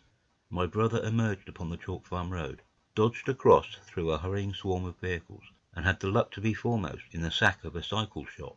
The front tyre of the machine he got was punctured in dragging it through the window, but he got up and off notwithstanding, with no further injury than a cut wrist. The steep foot of Haverstock Hill was impassable, owing to several overturned horses, and my brother struck into Belsize Road. So he got out of the fury of the panic, and, skirting the Edgware Road, reached Edgware about 7, fasting and wearied, but well ahead of the crowd. Along the road people were standing in the roadway, curious, wondering. He was passed by a number of cyclists, some horsemen, and 2 motor cars. A mile from Edgware the rim of the wheel broke, and the machine became unrideable. He left it by the roadside and trudged through the village. There were shops half opened in the main street of the place, and people crowded on the pavement and in the doorways and windows, staring astonished at this extraordinary procession of fugitives that was beginning. He succeeded in getting some food at an inn. For a time he remained in Edgware, not knowing what next to do. The flying people increased in number. Many of them, like my brother, seemed inclined to loiter in the place. There was no fresh news of the invaders from Mars. At that time the road was crowded, but as yet far from congested. Most of the fugitives at that hour were mounted on cycles, but there were soon motor cars, hansom cabs, and carriages hurrying along, and the dust hung in heavy clouds along the road to St. Albans. It was perhaps a vague idea of making his way to Chelmsford, where some friends of his lived, that at last induced my brother to strike into a quiet lane running eastward. Presently he came upon a stile, and, crossing it, followed a footpath northeastward. He passed near several farmhouses, and some little places whose names he did not learn. He saw few fugitives until, in a grass lane towards High Barnet, he happened upon 2 ladies who became his fellow travellers. He came upon them just in time to save them. He heard their screams, and, hurrying round the corner, saw a couple of men struggling to drag them out of the little pony chaise in which they had been driving, while a third with difficulty held the frightened pony's head. One of the ladies, a short woman dressed in white, was simply screaming. The other, a dark, slender figure, slashed at the man who gripped her arm with a whip she held in her disengaged hand. My brother immediately grasped the situation, shouted, and hurried towards the struggle. One of the men desisted and turned towards him, and my brother, realizing from his antagonist's face that a fight was unavoidable, and being an expert boxer, went into him forthwith and sent him down against the wheel of the chaise. It was no time for pugilistic chivalry, and my brother laid him quiet with a kick, and gripped the collar of the man who pulled at the slender lady's arm. He heard the clatter of hoofs. The whip stung across his face. A third antagonist struck him between the eyes, and the man he held wrenched himself free and made off down the lane in the direction from which he had come. Partly stunned, he found himself facing the man who had held the horse's head, and became aware of the chaise receding from him down the lane, swaying from side to side, and with the women in it looking back. The man before him, a burly rough, tried to close, and he stopped him with a blow in the face. Then, realizing that he was deserted, he dodged round and made off down the lane after the chaise, with the sturdy man close behind him, and the fugitive, who had turned now, following remotely. Suddenly he stumbled and fell. His immediate pursuer went headlong, and he rose to his feet to find himself with a couple of antagonists again. He would have had little chance against them had not the slender lady very pluckily pulled up and returned to his help. It seems she had had a revolver all this time, but it had been under the seat when she and her companion were attacked. She fired at 6 yards distance, narrowly missing my brother. The less courageous of the robbers made off, and his companion followed him, cursing his cowardice. They both stopped in sight down the lane, where the third man lay insensible. "Take this," said the slender lady, and she gave my brother her revolver. "Go back to the chaise," said my brother, wiping the blood from his split lip. She turned without a word. They were both panting, and they went back to where the lady in white struggled to hold back the frightened pony. The robbers had evidently had enough of it. When my brother looked again, they were retreating. "I'll sit here," said my brother, "if I may," and he got upon the empty front seat. The lady looked over her shoulder. "Give me the reins," she said, and laid the whip along the pony's side. In another moment a bend in the road hid the 3 men from my brother's eyes.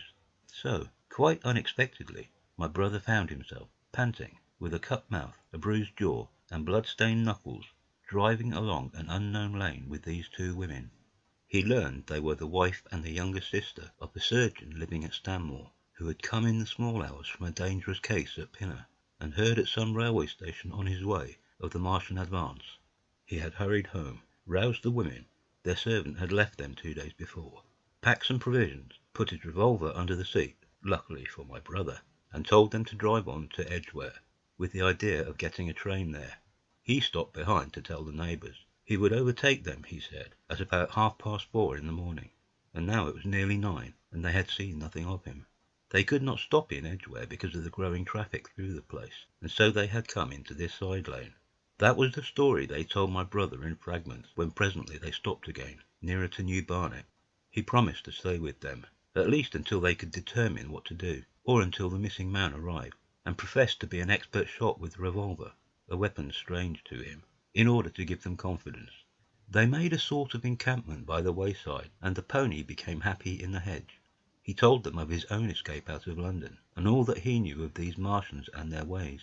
The sun crept higher in the sky, and after a time their talk died out, and gave place to an uneasy state of anticipation. Several wayfarers came along the lane, and of these my brother gathered such news as he could. Every broken answer he had deepened his impression of the great disaster that had come on humanity, deepened his persuasion of the immediate necessity for prosecuting this flight. He urged the matter upon them. "We have money," said the slender woman, and hesitated. Her eyes met my brother's, and her hesitation ended. "So have I," said my brother.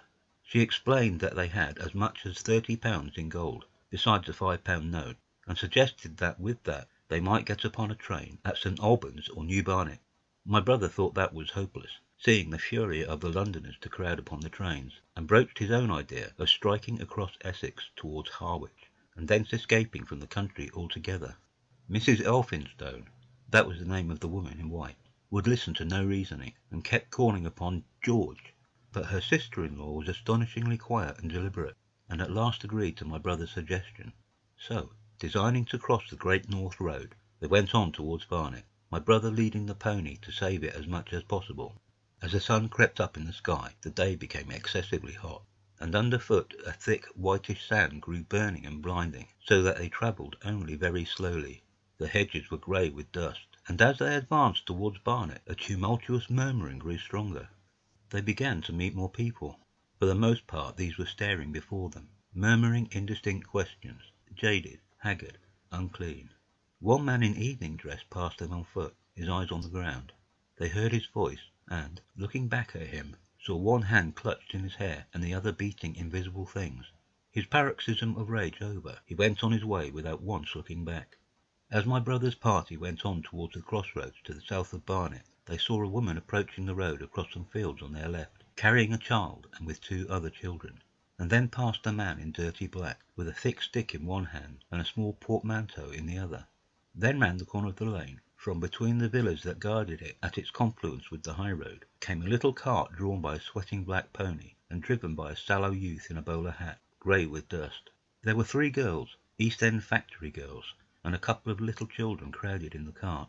"This'll take us round Edgware?" asked the driver, wild-eyed, white-faced, and when my brother told him it would if he turned to the left, he whipped up at once without the formality of thanks. My brother noticed the pale grey smoke, or haze, rising among the houses in front of them, and veiling the white facade of a terrace beyond the road that appeared between the backs of the villas. Mrs. Elphinstone suddenly cried out at a number of tongues of smoky red flame, leaping up above the houses in front of them against the hot blue sky. The tumultuous noise resolved itself now into the disorderly mingling of many voices, the gride of many wheels, the creaking of waggons, and the staccato of hoofs. The lane came round sharply not 50 yards from the crossroads. "Good heavens!" cried Mrs. Elphinstone. "What is this you are driving us into?" My brother stopped, for the main road was a boiling stream of people, a torrent of human beings rushing northward, one pressing on another. A great bank of dust, white and luminous in the blaze of the sun, made everything within 20 feet of the ground grey and indistinct, and was perpetually renewed by the hurrying feet of a dense crowd of horses and of men and women on foot, and by the wheels of vehicles of every description. "Way!" my brother heard voices crying. "Make way!" It was like riding into the smoke of a fire to approach the meeting point of the lane and road. The crowd roared like a fire, and the dust was hot and pungent. And, indeed, a little way up the road a villa was burning and sending rolling masses of black smoke across the road to add to the confusion. 2 men came past them, then a dirty woman, carrying a heavy bundle and weeping.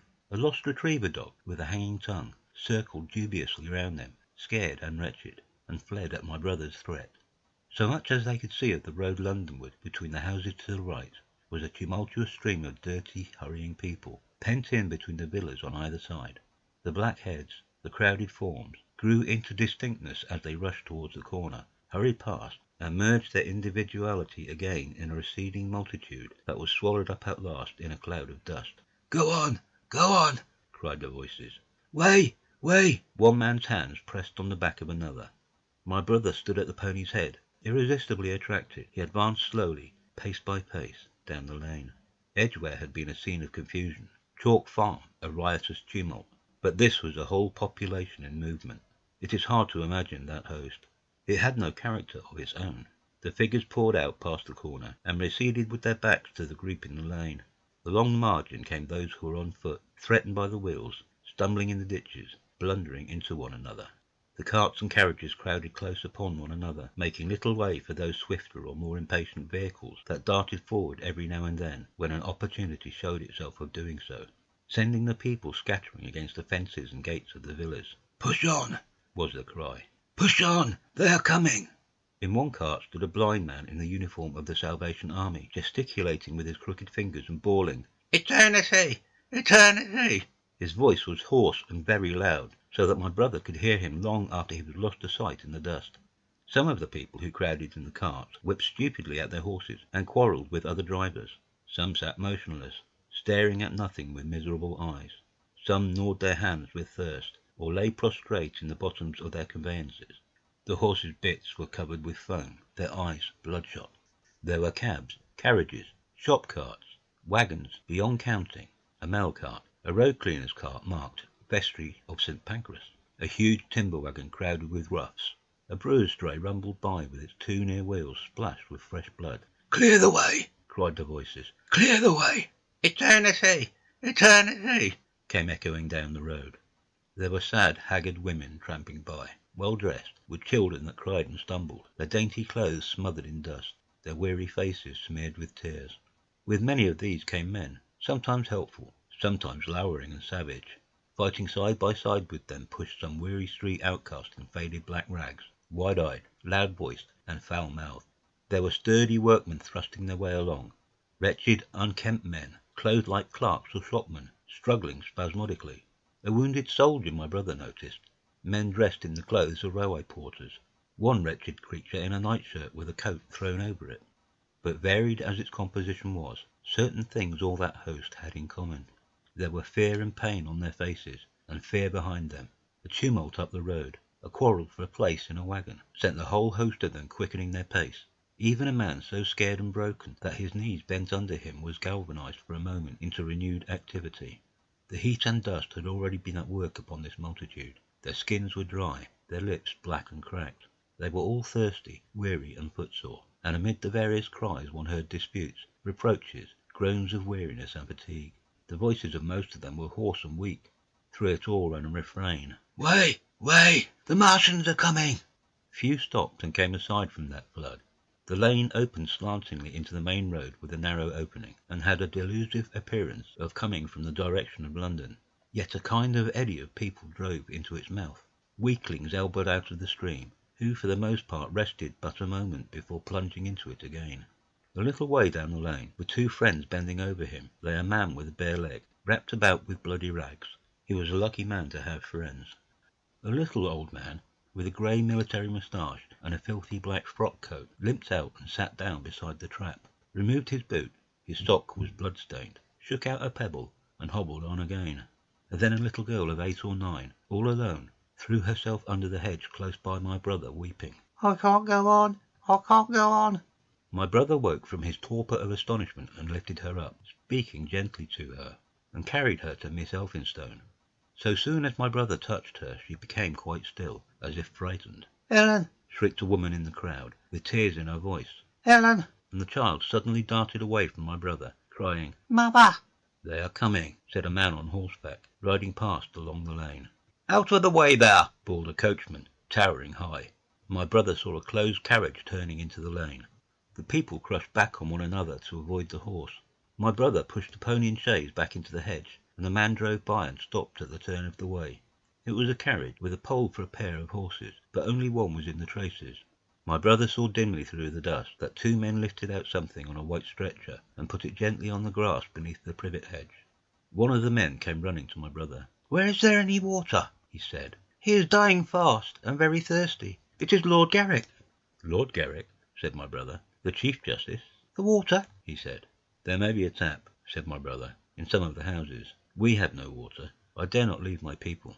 The man pushed against the crowd, towards the gate of the corner house. "Go on," said the people, thrusting at him. "They are coming! Go on!"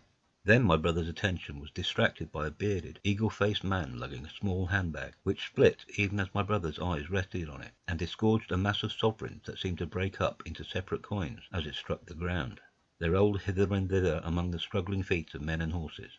The man stopped and looked stupidly at the heap, and the shaft of a cab struck his shoulder and sent him reeling. He gave a shriek and dodged back, and a cartwheel shaved him narrowly. "Way!" cried the men all about him. "Make way!" So soon as the cab had passed, he flung himself, with both hands open, upon the heap of coins, and began thrusting handfuls in his pocket. A horse rose close upon him, and in another moment, half rising, he had been borne down under the horse's hoofs.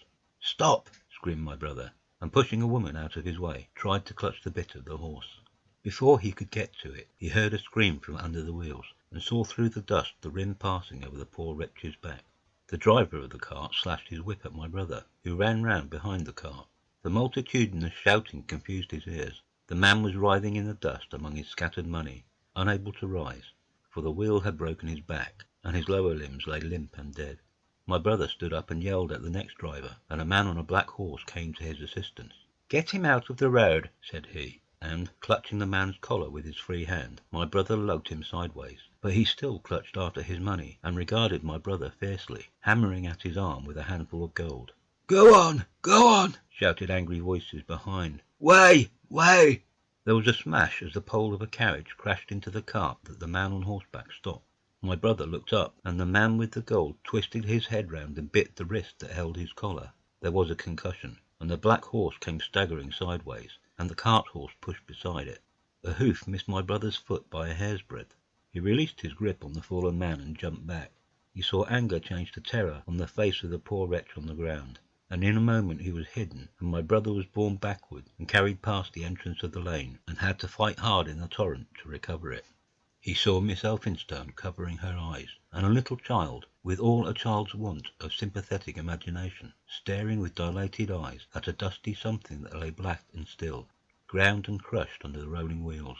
"Let us go back," he shouted, and began turning the pony round. "We cannot cross this hell," he said, and they went back 100 yards the way they had come, until the fighting crowd was hidden.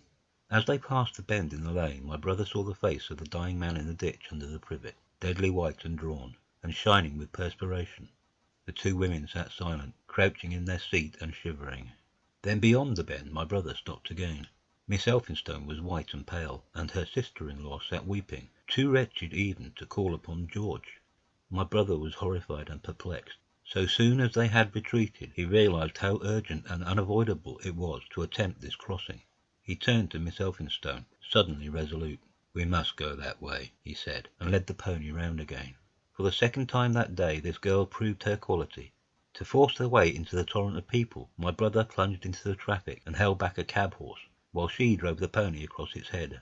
A wagon locked wheels for a moment and ripped a long splinter from the chaise. In another moment they were caught and swept forward by the stream. My brother, with the cabman's whip marks red across his face and hands, scrambled into the chaise and took the reins from her. "Point the revolver at the man behind," he said, giving it to her. "If he presses us too hard—" "No, point it at his horse." Then he began to look out for a chance of edging to the right across the road. But once in the stream he seemed to lose volition, to become a part of that dusty rout. They swept through Chipping Barnet with the torrent.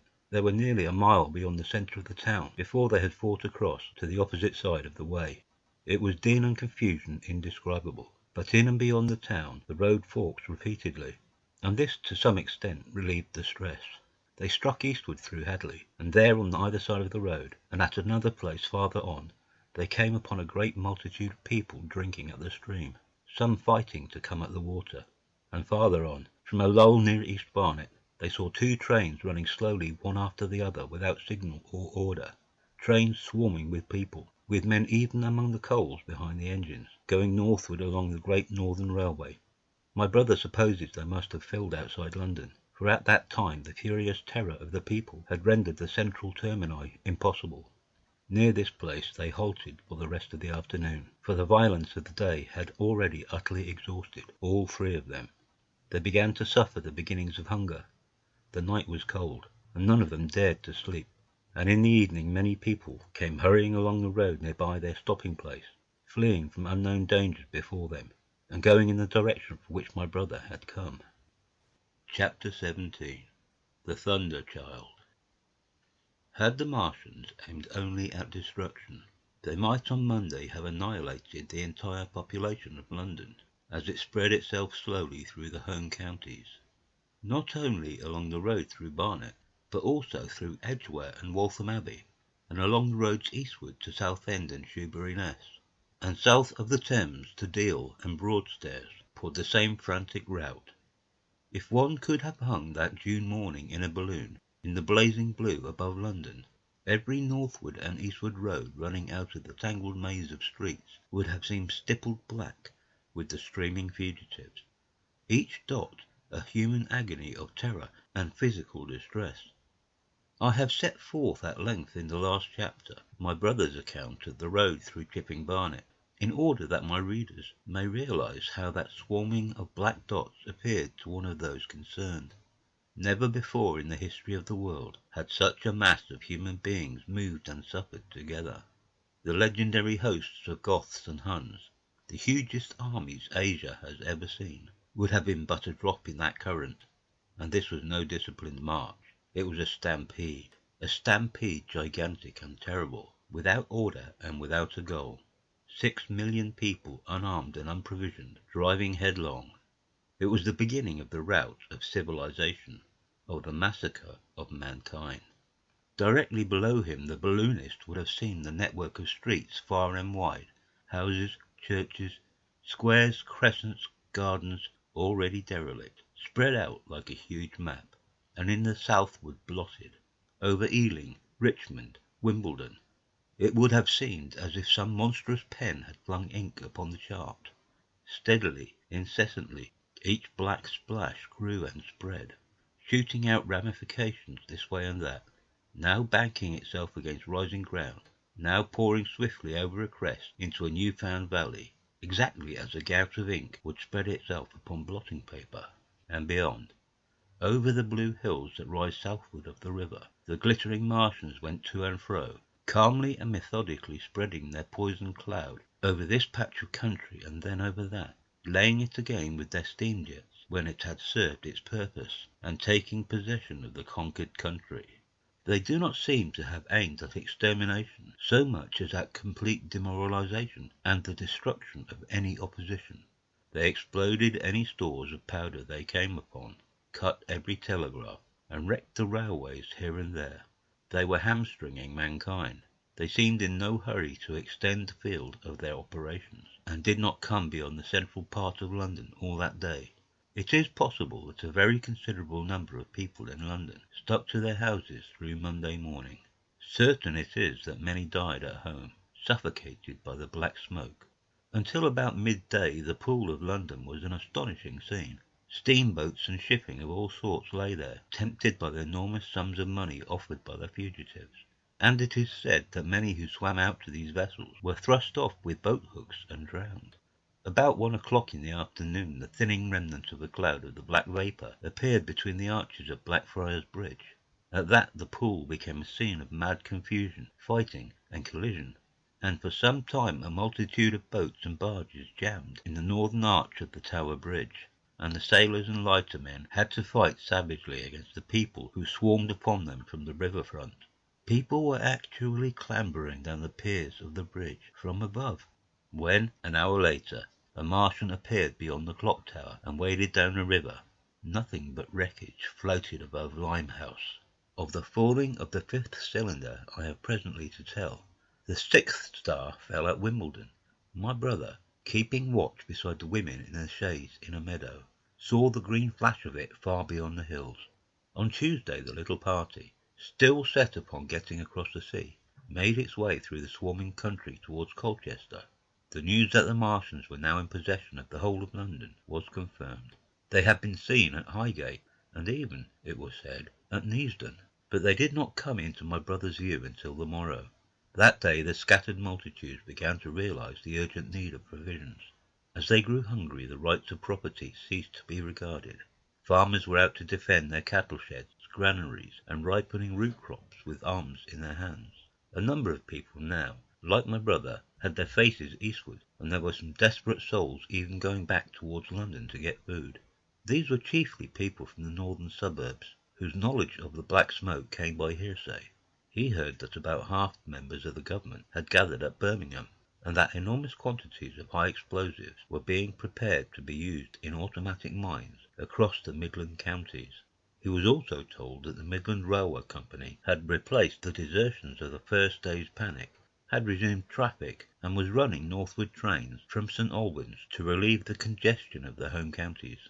There was also a placard in Chipping Ongar announcing that large stores of flour were available in the northern towns, and that within 24 hours bread would be distributed among the starving people in the neighbourhood. But this intelligence did not deter him from the plan of escape he had formed, and the three pressed eastward all day, and heard no more of the bread distribution than this promise. Nor, as a matter of fact, did anyone else hear more of it. That night fell the 7th star, falling upon Primrose Hill. It fell while Miss Elphinstone was watching, for she took that duty alternately with my brother. She saw it. On Wednesday the three fugitives, they had passed the night in a field of unripe wheat, reached Chelmsford, and there a body of the inhabitants calling itself the Committee of Public Supply, seized a pony as provisions and would give nothing in exchange for it but the promise of a share in it the next day. Here there were rumours of Martians at Epping, and news of the destruction of Waltham Abbey powder mills in a vain attempt to blow up one of the invaders. People were watching for Martians here from the church towers. My brother, very luckily for him as it chanced, preferred to push on at once to the coast rather than wait for food, although all three of them were very hungry. By midday they passed through Tillingham, which, strangely enough, seemed to be quite silent and deserted, save for a few furtive plunderers hunting for food. Near Tillingham they suddenly came in sight of the sea, and the most amazing crowd of shipping, of all sorts, that it is possible to imagine. For after the sailors could no longer come up the Thames, they came on to the Essex coast, to Harwich and Walton and Clacton, and afterwards to Foulness and Shoebury, to bring off the people. They lay in a huge sickle-shaped curve that vanished into mist at last towards the Naze. Close inshore was a multitude of fishing smacks, English, Scotch, French, Dutch, and Swedish, steam launches from the Thames, yachts, electric boats, and beyond were ships of larger burden, a multitude of filthy colliers, trim merchantmen, cattle ships, passenger boats, petroleum tanks, ocean tramps, and old white transport even, neat white and grey liners from Southampton and Hamburg, and along the blue coast across the black water. My brother could make out dimly a dense swarm of boats chaffering with the people on the beach, a swarm which also extended up the black water almost to Malden. About a couple of miles out lay an ironclad, very low in the water, almost, to my brother's perception, like a waterlogged ship. This was the ram Thunderchild. It was the only warship in sight, but far away to the right over the smooth surface of the sea, for that day there was a dead calm, lay a serpent of black smoke to mark the next ironclads of the Channel fleet, which hovered in an extended line, steam up and ready for action, across the Thames estuary during the course of the Martian conquest, vigilant and yet powerless to prevent it. At the sight of the sea, Mrs. Elphinstone, in spite of the assurances of her sister-in-law, gave way to panic. She had never been out of England before. She would rather die than trust herself friendless in a foreign country, and so forth. She seemed, poor woman, to imagine that the French and the Martians might prove very similar. She had been growing increasingly hysterical, fearful, and depressed during the 2 days' journeyings. Her great idea was to return to Stanmore. Things had always been well and safe at Stanmore. They would find George at Stanmore. It was with the greatest difficulty they could get her down to the beach, where presently my brother succeeded in attracting the attention of some men on a paddle steamer from the Thames. They sent a boat and drove a bargain for £36 for the three. The steamer was going, these men said, to Ostend. It was about 2 o'clock when my brother, having paid their fares at the gangway, found himself safely aboard the steamboat with his charges. There was food aboard, albeit at exorbitant prices, and the three of them contrived to eat a meal on one of the seats forward. There were already a couple of score of passengers aboard, some of whom had expended their last money in securing a passage. But the captain lay off the Blackwater until 5 in the afternoon, picking up passages until the seated decks were even dangerously crowded. He would probably have remained longer had it not been for the sound of guns that began about that hour in the south. As if in answer, the ironclad seaward fired a small gun and hoisted a string of flags. A jet of smoke sprang out of her funnels. Some of the passengers were of the opinion that this firing came from Shoebury Ness, until it was noticed that it was growing louder. At the same time, far away in the southeast, the masts and upper works of 3 ironclads rose one after the other out of the sea, beneath clouds of black smoke. But my brother's attention speedily reverted to the distant firing in the south. He fancied he saw a column of smoke rising out of the distant grey haze. The little steamer was already flapping her way eastward of the big crescent of shipping, and the low Essex coast was growing blue and hazy when a Martian appeared, small and faint in the remote distance, advancing along the muddy coast from the direction of Foulness. At that the captain on the bridge swore at the top of his voice, with fear and anger at his own delay, and the paddles seemed infected with his terror. Every soul aboard stood at the bulwarks or on the seats of the steamer, and stared at that distant shape, higher than the trees or church towers inland, and advancing with a leisurely parody of a human stride. It was the first Martian my brother had seen, and he stood, more amazed than terrified, watching this Titan advancing deliberately towards the shipping, wading farther and farther into the water as the coast fell away. Then, far away beyond the crouch, came another, striding over some stunted trees, and then yet another, still farther off, wading deeply through a shiny mud-flat that seemed to hang halfway up between sea and sky. They were all stalking seaward, as if to intercept the escape of the multitudinous vessels that were crowded between Foulness and the Naze. In spite of the throbbing exertions of the engines of the little paddle-boat, and the pouring foam that her wheels flung behind her, she receded with terrifying slowness from this ominous advance.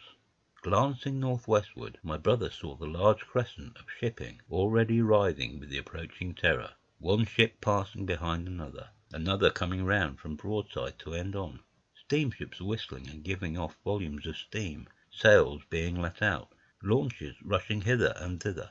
He was so fascinated by this, and by the creeping danger away to the left, that he had no eyes for anything seaward. And then a swift movement of the steamboat. She had suddenly come round to avoid being run down, flung him headlong from the seat upon which he was standing. There was a shouting all about him, a trampling of feet, and a cheer that seemed to be answered faintly. The steamboat lurched and rolled him over upon his hands. He sprang to his feet and saw to starboard, and not 100 yards from their heeling, pitching boat, a vast iron bulk like the blade of a plough tearing through the water, tossing it on either side in huge waves of foam that leapt towards the steamer, flinging her paddles helplessly in the air, and then sucking her deck down almost to the waterline. A douche of spray blinded my brother for a moment. When his eyes were clear again, he saw the monster had passed, and was rushing landward. Big iron upperworks rose out of this headlong structure, and from that twin funnels projected, and spat a smoking blast shot with fire. It was the torpedo ram, Thunderchild, steaming headlong, coming to the rescue of the threatened shipping. Keeping his footing on the heaving deck by clutching the bulwarks, my brother looked past this charging leviathan at the Martians again, and he saw the three of them now close together, and standing so far out to sea that their tripod supports were almost entirely submerged. Thus sunken, and seen in remote perspective, they appeared far less formidable than the huge iron bulk in whose wake the steamer was pitching so helplessly. It would seem they were regarding this new antagonist with astonishment. To their intelligence, it may be, the giant was even such another as themselves. The Thunderchild fired no gun, but simply drove full speed towards them. It was probably her not firing that enabled her to get so near the enemy as she did. They did not know what to make of her. One shell, and they would have sent her to the bottom forthwith with the heat ray. She was steaming at such a pace that in a minute she seemed halfway between the steamboat and the Martians, a diminishing black bulk against the receding horizontal expanse of the Essex coast. Suddenly the foremost Martian lowered his tube and discharged a canister of the black gas at the ironclad. It hit her larboard side and glanced off in an inky jet that rolled away to seaward, an unfolding torrent of black smoke from which the ironclad drove clear. To the watchers from the steamer, low in the water and with the sun in their eyes, it seemed as though she were already among the Martians. They saw the gaunt figures separating and rising out of the water as they retreated shoreward, and one of them raised the camera-like generator of the heat ray. He held it pointing obliquely downward, and a bank of steam sprang from the water at its touch. It must have driven through the iron of the ship's side like a white-hot iron rod through paper. A flicker of flame went up through the rising steam, and then the Martian reeled and staggered. In another moment he was cut down, and a great body of water and steam shot high in the air. The guns of the Thunderchild sounded through the reek, going off one after the other, and one shot splashed the water high, close by the steamer, ricocheted towards the other flying ships to the north, and smashed a smack to matchwood. But no one heeded that very much.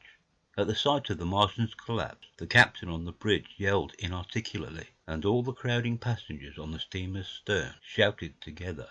And then they yelled again, for, surging out beyond the white tumult, drove something long and black, the flames streaming from its middle parts, its ventilators and funnels spouting fire. She was alive still. The steering gear, it seems, was intact and her engines working. She headed straight for a second Martian, and was within 100 yards of him when the heat ray came to bear. Then, with a violent thud, a blinding flash, her decks, her funnels, leapt upward. The Martian staggered with the violence of her explosion, and in another moment the flaming wreckage, still driving forward with the impetus of its pace, had struck him and crumpled him up like a thing of cardboard. My brother shouted involuntarily. A boiling tumult of steam hid everything again. "Two!" yelled the captain. Everyone was shouting. The whole steamer from end to end rang with frantic cheering that was taken up first by one and then by all in the crowding multitude of ships and boats that was driving out to sea. The steam hung upon the water for many minutes, hiding the third Martian and the coast altogether, and all this time the boat was paddling steadily out to sea and away from the fight. And when at last the confusion cleared, the drifting bank of black vapour intervened, and nothing of the Thunder Child could be made out, nor could the third Martian be seen. But the ironclads to seaward were now quite close, and standing in towards shore past the steamboat. The little vessel continued to beat its way seaward, and the ironclads receded slowly towards the coast, which was hidden still by a marbled bank of vapour, part steam, part black gas, eddying and combining in the strangest way. The fleet of refugees was scattering to the northeast. Several smacks were sailing between the ironclads and the steamboat. After a time, and before they reached the sinking cloud bank, the warships turned northward, and then abruptly went about and passed into the thickening haze of evening southward. The coast grew faint, and at last indistinguishable amid the low banks of clouds that were gathering about the sinking sun. Then suddenly out of the golden haze of the sunset came the vibration of guns, and a form of black shadows moving. Everyone struggled to the rail of the steamer and peered into the blinding furnace of the west, but nothing was to be distinguished clearly. A mass of smoke rose slanting and barred the face of the sun. The steamboat throbbed on its way through an interminable suspense. The sun sank into grey clouds. The sky flushed and darkened. The evening star trembled into sight. It was deep twilight when the captain cried out and pointed. My brother strained his eyes. Something rushed up into the sky out of the greyness, rushing slantingly upward and very swiftly into the luminous clearness above the clouds in the western sky. Something flat and broad, and very large, that swept round in a vast curve, grew smaller, sank slowly, and vanished again into the grey mystery of the night. And as it flew, it rained down darkness upon the land. Book 2. The Earth Under the Martians. Chapter 1. Underfoot. In the first book, I have wandered so much from my own adventures to tell of the experiences of my brother that all through the last 2 chapters I and the curate have been lurking in the empty house at Halliford, whither we fled to escape the black smoke. There I will resume. We stopped there all Sunday night and all the next day, the day of the panic, in a little island of daylight, cut off by the black smoke from the rest of the world. We could do nothing but wait in aching inactivity during those 2 weary days. My mind was occupied by anxiety for my wife. I figured her at Leatherhead, terrified, in danger, mourning me already as a dead man. I paced the rooms and cried aloud when I thought of how I was cut off from her, of all that might happen to her in my absence. My cousin, I knew, was brave enough for any emergency, but he was not the sort of man to realize danger quickly, to rise promptly. What was needed now was not bravery, but circumspection. My only consolation was to believe that the Martians were moving Londonward and away from her. Such vague anxieties keep the mind sensitive and painful. I grew weary and irritable with the curate's perpetual ejaculations. I tired of the sight of his selfish despair. After some ineffectual remonstrance, I kept away from him, staying in a room, evidently a children's schoolroom, containing globes, forms, and copybooks. When he followed me thither, I went to a box room at the top of the house, and, in order to be alone with my aching miseries, locked myself in. We were hopelessly hemmed in by the black smoke all that day and the morning of the next. There were signs of people in the next house on Sunday evening, a face at a window, and moving lights, and later the slamming of a door. But I do not know who these people were, nor what became of them. We saw nothing of them the next day. The black smoke drifted slowly riverward all through Monday morning, creeping nearer and nearer to us, driving at last along the roadway outside the house that hid us. A Martian came across the fields about midday, laying the stuff with a jet of superheated steam that hissed against the walls, smashed all the windows it touched, and scalded the curate's hand as he fled out of the front room. When at last we crept across the sodden rooms and looked out again, the country northward was as though a black snowstorm had passed over it. Looking towards the river, we were astonished to see an unaccountable redness mingling with the black of the scorched meadows. For a time we did not see how this change affected our position, save that we were relieved of our fear of the black smoke. But later I perceived that we were no longer hemmed in, that now we might get away. So soon as I realized that the way of escape was open, my dream of action returned. But the curate was lethargic, unreasonable. "We are safe here," he repeated. "safe here." I resolved to leave him. Would that I had! Wiser now for the artilleryman's teaching, I sought out food and drink. I had found oil and rags for my burns, and I also took a hat and flannel shirt that I found in one of the bedrooms. When it was clear to him that I meant to go alone, had reconciled myself to going alone, he suddenly roused himself to come, and all being quiet throughout the afternoon, we started about 5 o'clock, as I should judge, along the blackened road to Sunbury. In Sunbury, and at intervals along the road, were dead bodies lying in contorted attitudes, horses as well as men, overturned carts and luggage, all covered thickly with black dust. That pall of cindery powder made me think of what I had read of the destruction of Pompeii. We got to Hampton Court without misadventure, our minds full of strange and unfamiliar appearances, and at Hampton Court our eyes were relieved to find a patch of green that had escaped the suffocating drift. We went through Bushy Park, with its deer going to and fro under the chestnuts, and some men and women hurrying in the distance towards Hampton, and so we came to Twickenham. These were the first people we saw. Away across the road, the woods beyond Ham and Petersham were still afire. Twickenham was uninjured by either heat ray or black smoke, and there were more people about here, though none could give us news. For the most part they were like ourselves, taking advantage of a lull to shift their quarters. I have an impression that many of the houses here were still occupied by scared inhabitants, too frightened even for flight. Here too the evidence of a hasty rout was abundant along the road. I remember most vividly 3 smashed bicycles in a heap, pounded into the road by the wheels of subsequent carts. We crossed Richmond Bridge about 8:30. We hurried across the exposed bridge, of course, but I noticed floating down the stream a number of red masses, some many feet across. I did not know what these were. There was no time for scrutiny, and I put a more horrible interpretation on them than they deserved. Here again on the Surrey side were black dust that had once been black smoke, and dead bodies, a heap near the approach to the station. But we had no glimpse of the Martians until we were some way towards Barnes. We saw in the blackened distance a group of 3 people running down a side street towards the river, but otherwise it seemed deserted. Up the hill Richmond town was burning briskly. Outside the town of Richmond there was no trace of the black smoke. Then suddenly, as we approached Kew, came a number of people running, and the upper works of a Martian fighting machine loomed in sight over the housetops, not 100 yards away from us. We stood aghast at our danger, and had the Martian looked down we must immediately have perished. We were so terrified that we dared not go on, but turned aside and hid in a shed in a garden. There the curate crouched, weeping silently, and refusing to stir again. But my fixed idea of reaching Leatherhead would not let me rest, and in the twilight I ventured out again. I went through a shrubbery and along a passage beside a big house standing in its own grounds, and so emerged upon the road towards Kew. The curate I left in the shed, but he came hurrying after me. That second start was the most foolhardy thing I ever did, for it was manifest the Martians were about us. No sooner had the curate overtaken me than we saw either the fighting machine we had seen before, or another, far away across the meadows in the direction of Kew Lodge. 4 or 5 little black figures hurried before it across the green grey of the field, and in a moment it was evident that this Martian pursued them. In 3 strides he was among them, and they ran radiating from his feet in all directions. He used no heat ray to destroy them, but picked them up one by one.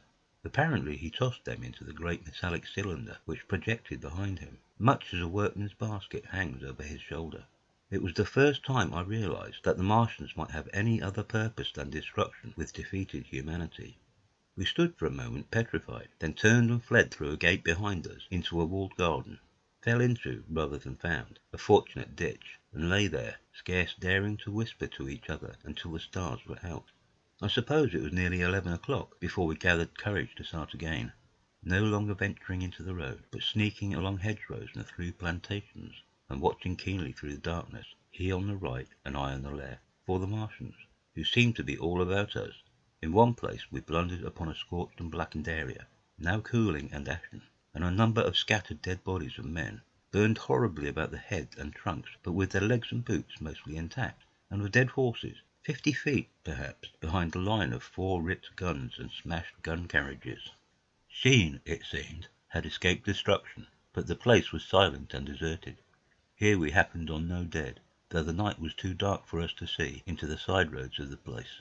In Sheen my companion suddenly complained of faintness and thirst, and we decided to try one of the houses.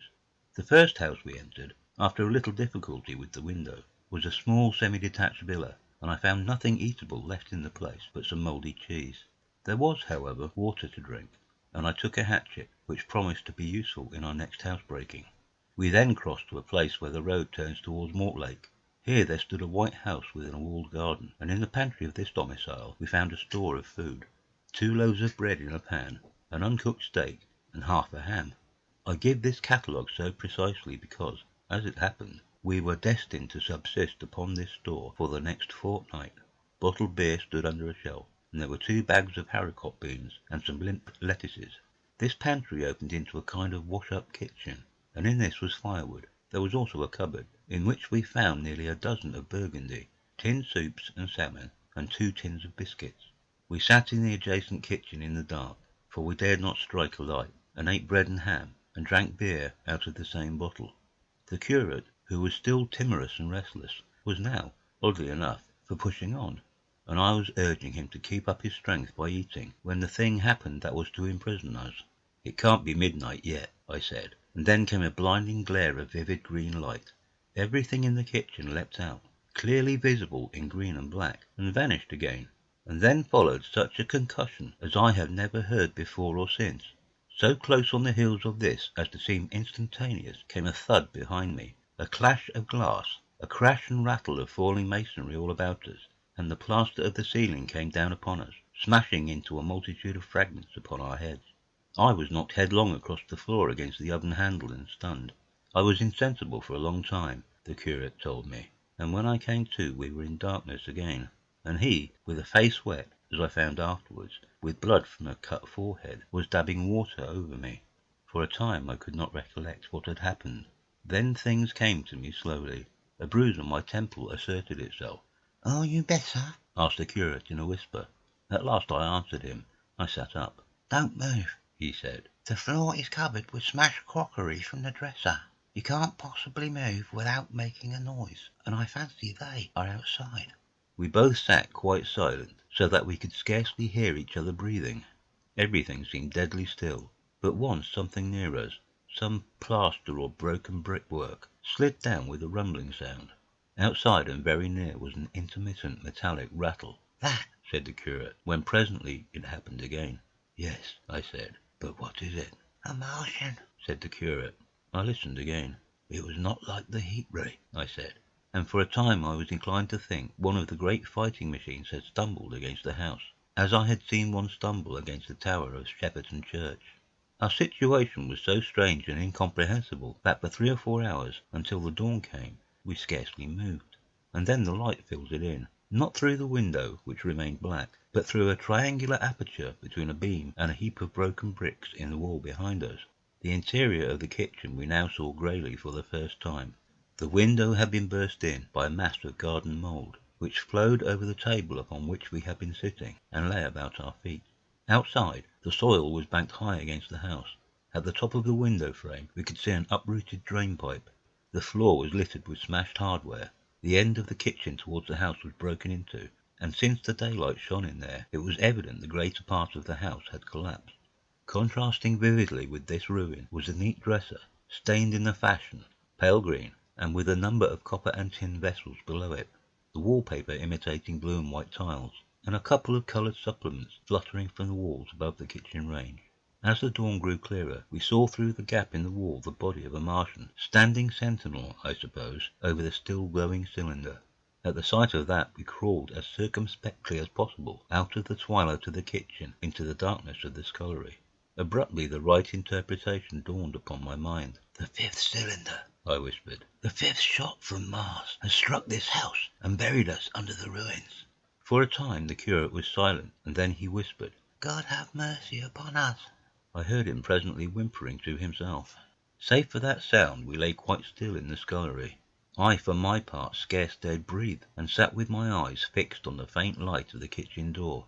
I could just see the curate's face, a dim oval shape, and his collars and cuffs. Outside there began a metallic hammering, then a violent hooting, and then again, after a quiet interval, a hissing like the hissing of an engine.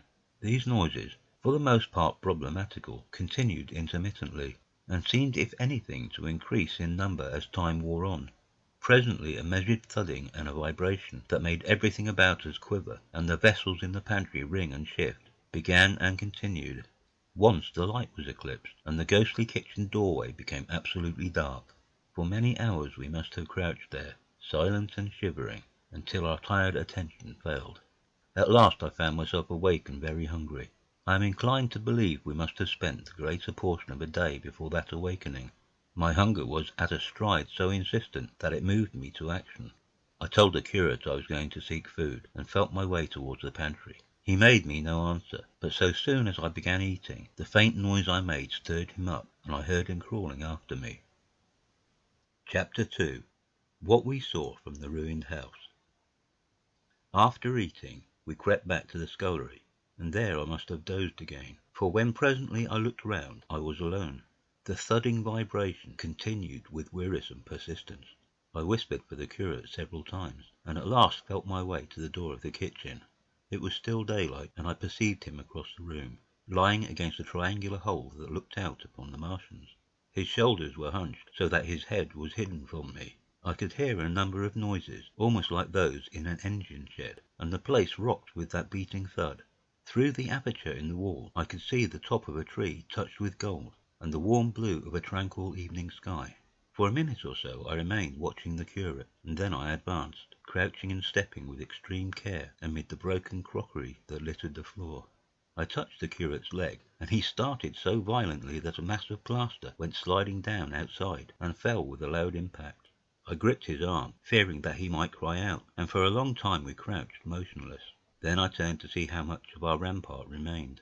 The detachment of the plaster had left a vertical slit open in the debris, and by raising myself cautiously across a beam, I was able to see out of this gap into what had been overnight a quiet suburban roadway.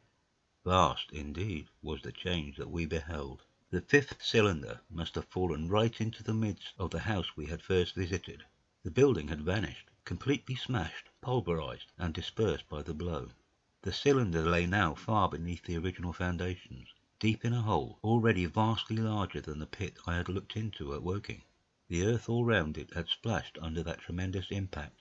Splashed is the only word, and lay in heaped piles that hid the masses of the adjacent houses.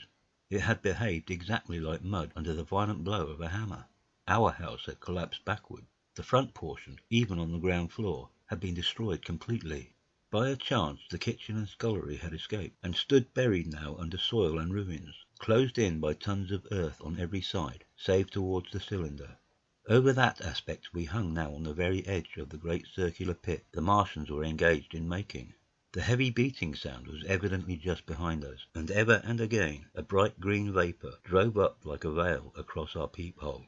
The cylinder was already opened in the centre of the pit, and on the farther edge of the pit, amid the smashed and gravel-heaped shrubbery, one of the great fighting machines, deserted by its occupant, stood stiff and tall against the evening sky. At first I scarcely noticed the pit and the cylinder, although it has been convenient to describe them first, on account of the extraordinary glittering mechanism I saw busy in the excavation, and on account of the strange creatures that were crawling slowly and painfully across the heaped mould near it.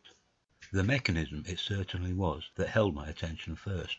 It was one of those complicated fabrics that have since been called handling machines, and the study of which has already given such an enormous impetus to terrestrial invention.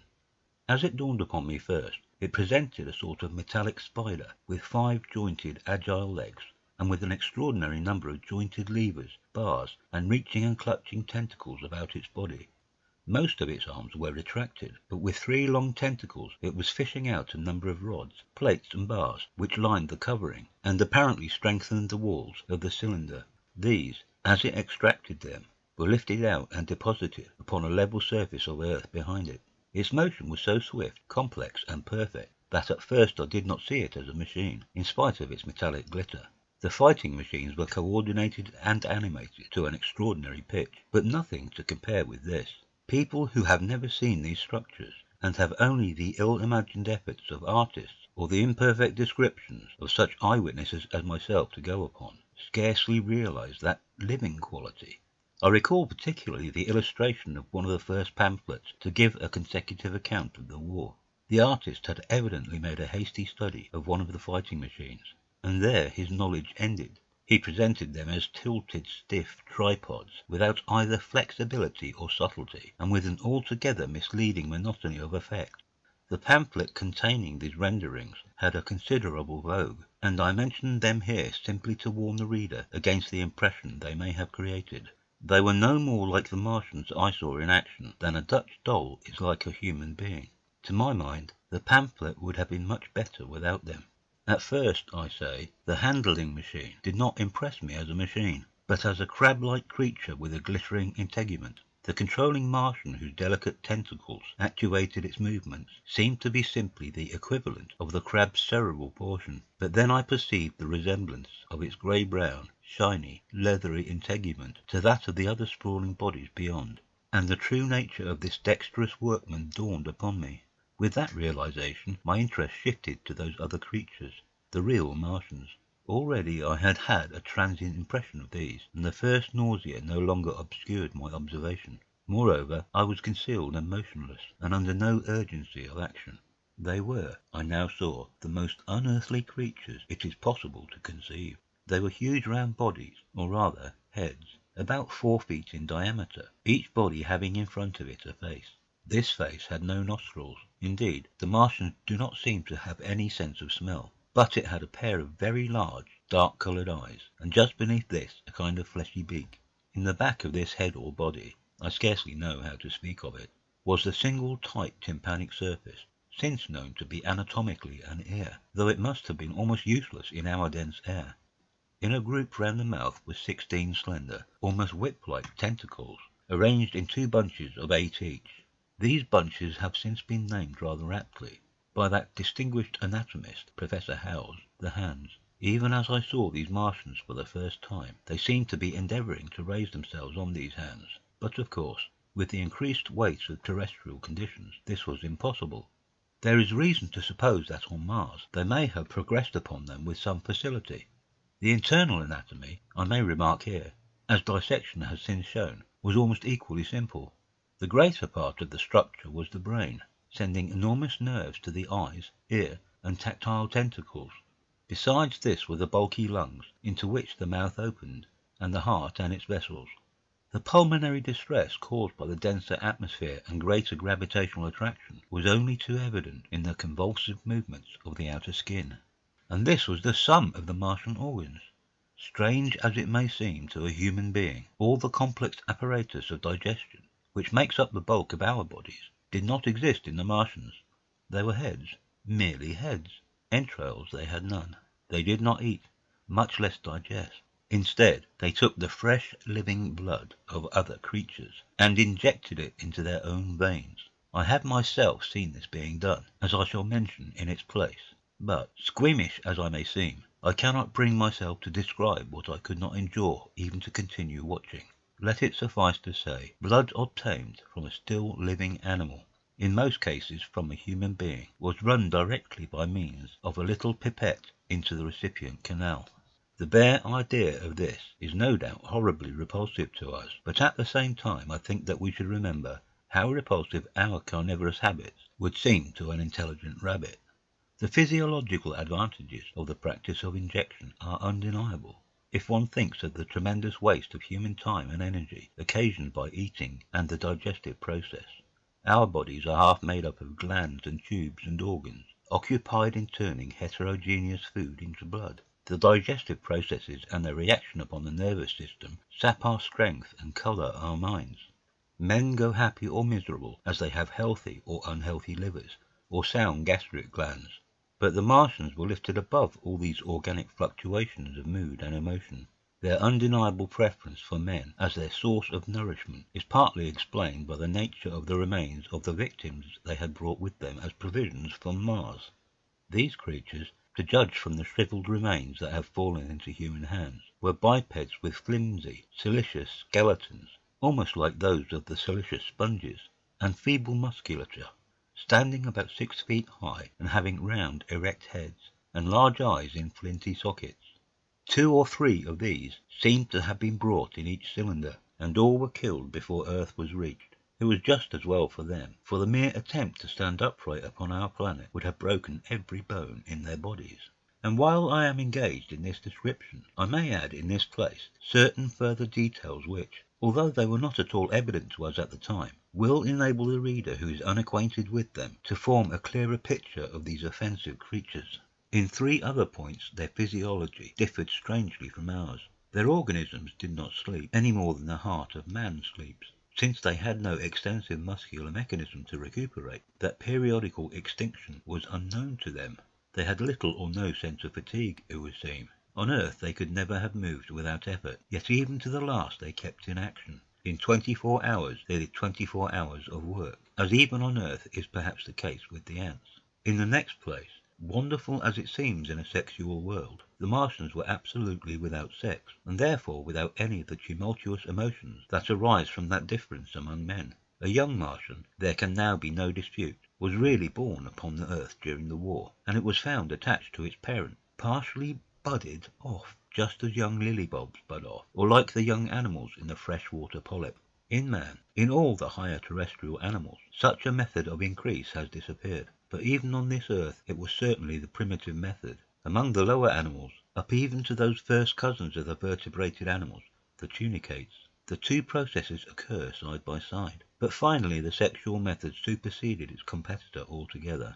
On Mars, however, just the reverse has apparently been the case. It is worthy of remark that a certain speculative writer of quasi-scientific repute, writing long before the Martian invasion, did forecast for man a final structure not unlike the actual Martian condition. His prophecy, I remember, appeared in November or December 1893 in a long-defunct publication, the Pall Mall Budget, and I recall a caricature of it in a pre-Martian periodical called Punch. He pointed out, writing in a foolish, facetious tone, that the perfection of mechanical appliances must ultimately supersede limbs, the perfection of chemical devices, digestion, that such organs as hair, external nose, teeth, ears, and chin were no longer essential parts of the human being, and that the tendency of natural selection would lie in the direction of their steady diminution through the coming ages.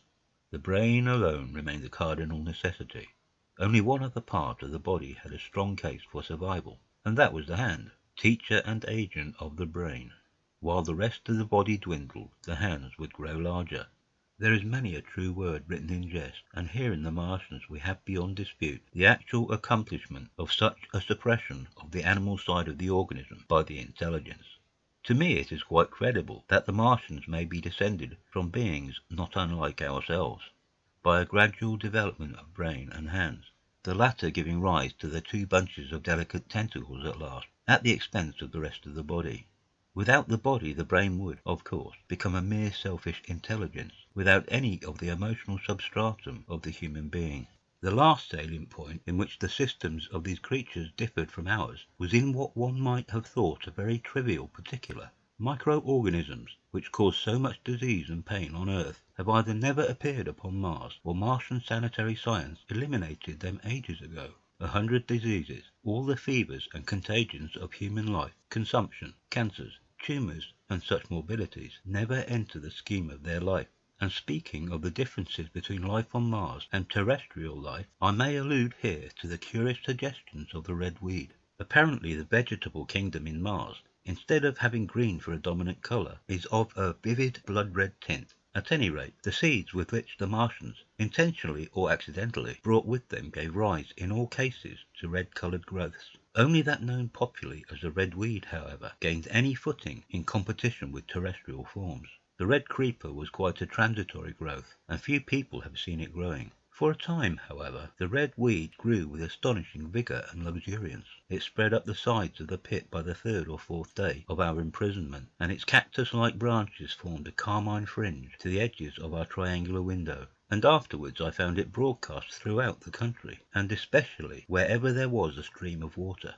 The Martians had what appears to have been an auditory organ, a single round drum at the back of the head body, and eyes with a visual range not very different from ours, except that, according to Phillips, blue and violet were as black to them. It is commonly supposed that they communicated by sounds and tentacular gesticulations.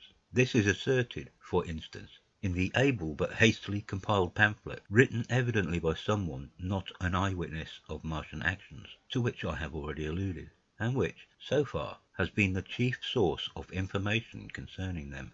Now, no surviving human being saw so much of the Martians in action as I did. I take no credit to myself for an accident, but the fact is so, and I assert that I watched them closely time after time, and that I have seen 4, 5, and once 6 of them sluggishly performing the most elaborately complicated operations together without either sound or gesture. Their peculiar hooting invariably preceded feeding. It had no modulation and was, I believe, in no sense a signal, but merely the expiration of air preparatory to the suctional operation. I have a certain claim to at least an elementary knowledge of psychology, and in this matter I am convinced, as firmly as I am convinced of anything, that the Martians interchange thoughts without any physical intermediation, and I have been convinced of this in spite of strong preconceptions. Before the Martian invasion, as an occasional reader here or there may remember, I had written with some little vehemence against the telepathic theory. The Martians wore no clothing. Their conceptions of ornament and decorum were necessarily different from ours, and not only were they evidently much less sensible of changes of temperature than we are, but changes of pressure do not seem to have affected their health at all seriously. Yet though they wore no clothing, it was in the other artificial additions to their bodily resources that their great superiority of man lay. We men, with our bicycles and road skates, our Lilienthal soaring machines, our guns and sticks and so forth, are just in the beginning of the evolution that the Martians have worked out. They have become practically mere brains, wearing different bodies according to their needs, just as men wear suits of clothes and take a bicycle in a hurry, or an umbrella in the wet. And of their appliances, perhaps nothing is more wonderful to a man than the curious fact that what is the dominant feature in almost all human devices in mechanism is absent. The wheel is absent among all the things they brought to earth. There is no trace or suggestion of their use of wheels. One would have at least expected it in locomotion, and in this connection it is curious to remark that even on this earth nature has never hit upon the wheel, or has preferred other expedients to its development. And not only did the Martians either not know of, which is incredible, or abstain from, the wheel, but in their apparatus singularly little use is made of the fixed pivot, or relatively fixed pivot, with circular motions thereabout confined to one plane. Almost all the joints of the machinery present a complicated system of sliding parts, moving over small but beautifully curved friction bearings. And while upon this matter of detail, it is remarkable that the long leverages of their machines are in most cases actuated by a sort of sham musculature of the discs in an elastic sheath. These discs become polarized and drawn closely and powerfully together when traversed by a current of electricity. In this way, the curious parallelism to animal motions, which was so striking and disturbing to the human beholder, was attained. Such quasi-muscles abounded in the crab-like handling machine which, on my first peeping out of the slit, I watched unpacking the cylinder. It seemed infinitely more alive than the actual Martians lying beyond it in the sunset light, panting, stirring ineffectual tentacles, and moving feebly after their vast journey across space. While I was still watching their sluggish motions in the sunlight, and noting each strange detail of their form, the curate reminded me of his presence by pulling violently at my arm. I turned a scowling face and silent, eloquent lips. He wanted the slit, which permitted only one of us to peep through, and so I had to forego watching them for a time, while he enjoyed that privilege. When I looked again, the busy handling machine had already put together several of the pieces of apparatus it had taken out of the cylinder, into a shape having an unmistakable likeness to its own, and down on the left a busy little digging mechanism had come into view, emitting jets of green vapour and working its way round the pit, excavating and embanking in a methodical and discriminating manner. This it was which had caused the regular beating noise, and the rhythmic shocks that had kept our ruinous refuge quivering. It piped and whistled as it worked. So far as I could see, the thing was without a directing Martian at all. Chapter 3. The Days of Imprisonment. The arrival of a second fighting machine drove us from our peephole into the scullery, for we feared that from his elevation the Martian might see down upon us behind our barrier. At a later date we began to feel less in danger of their eyes, for to an eye in the dazzle of the sunlight outside, our refuge must have been a blank blackness. But at first the slightest suggestion of approach drove us into the scullery in heart-throbbing retreat. Yet terrible as was the danger we incurred, the attraction of peeping was for both of us irresistible. I recall now with a sort of wonder that, in spite of the infinite danger in which we were between starvation and a still more terrible death, we could yet struggle bitterly for that horrible privilege of sight. We would race across the kitchen in a grotesque way between eagerness and the dread of making a noise, and strike each other and thrust and kick within a few inches of exposure.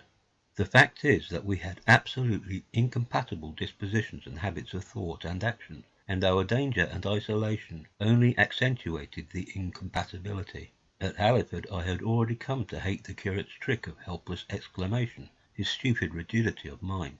His endless muttering monologue vitiated every effort I made to think out a line of action, and drove me at times, thus pent up and intensified, almost to the verge of craziness. He was as lacking in restraint as a silly woman. He would weep for hours together, and I verily believe that to the very end this spoiled child of life thought his weak tears in some way efficacious. And I would sit in the darkness, unable to keep my mind off him by reason of his importunities. He ate more than I did, and it was in vain I pointed out that our only chance of life was to stop in the house until the Martians had done with their pit, that in that long patience a time might presently come when we should need food. He ate and drank impulsively in heavy meals at long intervals. He slept little. As the days wore on, his utter carelessness of any consideration so intensified our distress and danger that I had, much as I loathed doing it, to resort to threats, and at last to blows. That brought him to reason for a time, but he was one of those weak creatures, void of pride, timorous, anemic, hateful souls, full of shifty cunning, who face neither God nor man, who face not even themselves. It is disagreeable for me to recall and write these things, but I set them down that my story may lack nothing. Those who have escaped the dark and terrible aspects of life will find my brutality, my flash of rage in our final tragedy, easy enough to blame, for they know what is wrong as well as any, but not what is possible to tortured men. But those who have been under the shadow, who have gone down at last to elemental things, will have a wider charity.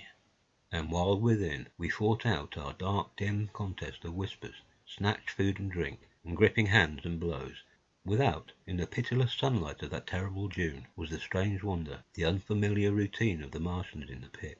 Let me return to those first new experiences of mine. After a time I ventured back to the peephole, to find that the newcomers had been reinforced by the occupants of no fewer than 3 of the fighting machines. These last had brought with them certain fresh appliances that stood in an orderly manner about the cylinder. The second handling machine was now completed, and was busied in serving one of the novel contrivances the big machine had brought. This was a body resembling a milk can in its general form, above which oscillated a pear-shaped receptacle, and from which a stream of white powder flowed into a circular basin below. The oscillatory motion was imparted to this by one tentacle of the handling machine. With 2 spatulate hands the handling machine was digging out and flinging masses of clay into the pear-shaped receptacle above, while with another arm it periodically opened the door and removed rusty and blackened clinkers from the middle part of the machine. Another steely tentacle directed the powder from the basin along a ribbed channel towards some receiver that was hidden from me by the mound of bluish dust. From this unseen receiver a little thread of green smoke rose vertically into the quiet air. As I looked, the handling machine, with a faint and musical clinking, extended, telescopic fashion, a tentacle that had been a moment before a mere blunt projection, until its end was hidden behind the mound of clay. In another second it had lifted a bar of white aluminium into sight, untarnished as yet, and shining dazzlingly, and deposited it in a growing stack of bars that stood at the side of the pit. Between sunset and starlight this dexterous machine must have made more than 100 such bars out of the crude clay. and the mound of bluish dust rose steadily until it topped the side of the pit. The contrast between the swift and complex movements of these contrivances and the inert, panting clumsiness of their masters was acute, and for days I had to tell myself repeatedly that these latter were indeed the living of the two things. The curate had possession of the slip when the first men were brought to the pit. I was sitting below, huddled up, listening with all my ears. He made a sudden movement backward, and I, fearful that we were observed, crouched in a spasm of terror. He came sliding down the rubbish and crept beside me in the darkness, inarticulate, gesticulating, and for a moment I shared his panic.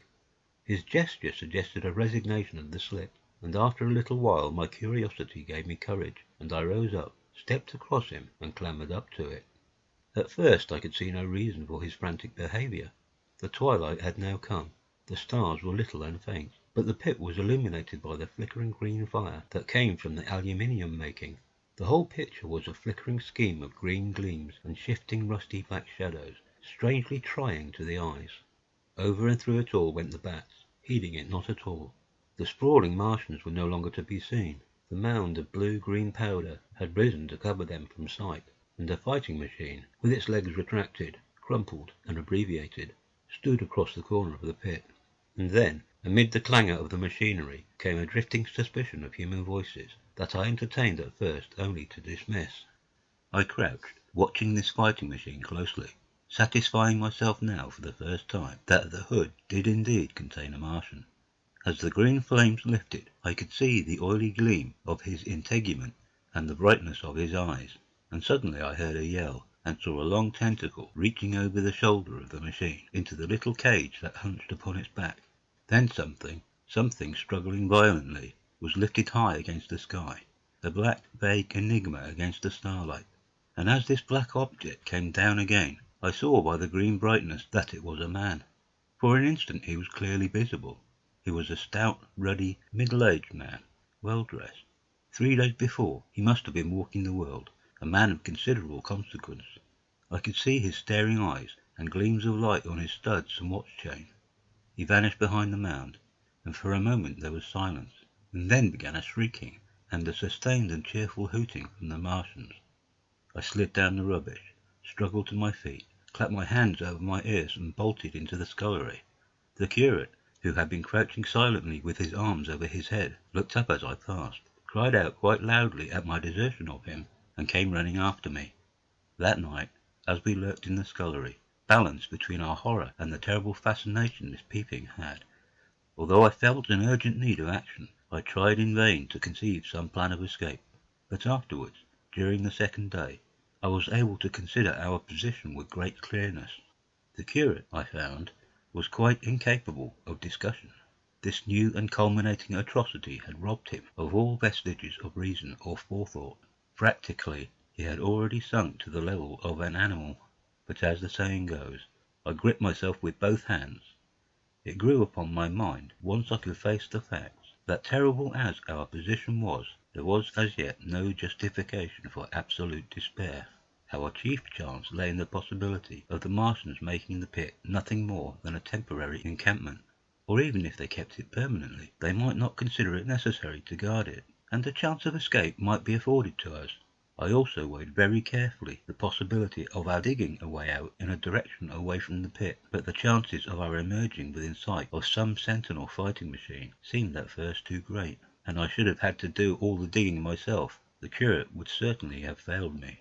It was on the third day, if my memory serves me right, that I saw the lad killed. It was the only occasion on which I actually saw the Martians feed. After that experience, I avoided the hole in the wall for the better part of a day.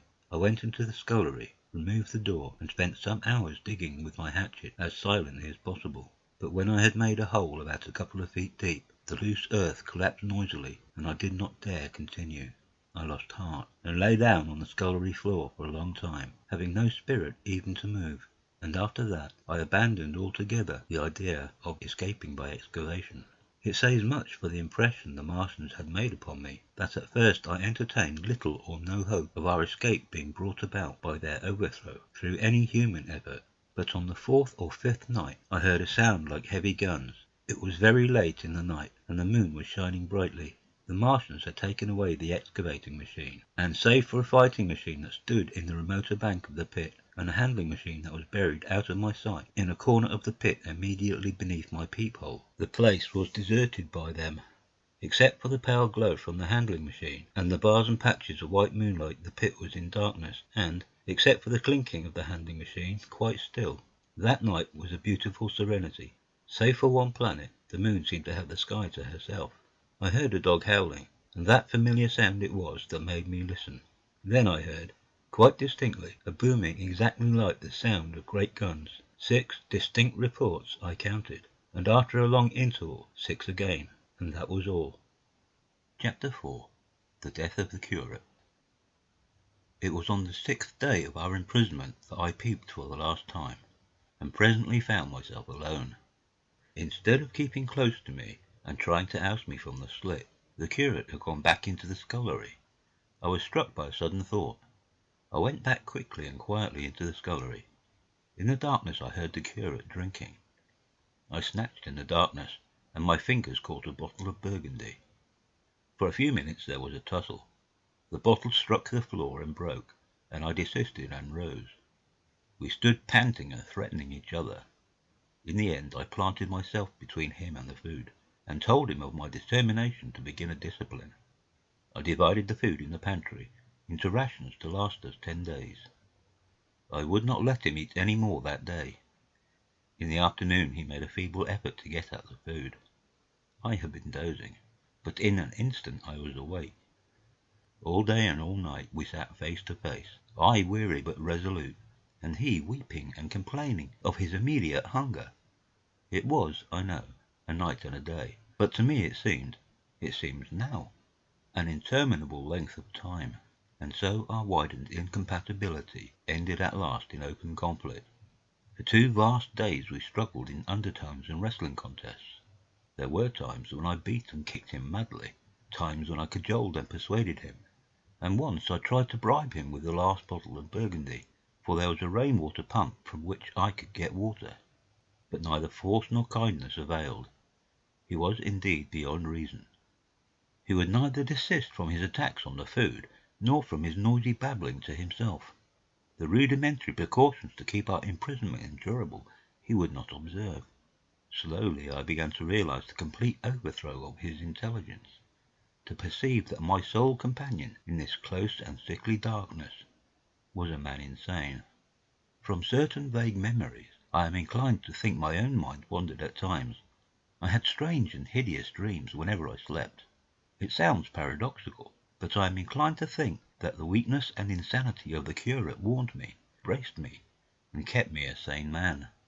On the 8th day he began to talk aloud instead of whispering, and nothing I could do would moderate his speech. "It is just, O God," he would say, over and over again. "It is just. On me and mine be the punishment laid. We have sinned. We have fallen short. There was poverty, sorrow. The poor were trodden in the dust, and I held my peace. I preached acceptable folly. My God, what folly! When I should have stood up, though I died for it, and called upon them to repent. Repent, oppressors of the poor and needy, the winepress of God." Then he would suddenly revert to the matter of the food I withheld from him, praying, begging, weeping, at last threatening. He began to raise his voice. I prayed him not to. He perceived a hold on me. He threatened he would shout and bring the Martians upon us. For a time that scared me, but any concession would have shortened our chance of escape beyond estimating. I defied him, although I felt no assurance that he might not do this thing. But that day, at any rate, he did not. He talked with his voice rising slowly through the greater part of the 8th and 9th days.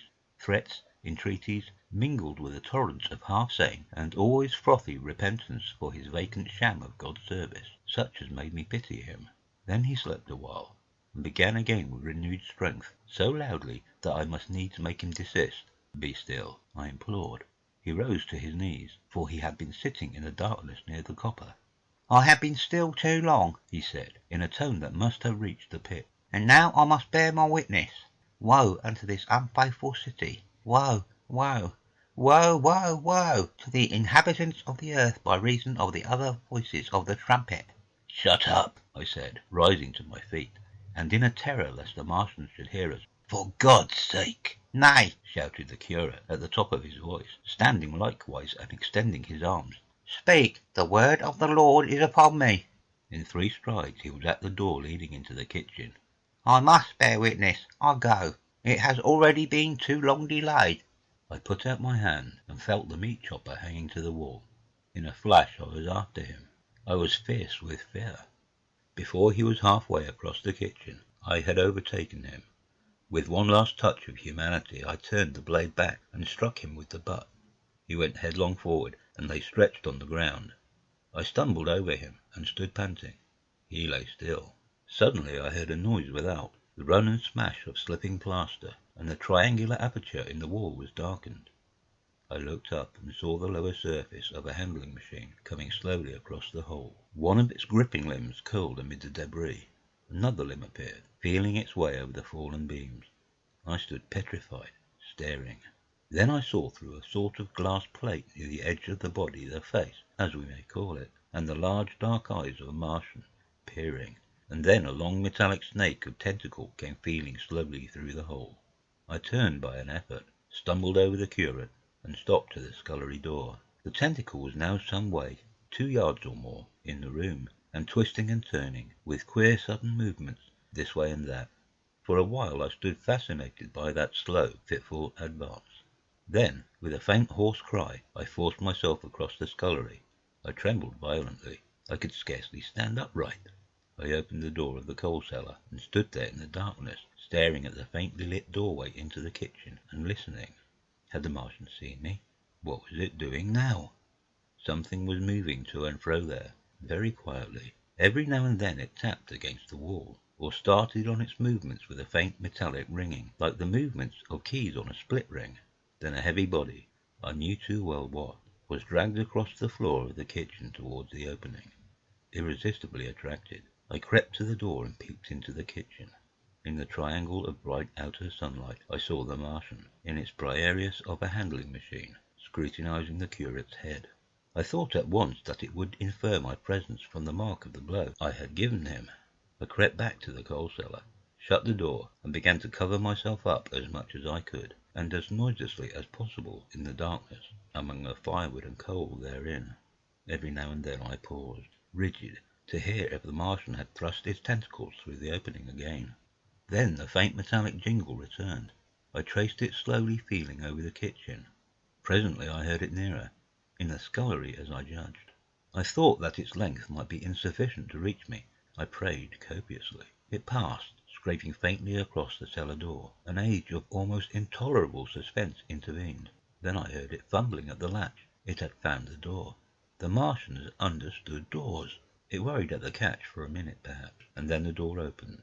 In the darkness I could just see the thing, like an elephant's trunk more than anything else, waving towards me and touching and examining the walls, coals, wood, and ceiling. It was like a black worm swaying its blind head to and fro. Once, even, it touched the heel of my boot. I was on the verge of screaming. I bit my hand. For a time the tentacle was silent. I could have fancied it had been withdrawn. Presently, with an abrupt click, it gripped something. I thought it had me, and it seemed to go out of the cellar again. For a minute I was not sure. Apparently it had taken a lump of coal to examine.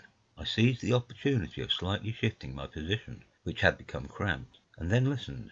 I whispered passionate prayers for safety. Then I heard the slow, deliberate sound creeping towards me again.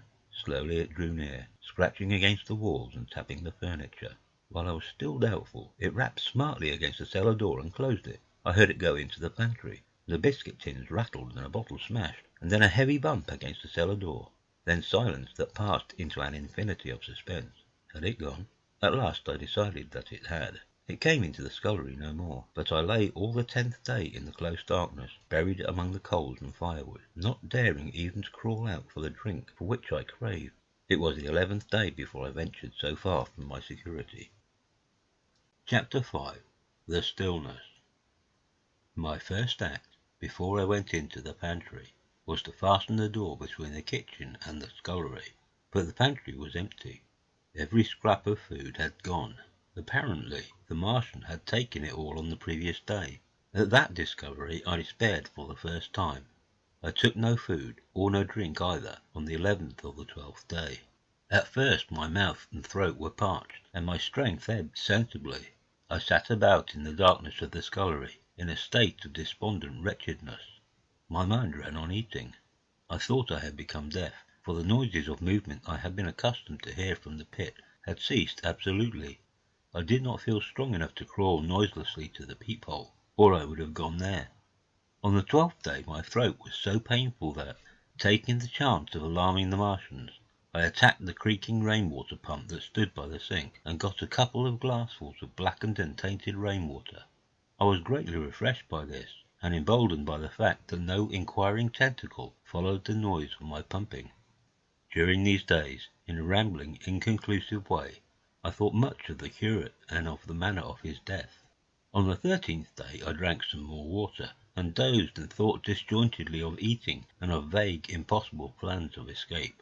Whenever I dozed I dreamt of horrible phantasms, of the death of the curate, or of sumptuous dinners, but, asleep or awake, I felt a keen pain that urged me to drink again and again.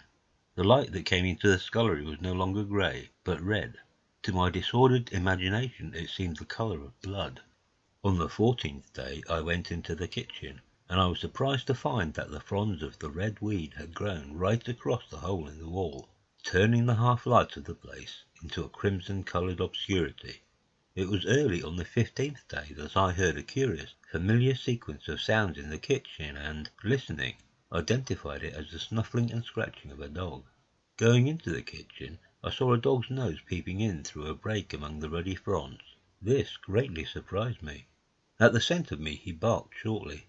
I thought if I could induce him to come into the place quietly, I should be able, perhaps, to kill and eat him, and in any case it would be advisable to kill him, lest his actions attracted the attention of the Martians. I crept forward, saying, "Good dog," very softly, but he suddenly withdrew his head and disappeared. I listened. I was not deaf, but certainly the pit was still. I heard a sound like the flutter of a bird's wings, and a horse croaking, but that was all. For a long while I lay close to the peephole, but not daring to move aside the red plants that obscured it. Once or twice I heard a faint pitter-patter like the feet of the dog going hither and thither on the sand far below me, and there were more bird-like sounds, but that was all. At length, encouraged by the silence, I looked out. Except in the corner, where a multitude of crows hopped and fought over the skeletons of the dead the Martians had consumed, there was not a living thing in the pit. I stared about me, scarcely believing my eyes. All the machinery had gone, save for the big mound of greyish-blue powder in one corner, certain bars of aluminium in another, the blackbirds, and the skeletons of the killed. The place was merely an empty circular pit in the sand. Slowly I thrust myself out through the red weed, and stood upon the mound of rubble. I could see in any direction save behind me, to the north, and neither Martians nor sign of Martians were to be seen. The pit dropped sheerly away from my feet, but a long way along the rubbish afforded a practicable slope to the summit of the ruins. My chance of escape had come. I began to tremble. I hesitated for some time, and then, in a gust of desperate resolution, and with a heart that throbbed violently, I scrambled to the top of the mound in which I had been buried so long. I looked about again. To the northward, too, no Martian was visible. When I had last seen this part of Sheen in the daylight, it had been a straggling street of comfortable white and red houses, interspersed with abundant shady trees. Now I stood on a mound of smashed brickwork, clay and gravel, over which spread a multitude of red cactus-shaped plants, knee-high, without a solitary terrestrial growth to dispute their footing. The trees near me were dead and brown, but further, a network of red threads scaled the still living stems. The neighbouring houses had all been wrecked, but none had been burned. Their walls stood, sometimes to the second story, with smashed windows and shattered doors. The red weed grew tumultuously in their roofless rooms. Below me was the great pit, with the crows struggling for its refuse. A number of other birds hopped about among the ruins. Far away I saw a gaunt cat slink crouchingly along a wall, but traces of men there were none. The day seemed, by contrast with my recent confinement, dazzlingly bright, the sky a glowing blue. A gentle breeze kept the red weed that covered every scrap of unoccupied ground gently swaying. And oh, the sweetness of the air! Chapter 6. The work of 15 days. For some time I stood tottering on the mound regardless of my safety. Within that noisome den from which I had emerged, I had thought with a narrow intensity only of our immediate security. I had not realized what had been happening to the world, had not anticipated this startling vision of unfamiliar things. I had expected to see Sheen in ruins. I found about me the landscape, weird and lurid, of another planet. For that moment I touched an emotion beyond the common range of men, yet one that the poor brutes we dominate know only too well. I felt as a rabbit might feel returning to its burrow, and suddenly confronted by the work of a dozen busy navvies digging the foundations of a house. I felt the first inkling of a thing that presently grew quite clear in my mind, that oppressed me for many days. A sense of dethronement, a persuasion that I was no longer a master, but an animal among the animals under the Martian heel. With us it would be as with them, to lurk and watch, to run and hide. The fear and empire of man had passed away. But so soon as this strangeness had been realized it had passed, and my dominant motive became the hunger of my long and dismal fast. In the direction away from the pit I saw, beyond a red-covered wall, a patch of garden ground unburied. This gave me a hint, and I went knee-deep, and sometimes neck-deep, in the red weed. The density of the weed gave me a reassuring sense of hiding. The wall was some 6 feet high, and when I attempted to clamber it, I found I could not lift my feet to the crest, so I went along by the side of it, and came to a corner and a rockwork that enabled me to get to the top, and tumble into the garden I coveted. Here I found some young onions, a couple of gladiolus bulbs, and a quantity of immature carrots, all of which I secured and, scrambling over a ruined wall, went on my way through scarlet and crimson trees towards Kew. It was like walking through an avenue of gigantic blood drops, possessed with two ideas, to get more food and to limp, as soon and as far as my strength permitted, out of this accursed, unearthly region of the pit. Some way farther, in a grassy place, was a group of mushrooms which I also devoured, and then I came upon a brown sheet of flowing shallow water, where meadows used to be. These fragments of nourishment served only to whet my hunger. At first I was surprised at this flood in a hot, dry summer, but afterwards I discovered that it was caused by the tropical exuberance of the red weed. Directly this extraordinary growth encountered water, it straightway became gigantic and of unparalleled fecundity. Its seeds were simply poured down into the water of the Wey and the Thames, and its swiftly growing and titanic waterfronts speedily choked both those rivers. At Putney, as I afterwards saw, the bridge was almost lost in a tangle of this weed, and at Richmond too, the Thames water poured in a broad and shallow stream across the meadows of Hampton and Twickenham. As the water spread, the weed followed them, until the ruined villas of the Thames valley were for a time lost in this red swamp, whose margin I explored, and much of the desolation the Martians had caused was concealed. In the end, the red weed succumbed almost as quickly as it had spread, a cankering disease due, it is believed, to the action of certain bacteria presently seized upon it. Now, by the action of natural selection, all terrestrial plants have acquired a resisting power against bacterial diseases. They never succumb without a severe struggle. But the red weed rotted like a thing already dead. The fronds became bleached, and then shriveled and brittle. They broke off at the least touch, and the waters that had stimulated their early growth carried their last vestiges out to sea. My first act on coming to this water was, of course, to slake my thirst.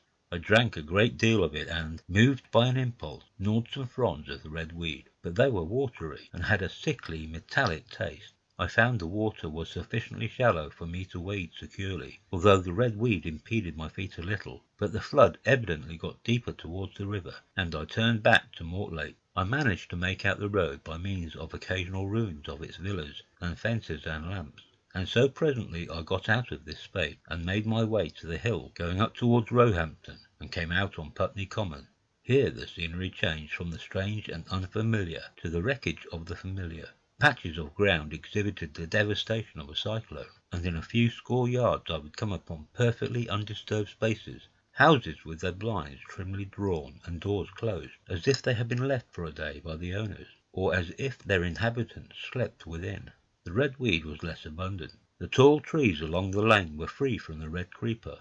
I hunted for food among the trees, finding nothing, and I also raided a couple of silent houses, but they had already been broken into and ransacked. I rested for the remainder of the daylight in a shrubbery, being, in my enfeebled condition, too fatigued to push on. All this time I saw no human beings, and no signs of the Martians. I encountered a couple of hungry-looking dogs, but both hurried circuitously away from the advances I made them. Near Roehampton I had seen 2 human skeletons, not bodies, but skeletons, picked clean, and in the wood by me I found the crushed and scattered bones of several cats and rabbits, and the skull of a sheep. But though I gnawed parts of these in my mouth, there was nothing to be got from them. After sunset I struggled on along the road towards Putney, where I think the heat ray must have been used for some reason, and in the garden beyond Roehampton I got a quantity of immature potatoes, sufficient to stay my hunger. From this garden one looked down upon Putney and the river. The aspect of the place in the dusk was singularly desolate. Blackened trees, blackened, desolate ruins, and down the hill the sheets of the flooded river, red tinged with the weed, and over all, silence. It filled me with indescribable terror to think how swiftly that desolating change had come. For a time I believed that mankind had been swept out of existence, and that I stood there alone, the last man left alive. Hard by the top of Putney Hill I came upon another skeleton, with the arms dislocated and removed several yards from the rest of the body. As I proceeded I became more and more convinced that the extermination of mankind was, save for such stragglers as myself, already accomplished in this part of the world. The Martians, I thought, had gone on and left the country desolated, seeking food elsewhere. Perhaps even now they were destroying Berlin or Paris, or it might be that they had gone northward. Chapter 7. The Man on Putney Hill. I spent that night in the inn that stands at the top of Putney Hill, sleeping in a made bed for the first time since my flight to Leatherhead. I will not tell the needless trouble I had breaking into that house. Afterwards I found the front door was on the latch, nor how I ransacked every room for food, until just on the verge of despair, in what seemed to me to be a servant's bedroom, I found a rat-gnawed crust and 2 tins of pineapple. The place had been already searched and emptied. In the bar I afterwards found some biscuits and sandwiches that had been overlooked. The latter I could not eat, they were too rotten. But the former not only stayed my hunger, but filled my pockets. I lit no lamps, fearing some Martian might come beating that part of London for food in the night. Before I went to bed I had an interval of restlessness, and prowled from window to window, peering out for some sign of these monsters. I slept little. As I lay in bed I found myself thinking consecutively, a thing I do not remember to have done since my last argument with the curate. During all the intervening time my mental condition had been a hurrying succession of vague emotional states, or a sort of stupid receptivity. But in the night my brain, reinforced, I suppose, by the food I had eaten, grew clear again, and I thought. 3 things struggled for possession of my mind: the killing of the curate, the whereabouts of the Martians, and the possible fate of my wife.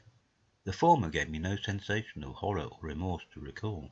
I saw it simply as a thing done, a memory infinitely disagreeable, but quite without the quality of remorse.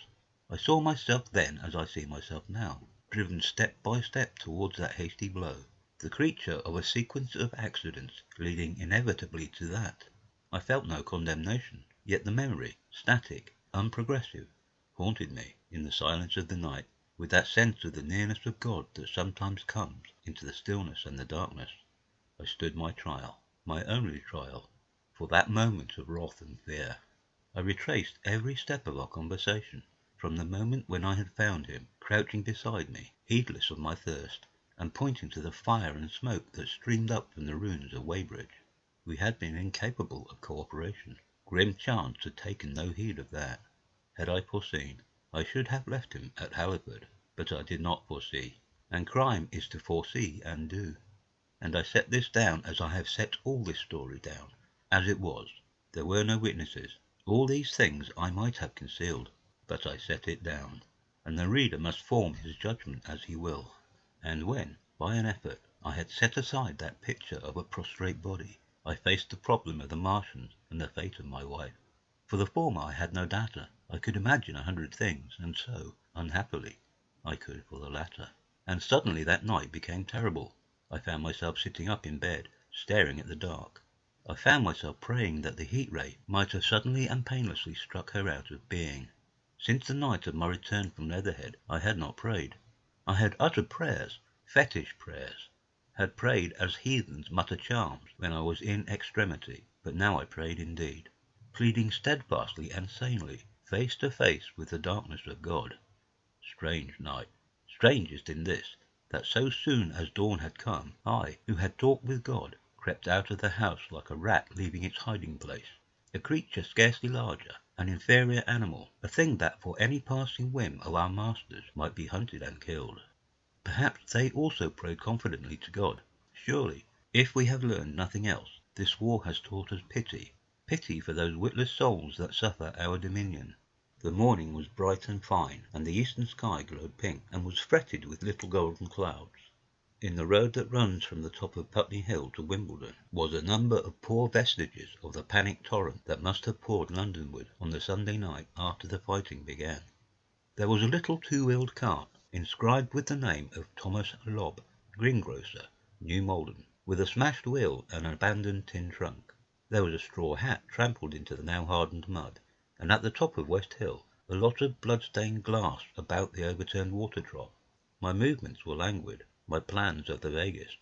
I had an idea of going to Leatherhead, though I knew that there I had the poorest chance of finding my wife. Certainly, unless death had overtaken them suddenly, my cousins and she would have fled thence, but it seemed to me that I might find or learn there whither the Surrey people had fled. I knew I wanted to find my wife, that my heart ached for her and the world of men, but I had no clear idea how the finding might be done. I was also sharply aware now of my intense loneliness. From the corner I went, under cover of a thicket of trees and bushes, to the edge of Wimbledon Common, stretching wide and far. That dark expanse was lit in patches by yellow gorse and broom. There was no red weed to be seen, and as I prowled, hesitating, on the verge of the open, the sun rose, flooding it all with light and vitality. I came upon a busy swarm of little frogs in a swampy place among the trees. I stopped to look at them, drawing a lesson from their stout resolve to live, and presently, turning suddenly, with an odd feeling of being watched, I beheld something crouching amid a clump of bushes. I stood regarding this. I made a step towards it, and it rose up and became a man armed with a cutlass. I approached him slowly. He stood silent and motionless, regarding me. As I drew nearer, I perceived he was dressed in clothes as dusty and filthy as my own. He looked, indeed, as though he had been dragged through a culvert. Nearer, I distinguished the green slime of ditches mixing with the pale drab of dried clay and shiny, coaly patches. His black hair fell over his eyes, and his face was dark and dirty and sunken, so that at first I did not recognize him. There was a red cut across the lower part of his face. "Stop!" he cried, when I was within 10 yards of him, and I stopped. His voice was hoarse. "Where do you come from?" he said. I thought, surveying him. "I come from Mortlake," I said. "I was buried near the pit the Martians made about their cylinder. I have worked my way out and escaped." "There is no food about here," he said. "This is my country, all this hill down to the river, and back to Clapham, and up to the edge of the common. There is only food for one. Which way are you going?" I answered slowly. "I don't know," I said. "I have been buried in the ruins of a house 13 or 14 days. I don't know what has happened." He looked at me doubtfully, then started and looked with a changed expression. "I've no wish to stop about here," said I. "I think I shall go to Leatherhead, for my wife was there." He shot out a pointing finger. "It is you," said he, "the man from Woking, and you weren't killed at Weybridge." I recognized him at the same moment. "You are the artilleryman who came into my garden." "Good luck," he said. "We are the lucky ones. Fancy, you—" He put out a hand and I took it. "I crawled up a drain," he said, "but they didn't kill everyone, and after they went away I got off towards Walton across the fields. But it's not 16 days altogether, and your hair is grey." He looked over his shoulder suddenly. "Oh, now look," he said. "One gets to know that birds have shadows these days. This is a bit open. Let us crawl under those bushes and talk." "Have you seen any Martians?" I said, "since I crawled out." "They've gone away across London," he said. "I guess they've got a bigger camp there. Of a night, all over there, Hampstead way, the sky is alive with their lights. It's like a great city, and in the glare you can just see them moving. By daylight you can't, but nearer I haven't seen them." He counted on his fingers. 5 days. Then I saw a couple across Hammersmith way carrying something big. And the night before last—" He stopped and spoke impressively. "It was just a matter of lights, but it was something up in the air. I believe they built a flying machine and are learning to fly." I stopped on hands and knees, for we had come to the bushes. "Fly?" "Yes," he said. "fly." I went on into a little bower and sat down. "It is all over with humanity," I said. "If they can do that, they will simply go round the world." He nodded. "They will. But it will relieve things over here a bit. And besides—" He looked at me. "Aren't you satisfied that it is up with humanity? I am. We're done. We're beat." I stared. Strange as it may seem, I had not arrived at this fact, a fact perfectly obvious so soon as he spoke. I had still held a vague hope, rather, I had kept a lifelong habit of mind. He repeated his words. "We're beat." They carried absolute conviction. "It's all over," he said.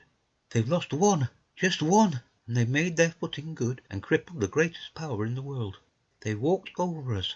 The death of that one at Weybridge was an accident, and these are only pioneers. They kept on coming. These green stars, I've seen none these 5 or 6 days, but I've no doubt they're falling somewhere every night. Nothing's to be done. We're under. We're beat." I made him no answer. I sat staring before me, trying in vain to devise some countervailing thought. "This isn't a war," said the artilleryman.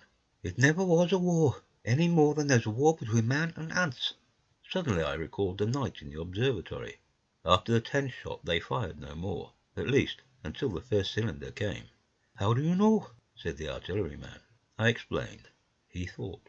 "Something wrong with the gun," he said. "But what if there is? They'll get it right again, and even if there's a delay, how can it alter the end? It's just men and ants.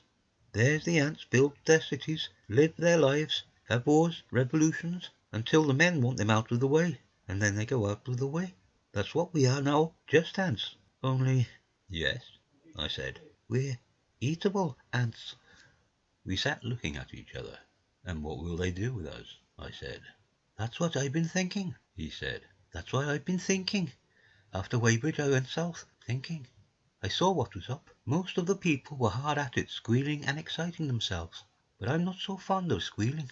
I've been in sight of death once or twice. I'm not an ornamental soldier, and at the best and worst, death, it's just death. And it's the man that keeps on thinking comes through.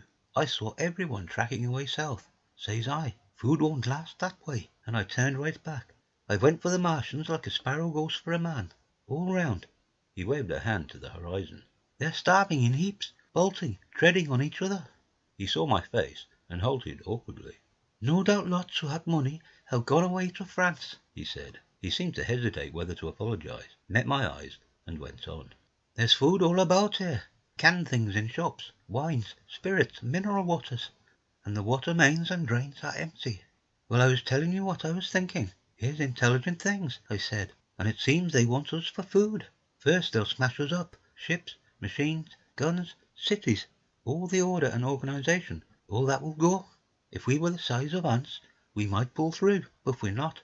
It's all too bulky to stop. That's the first certainty, huh?" I assented. "It is. I thought it out." "Very well then. Next, at present, we're caught as we're wanted. A Martian has only to go a few miles to get a crowd on the run. And I saw one day, out by Wandsworth, picking houses to pieces and rooting among the wreckage. But they won't keep on doing that. So soon as they've settled all our guns and ships, and smashed our railways, and done all the things they are doing over there, they will begin catching us systematic, picking the best and storing us in cages and things. That's what they will start doing in a bit. Lord, they haven't begun on us yet. Don't you see that?" "Not begun?" I exclaimed. "Not begun. All that's happened so far is through our not having the sense to keep quiet, worrying them with guns and such foolery, and losing our heads and rushing off in crowds to where there wasn't any more safety than where we were.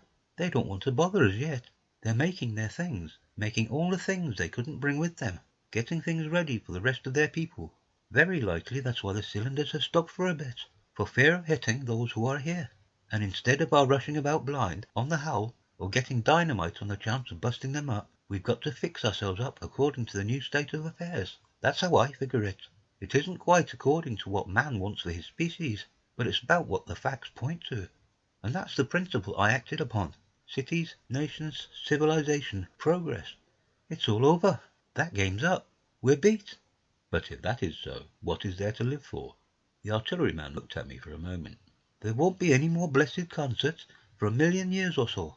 There won't be any Royal Academy of the Arts, and no nice little feeds at restaurants. If it's amusement you're after, I reckon the game is up. If you've got any drawing-room manners, or a dislike to eating peas with a knife, or dropping H's, you'd better chuck 'em away. They ain't no further use. You mean?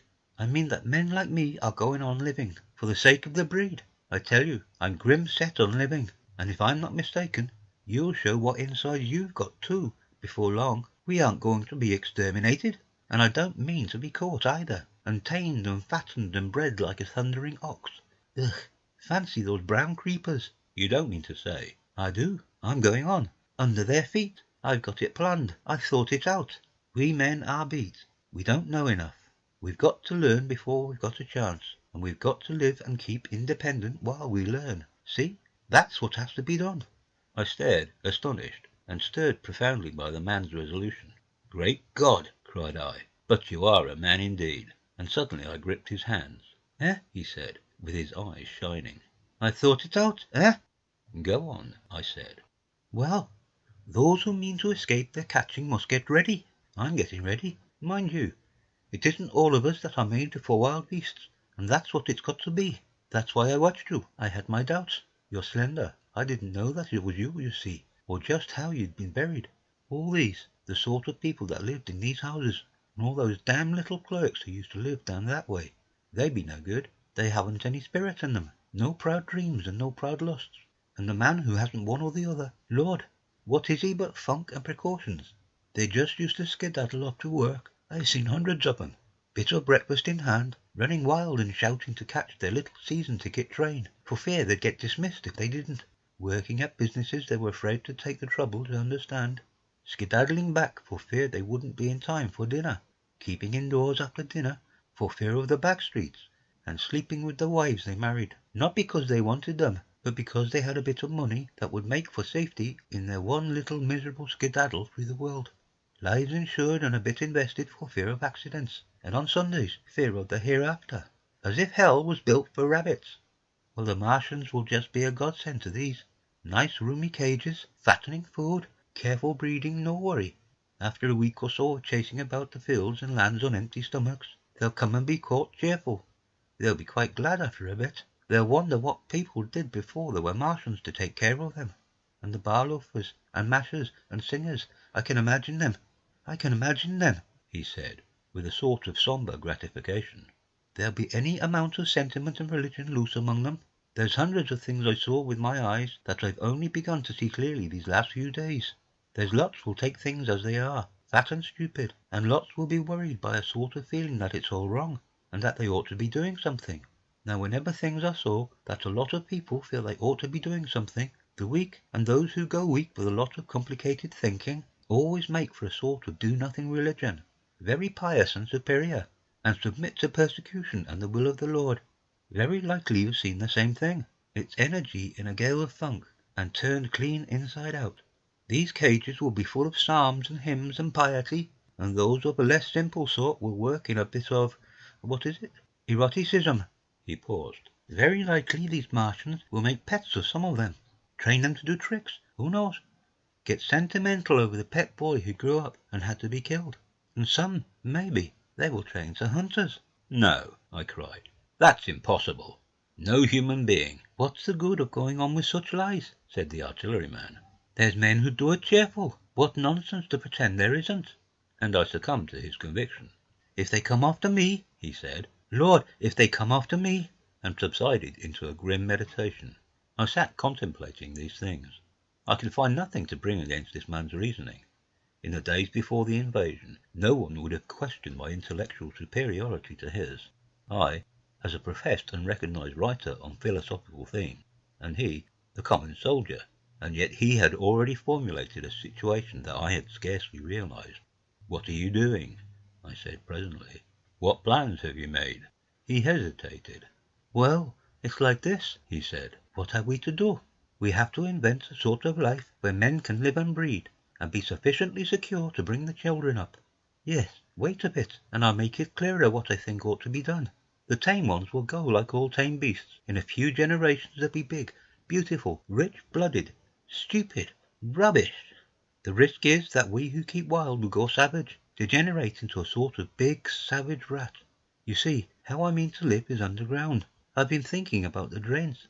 Of course, those who don't know drains think horrible things, but under this London are miles and miles, hundreds of miles, and a few days' rain and London empty will leave them sweet and clean. The main drains are big enough and airy enough for anyone. Then there's the cellars, vaults, stores, from which bolting passages may be made to the drains. And the railway tunnels and subways, You begin to see?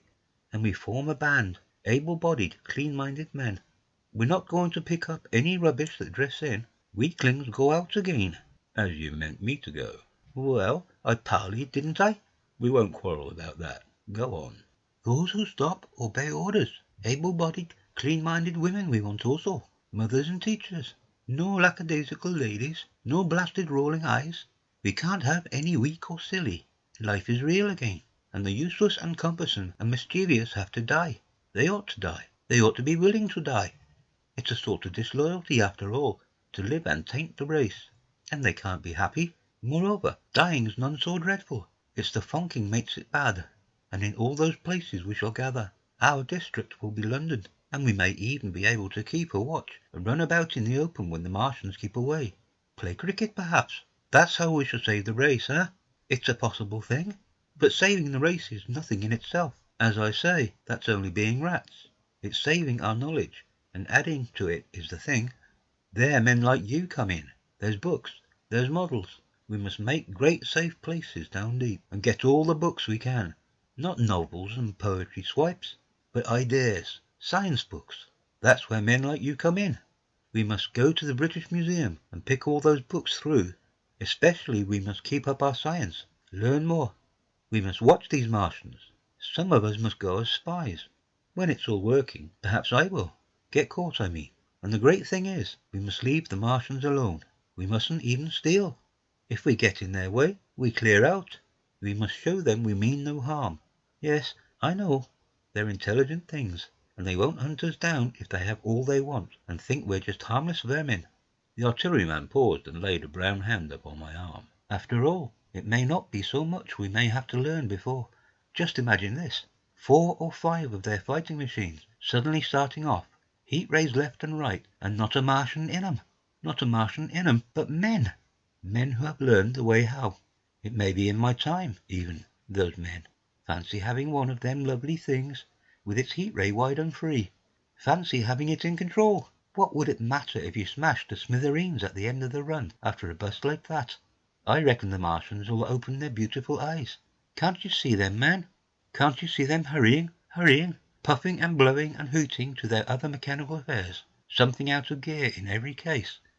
And swish, bang, rattle, swish.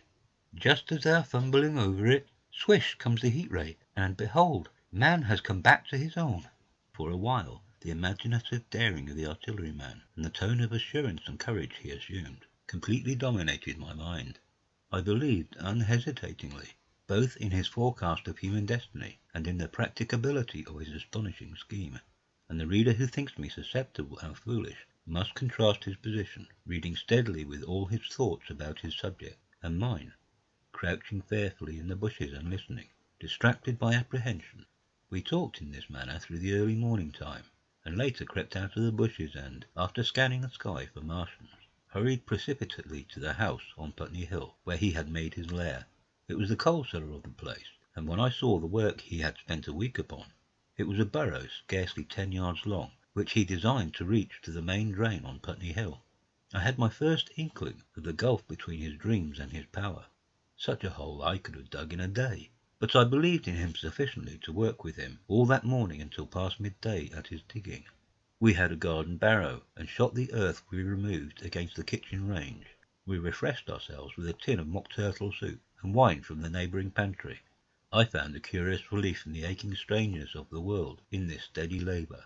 As we worked, I turned his project over in my mind, and presently objections and doubts began to arise. But I worked there all morning, so glad was I to find myself with a purpose again. After working an hour, I began to speculate on the distance one had to go before the cloaca was reached, the chances we had of missing it altogether. My immediate trouble was why we should dig this long tunnel, when it was possible to get into the drain at once down one of the manholes, and work back to the house.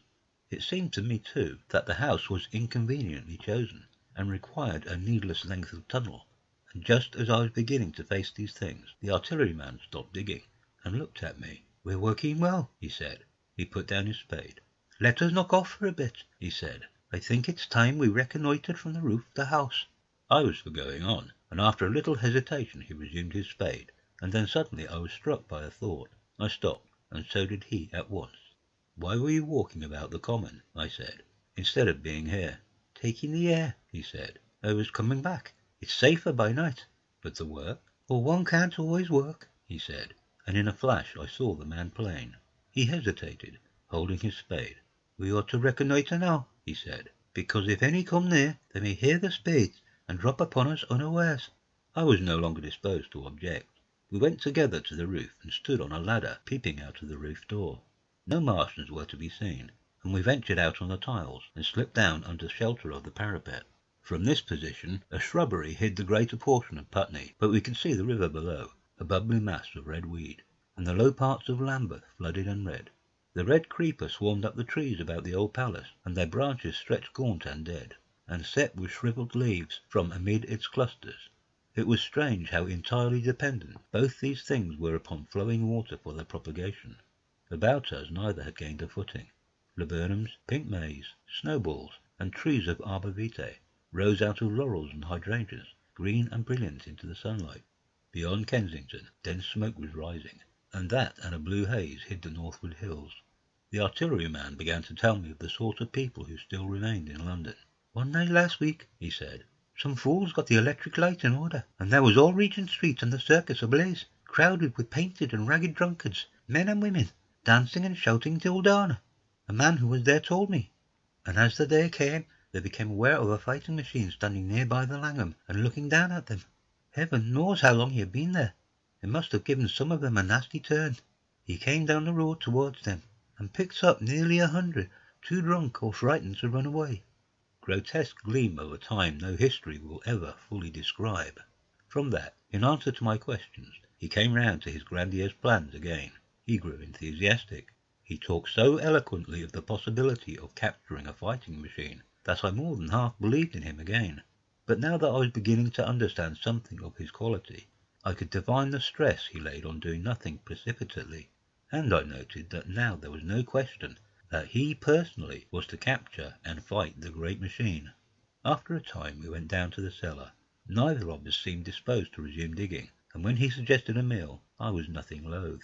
He became suddenly very generous, and when we had eaten he went away and returned with some excellent cigars. We lit these, and his optimism glowed.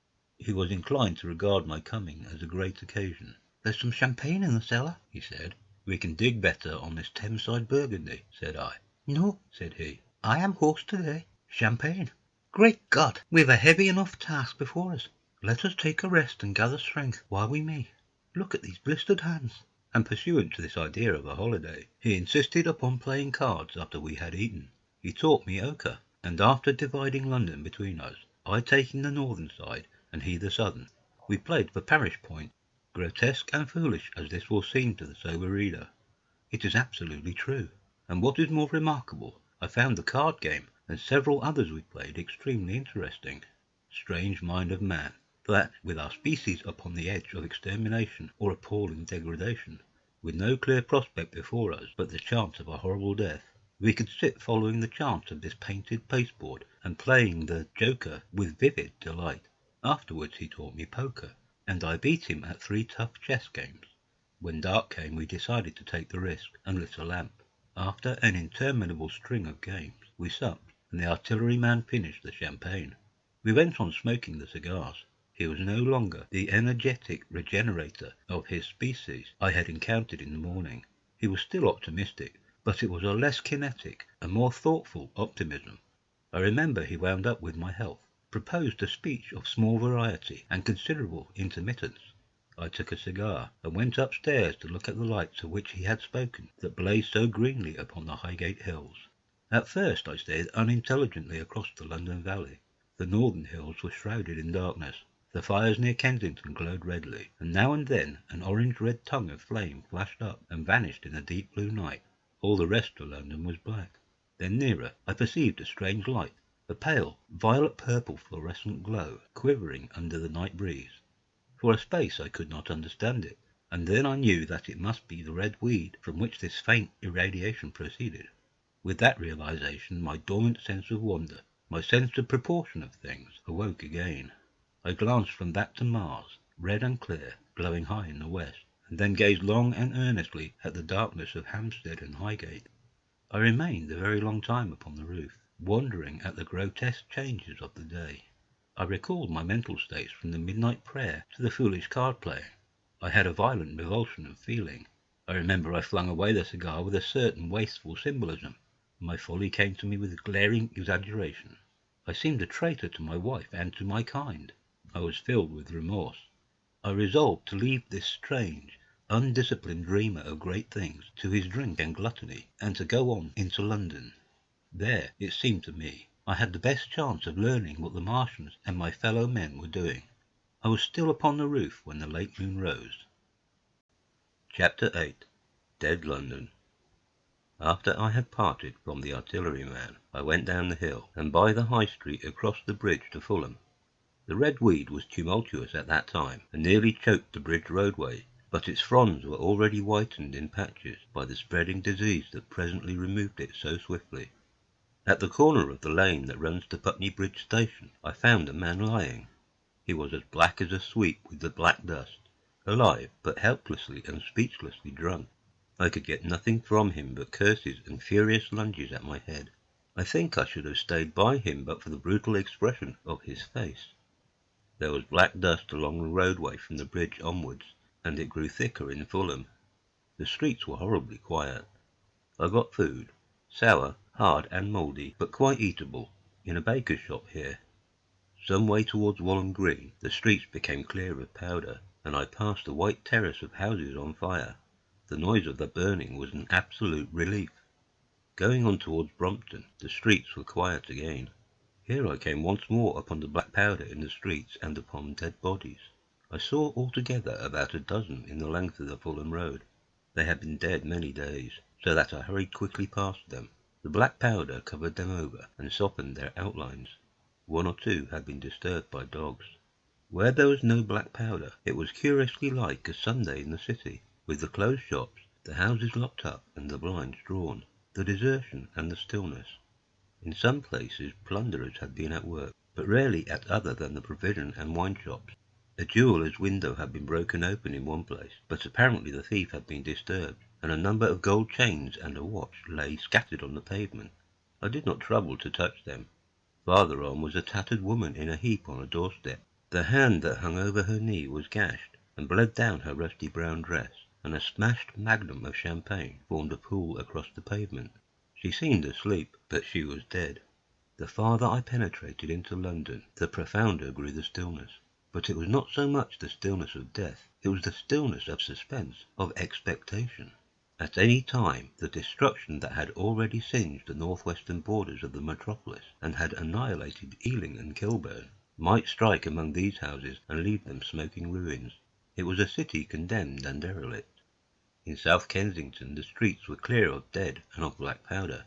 It was near South Kensington that I first heard the howling. It crept almost imperceptibly upon my senses. It was a sobbing alternation of two notes. Ooh-ah, ooh-ah, ooh-ah, ooh-ah, keeping on perpetually. When I passed streets that ran northward it grew in volume, and houses and buildings seemed to deaden and cut it off again. It came in a full tide down Exhibition Road. I stopped, staring towards Kensington Gardens, wondering at this strange remote wailing. It was as if that mighty desert of houses had found a voice for its fear and solitude. Ooh-ah, Ooh-ah, ooh-ah, ooh-ah, wailed that superhuman note. Great waves of sound sweeping down the broad sunlit roadway between the tall buildings on each side. I turned northwards, marvelling, towards the iron gates of Hyde Park. I had half a mind to break into the Natural History Museum and find my way up to the summits of the towers, in order to see across the park, but I decided to keep to the ground, where quick hiding was possible, and so went on up the Exhibition Road. All the large mansions on each side of the road were empty and still, and my footsteps echoed against the sides of the houses. At the top, near the park gate, I came upon a strange sight. A bus overturned, and the skeleton of a horse picked clean. I puzzled over this for a time, and then went on to the bridge over the Serpentine. The voice grew stronger and stronger, though I could see nothing above the housetops on the north side of the park, save a haze of smoke to the northwest. Ooh-ah, ooh-ah, ooh-ah, ooh-ah, cried the voice, coming, as it seemed to me, from the district about Regent's Park. The desolating cry worked upon my mind. The mood that had sustained me passed. The wailing took possession of me. I found I was intensely weary, footsore, and now again hungry and thirsty. It was already past noon. Why was I wandering alone in this city of the dead? Why was I alone when all London was lying in state, and in its black shroud? I felt intolerably lonely.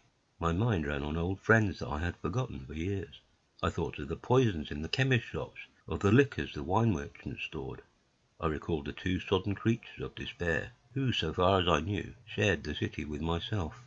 I came into Oxford Street by the Marble Arch, and here again were black powder and several bodies, and an evil, ominous smell from the gratings of the cellars of some of the houses. I grew very thirsty after the heat of my long walk. With infinite trouble I managed to break into a public house and get food and drink. I was weary after eating, and went into the parlour behind the bar, and slept on a black horsehair sofa I found there. I awoke to find that dismal howling still in my ears. Ooh-ah, ooh-ah, ooh-ah, ooh-ah. It was now dusk, and after I had routed out some biscuits and a cheese in the bar, there was a meat safe, but it contained nothing but maggots. I wandered on through the silent residential squares to Baker Street. Portman Square is the only one I can name, and so came out at last upon Regent's Park, and as I emerged from the top of Baker Street, I saw far away over the trees in the clearness of the sunset the hood of the Martian giant from which this howling proceeded. I was not terrified. I came upon him as if it were a matter of course.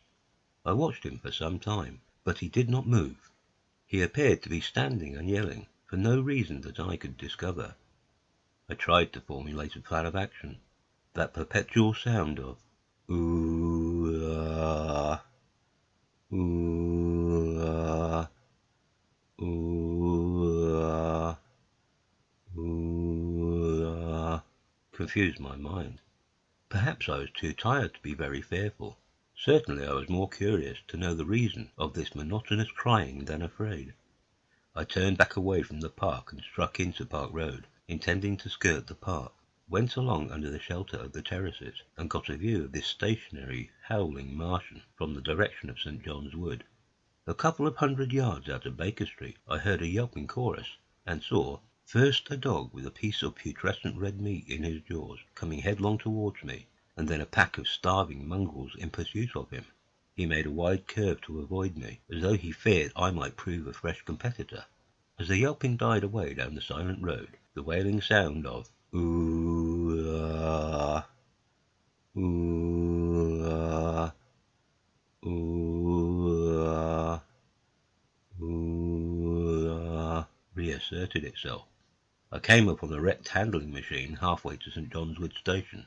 At first I thought a house had fallen across the road. It was only as I clambered among the ruins that I saw, with a start, this mechanical Samson lying, with its tentacles bent and smashed and twisted, among the ruins it had made. The forepart was shattered. It seemed as if it had driven blindly straight at the house, and had been overwhelmed in its overthrow. It seemed to me then that this might have happened by a handling machine escaping from the guidance of its Martian. I could not clamber among the ruins to see it, and the twilight was now so far advanced that the blood with which its seat was smeared, and the gnawed gristle of the Martian that the dogs had left, were invisible to me. Wondering still more at all that I had seen, I pushed on towards Primrose Hill. Far away, through a gap in the trees, I saw a second Martian, as motionless as the first, standing in the park towards the zoological gardens, and silent. A little beyond the ruins about the smashed handling machine, I came upon the red weed again, and found the Regent's Canal, a spongy mass of dark red vegetation. As I crossed the bridge, the sound of ooh-ah, ooh-ah, ooh-ah, ooh-ah ceased. It was, as it were, cut off. The silence came like a thunderclap. The dusky houses about me stood faint and tall and dim. The trees towards the park were growing black. All about me the red weed clambered among the ruins, writhing to get above me in the dimness. Night, the mother of fear and mystery, was coming upon me. But while that voice sounded, the solitude, the desolation, had been endurable. By virtue of it London had still seemed alive, and the sense of life about me had upheld me. Then suddenly a change, the passing of something, I knew not what, and then a stillness that could be felt. Nothing but this gaunt quiet. London about me gazed at me spectrally. The windows in the white houses were like the eye sockets of skulls. About me my imagination found 1,000 noiseless enemies moving. Terror seized me, a horror of my temerity. In front of me the road became pitchy black as though it was tarred, and I saw a contorted shape lying across the pathway. I could not bring myself to go on. I turned down St. John's Wood Road, and ran headlong from this unendurable stillness towards Kilburn. I hid from the night and the silence, until long after midnight, in a cabman's shelter in Harrow Road. But before the dawn my courage returned, and while the stars were still in the sky, I turned once more to Regent's Park. I missed my way among the streets, and presently saw down a long avenue, in the half-light of the early dawn, the curve of Primrose Hill. On the summit, towering up to the fading stars, was a third Martian, erect and motionless like the others. An insane resolve possessed me. I would die and end it. I would save myself even the trouble of killing myself. I marched on recklessly towards this Titan, and then, as I drew nearer and the light grew, I saw that a multitude of black birds was circling and clustering about the hood. At that my heart gave a bound, and I began running along the road. I hurried through the red weed that choked St. Edmund's Terrace. I waded breast high across the torrent of water that was rushing down from the waterworks towards Albert Road, and emerged upon the grass before the rising of the sun. Great mounds had been heaped about the crest of the hill, making a huge redoubt of it. It was the final and largest place the Martians had made, and from behind these heaps there rose a thin smoke against the sky. Against the skyline an eager dog ran and disappeared. The thought that had flashed into my mind grew real, grew credible. I felt no fear, only a wild, trembling exultation, as I ran up the hill towards the motionless monster. Out of the hood hung lank shreds of brown, at which the hungry birds pecked and tore. In another moment I had scrambled up the earthen rampart and stood upon its crest, and the interior of the redoubt was below me. A mighty space it was, with gigantic machines here and there within it, huge mounds of material and strange shelter places, and scattered about it, some in their overturned war machines, some in the now rigid handling machines, and a dozen of them stark and silent and laid in a row, were the Martians, dead, slain by the putrefactive and diseased bacteria against which their systems were unprepared, slain as the red weed was being slain, slain after all man's devices had failed, by the humblest things that God, in his wisdom, has put upon this earth. For so it had come about, as indeed I and many men might have foreseen, had not the terror and disaster blinded our minds. These germs of disease that have taken toll of humanity since the beginning of things, taken toll of our pre-human ancestors since life began here, but by virtue of this natural selection of our kind, we have developed resisting power. To no germs do we succumb without a struggle, and to many, those that cause putrefaction in dead matter, for instance, our living frames are altogether immune. But there are no bacteria in Mars, and directly the invaders arrived, directly they drank and fed, our microscopic allies began to work their overthrow. Already when I watched them, they were irrevocably doomed, dying and rotting even as they went to and fro. It was inevitable. By the toll of 1 billion deaths, man has bought his birthright of the earth, and it is his against all comers. It would still be his were the Martians 10 times as mighty as they are, but neither do men live nor die in vain. Here and there they were scattered, nearly 50 altogether, in that great gulf they had made, overtaken by a death that must have seemed to them as incomprehensible as any death could be. To me also at that time this death was incomprehensible. All I knew was that these things that had been alive and so terrible to men were dead. For a moment I believed that the destruction of Sennacherib had been repeated, that God had repented, that the angel of death had slain them in the night. I stood staring into the pit, and my heart lightened gloriously, even as the rising sun struck the world to fire about me with his rays. The pit was still in darkness. The mighty engines, so great and wonderful in their power and complexity, so unearthly in their tortuous forms, rose weird and vague and strange out of the shadows towards the light. A multitude of dogs, I could hear, fought over the bodies that lay darkly in the depth of the pit far below me. Across the pit on its farther lip, flat and vast and strange, lay the great flying machine with which they had been experimenting upon our denser atmosphere when decay and death arrested them. Death had not come a day too soon. At the sound of a cawing overhead, I looked up at the huge fighting machine that would fight no more forever, at the tattered red shreds of flesh that dripped down upon the overturned seats on the summit of Primrose Hill. I turned and looked down the slope of the hill to where, enhaloed now in bird, stood those other 2 Martians that I had seen overnight, just as death had overtaken them. The one had died, even as it had been crying to its companions.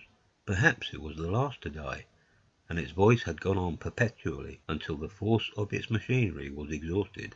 They glittered now, harmless tripod towers of shining metal, in the brightness of the rising sun. All about the pit, and saved as by a miracle from everlasting destruction, stretched the great mother of cities. Those who have only seen London veiled in her sombre robes of smoke can scarcely imagine the naked clearness and beauty of the silent wilderness of houses. Eastward, over the blackened ruins of the Albert Terrace and the splintered spire of the church, the sun blazed dazzling in a clear sky, and here and there some facet of the great wilderness of roofs caught the light and glared with a white intensity. Northward were Kilburn and Hampstead, blue and crowded with houses. Westward the great city was dimmed, and southward, beyond the Martians, the green waves of Regent's Park, the Langham Hotel, the dome of the Albert's Hall, the Imperial Institute, and the great mansions of the Brompton Road came out clear and little in the sunrise, the jagged ruins of Westminster rising hazily beyond.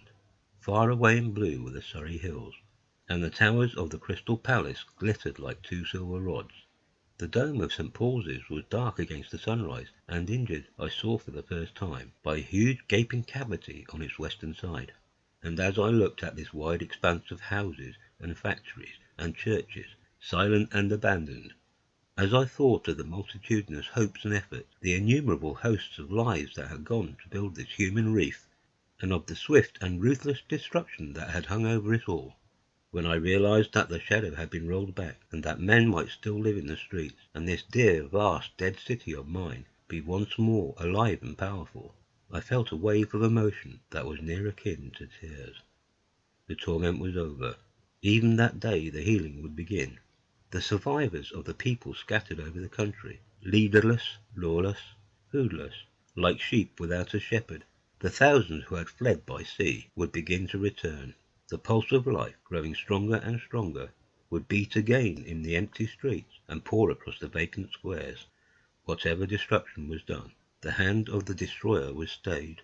All the gaunt wrecks, the blackened skeletons of houses that stared so dismally at the sunlit grass of the hill, would presently be echoing with the hammers of the restorers and ringing with the tapping of their trowels. At the thought I extended my hands towards the sky and began thanking God. In a year, thought I. In a year. With overwhelming force came the thought of myself, of my wife, and the old life of hope and tender helpfulness that had ceased for ever. Chapter 9. the wreckage. And now comes the strangest thing in my story. Yet perhaps it is not altogether strange. I remember, clearly and coldly and vividly, all that I did that day, until the time that I stood weeping and praising God upon the summit of Primrose Hill. And then I forget.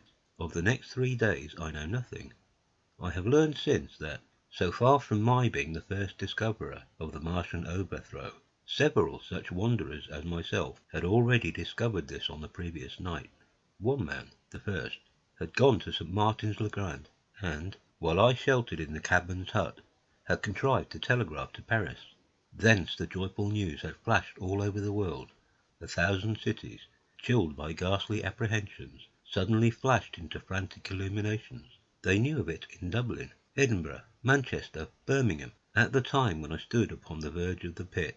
Already men, weeping with joy, as I have heard, shouting and staying their work to shake hands and shout, were making up trains, even as near as Crewe, to descend upon London. The church bells that had ceased a fortnight since suddenly caught the news, until all England was bell-ringing. Men on cycles, lean-faced, unkempt, scorched along every country lane shouting of unhoped deliverance, shouting to gaunt staring figures of despair. And for the food, across the Channel, across the Irish Sea, across the Atlantic, corn, bread, and meat were tearing to our relief. All the shipping in the world seemed to be going Londonward in those days. But of all this I have no memory. I drifted, a demented man. I found myself in a house of kindly people, who had found me on the 3rd day wandering, weeping, and raving through the streets of St. John's Wood. They have told me since that I was singing some insane doggerel about "the last man left alive, hurrah, the last man left alive." Troubled as they were with their own affairs, these people, whose name, much as I would like to express my gratitude to them, I may not even give here, nevertheless cumbered themselves with me, sheltered me, and protected me from myself. Apparently they had learned something of my story from me during the days of my lapse. Very gently, when my mind was assured again, did they break to me what they had learned of the fate of Leatherhead.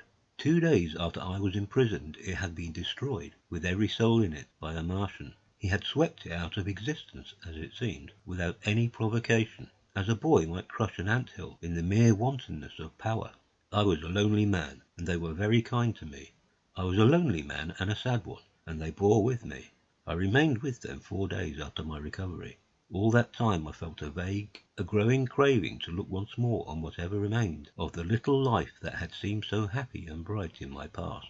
It was a mere hopeless desire to feast upon my misery. They dissuaded me. They did all they could to divert me from this morbidity. But at last I could resist the impulse no longer, and, promising faithfully to return to them, and parting, as I will confess, from these 4-day friends with tears, I went out again into the streets that had lately been so dark and strange and empty.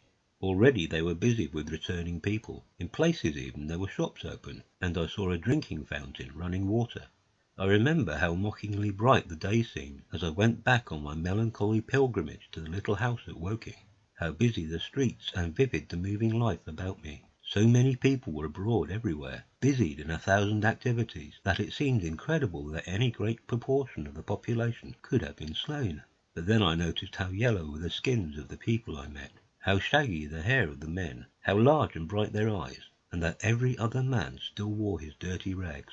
Their faces seemed all with one of 2 expressions, a leaping exultation and energy, or a grim resolution.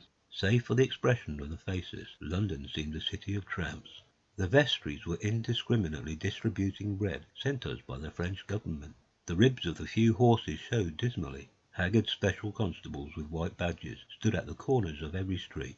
I saw little of the mischief wrought by the Martians until I reached Wellington Street, and there I saw the red weed clambering over the buttresses of Waterloo Bridge. At the corner of the bridge, too, I saw one of the common contrasts of that grotesque time, a sheet of paper flaunting against a thicket of the red weed, transfixed by a stick that kept it in place. It was the placard of the first newspaper to resume publication, the Daily Mail. I bought a copy for a blackened shilling I found in my pocket. Most of it was blank, but the solitary compositor who did the thing had amused himself by making a grotesque scheme of advertisement stereo on the back page. The matter he printed was emotional. The news organisation had not as yet found its way back. I learned nothing fresh. except that already in 1 week the examination of the Martian mechanisms had yielded astonishing results. Among other things, the article assured me, what I did not believe at the time, that the secret of flying was discovered. At Waterloo I found the 3 trains that were taking people to their homes. The first rush was already over. There were few people in the train, and I was in no mood for casual conversation. I got a compartment to myself, and sat with folded arms, looking greyly at the sunlit devastation that flowed past the windows. And just outside the terminus the train jolted over temporary rails, and on either side of the railway the houses were blackened ruins. To Clapham Junction the face of London was grimy with powder of the black smoke, in spite of 2 days of thunderstorms and rain. And at Clapham Junction the line had been wrecked again. There were hundreds of out-of-work clerks and shopmen, working side by side with the customary navvies, and we were jolted over a hasty relaying. All down the line from there the aspect of the country was gaunt and unfamiliar. Wimbledon particularly had suffered. Walton, by virtue of its unburned pine woods, seemed the least hurt of any place along the line. The Wandle, the Mole, every little stream, was a heaped mass of red weed, in appearance between butcher's meat and pickled cabbage. The Surrey pine woods were too dry, however, for the festoons of the red climber. Beyond Wimbledon, within sight of the line, in certain nursery grounds, were the heaped masses of earth about the 6th cylinder. A number of people were standing about it, and some sappers were busy in the midst of it. Over it flaunted a Union Jack, flapping cheerfully in the morning breeze. The nursery grounds were everywhere crimson with the weed, a wide expanse of livid colour cut with purple shadows, and very painful to the eye.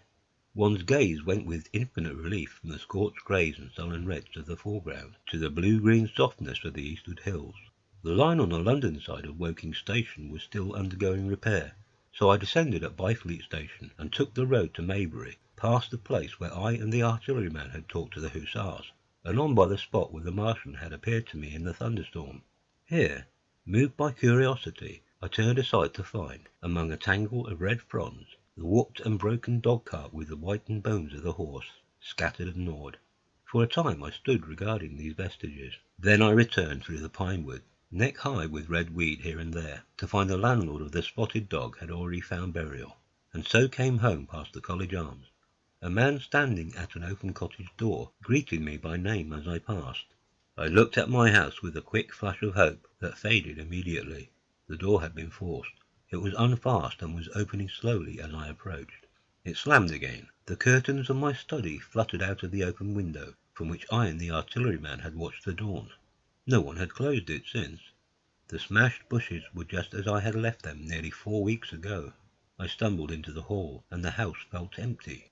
The stair carpet was ruffled and discoloured where I had crouched, soaked to the skin from the thunderstorm of the night of the catastrophe. Our muddy footsteps, I saw, still went up the stairs. I followed them to my study, and found lying on my writing table still, with the selenite paperweight upon it, the sheet of work I had left on the afternoon of the opening of the cylinder. For a space I stood reading over my abandoned arguments. It was a paper on the probable development of moral ideas with the development of the civilizing process, and the last sentence was the opening of a prophecy. In about 200 years, I had written, we may expect. The sentence ended abruptly. I remembered my inability to fix my mind that morning, scarcely a month gone by, and how I had broken off to get my daily chronicle from the newsboy. I remembered how I went down to the garden gate as he came along, and how I had listened to his odd story of men from Mars. I came down and went into the dining room. There were the mutton and the bread, both far gone now in decay, and a beer bottle overturned, just as I and the artilleryman had left them.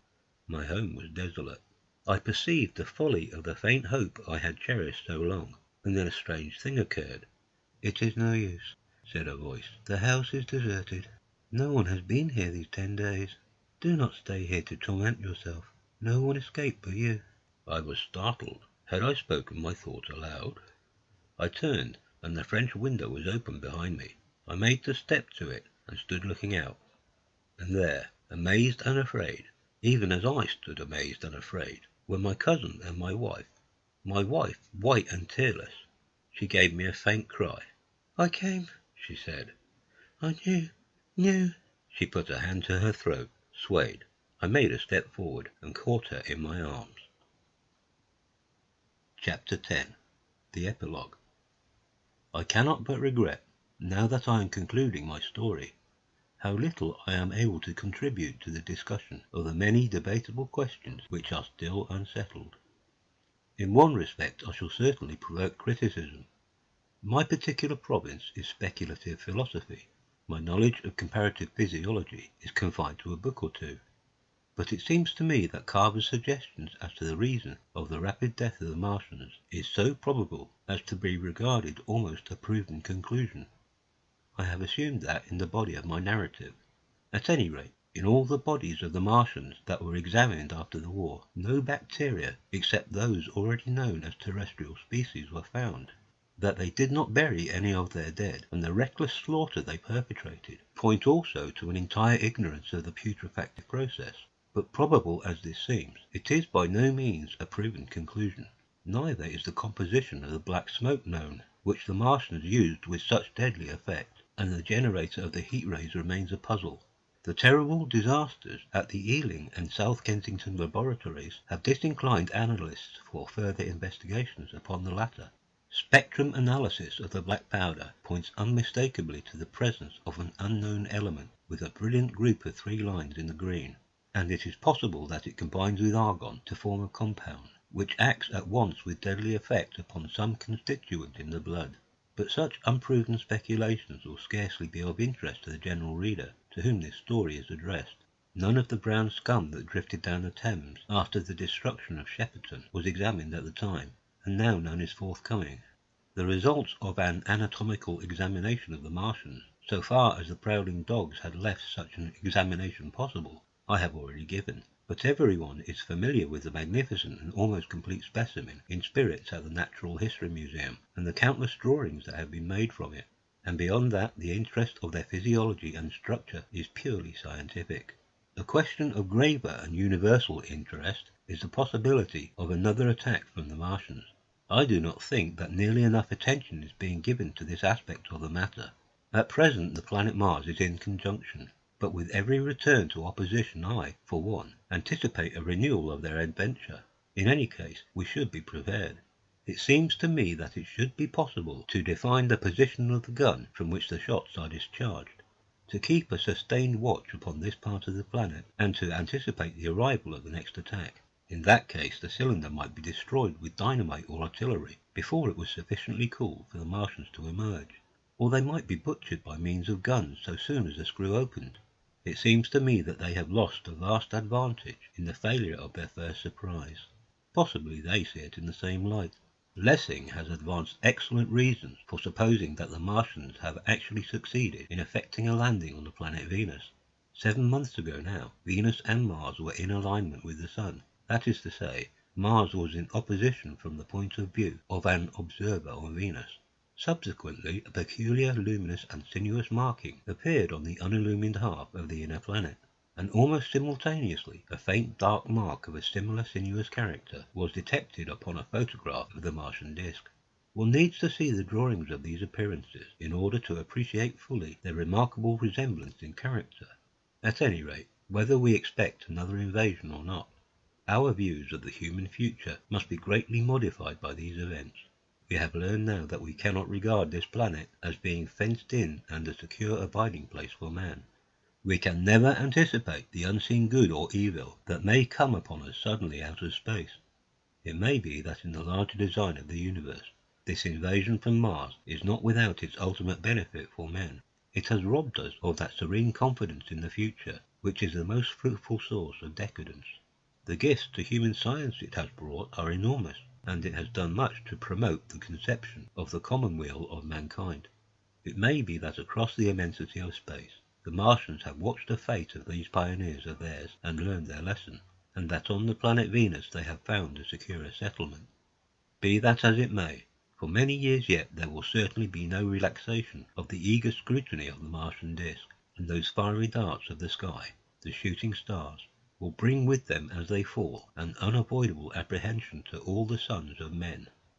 The broadening of men's views that has resulted can scarcely be exaggerated. Before the cylinder fell there was the general persuasion that through all the deep of space no life existed beyond the petty surface of our minute sphere. Now we see further.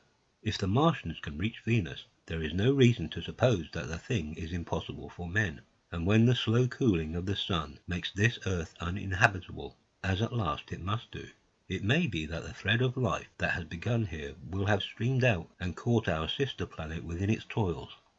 Dim and wonderful is the vision I have conjured up in my mind of life spreading slowly from this little seedbed of the solar system throughout the inanimate vastness of sidereal space. But that is a remote dream. It may be, on the other hand, that the destruction of the Martians is only a reprieve. To them, and not to us perhaps, is the future ordained. I must confess, the stress and danger of the time have left an abiding sense of doubt and insecurity in my mind. I sit in my study writing by lamplight, and suddenly I see again the healing valley below set with writhing flames, and feel the house behind and about me empty and desolate. I go out into the Byfleet Road, and vehicles pass me, a butcher boy in a cart, a cab full of visitors, a workman on a bicycle, children going to school, and suddenly they become vague and unreal, and I hurry again with the artilleryman through the hot, brooding silence. Of a night I see the black powder darkening the silent streets, and the contorted bodies shrouded in that layer. They rise upon me tattered and dog-bitten. They gibber and grow fiercer, paler, uglier. Mad distortions of humanity at last, and I wake, cold and wretched, in the darkness of the night. I go to London and see the busy multitudes in Fleet Street and the Strand, and it comes across my mind that they are but the ghosts of the past, haunting the streets that I have seen silent and wretched, going to and fro, phantasms in a dead city, the mockery of life in a galvanized body. And strange, too, it is to stand on Primrose Hill, as I did but a day before writing this last chapter, to see the great province of houses, dim and blue through the haze of the smoke and mist, vanishing at last into the vague lower sky, to see the people walking to and fro among the flower beds on the hill, to see the sightseers about the Martian machine that stands there still, to hear the tumult of playing children, and to recall the time when I saw it all bright and clear-cut, hard and silent under the dawn of that last great day. And strangest of all it is to hold my wife's hand again, and to think that I have counted her, and that she has counted me, among the dead. End of The War of the Worlds by H. G. Wells.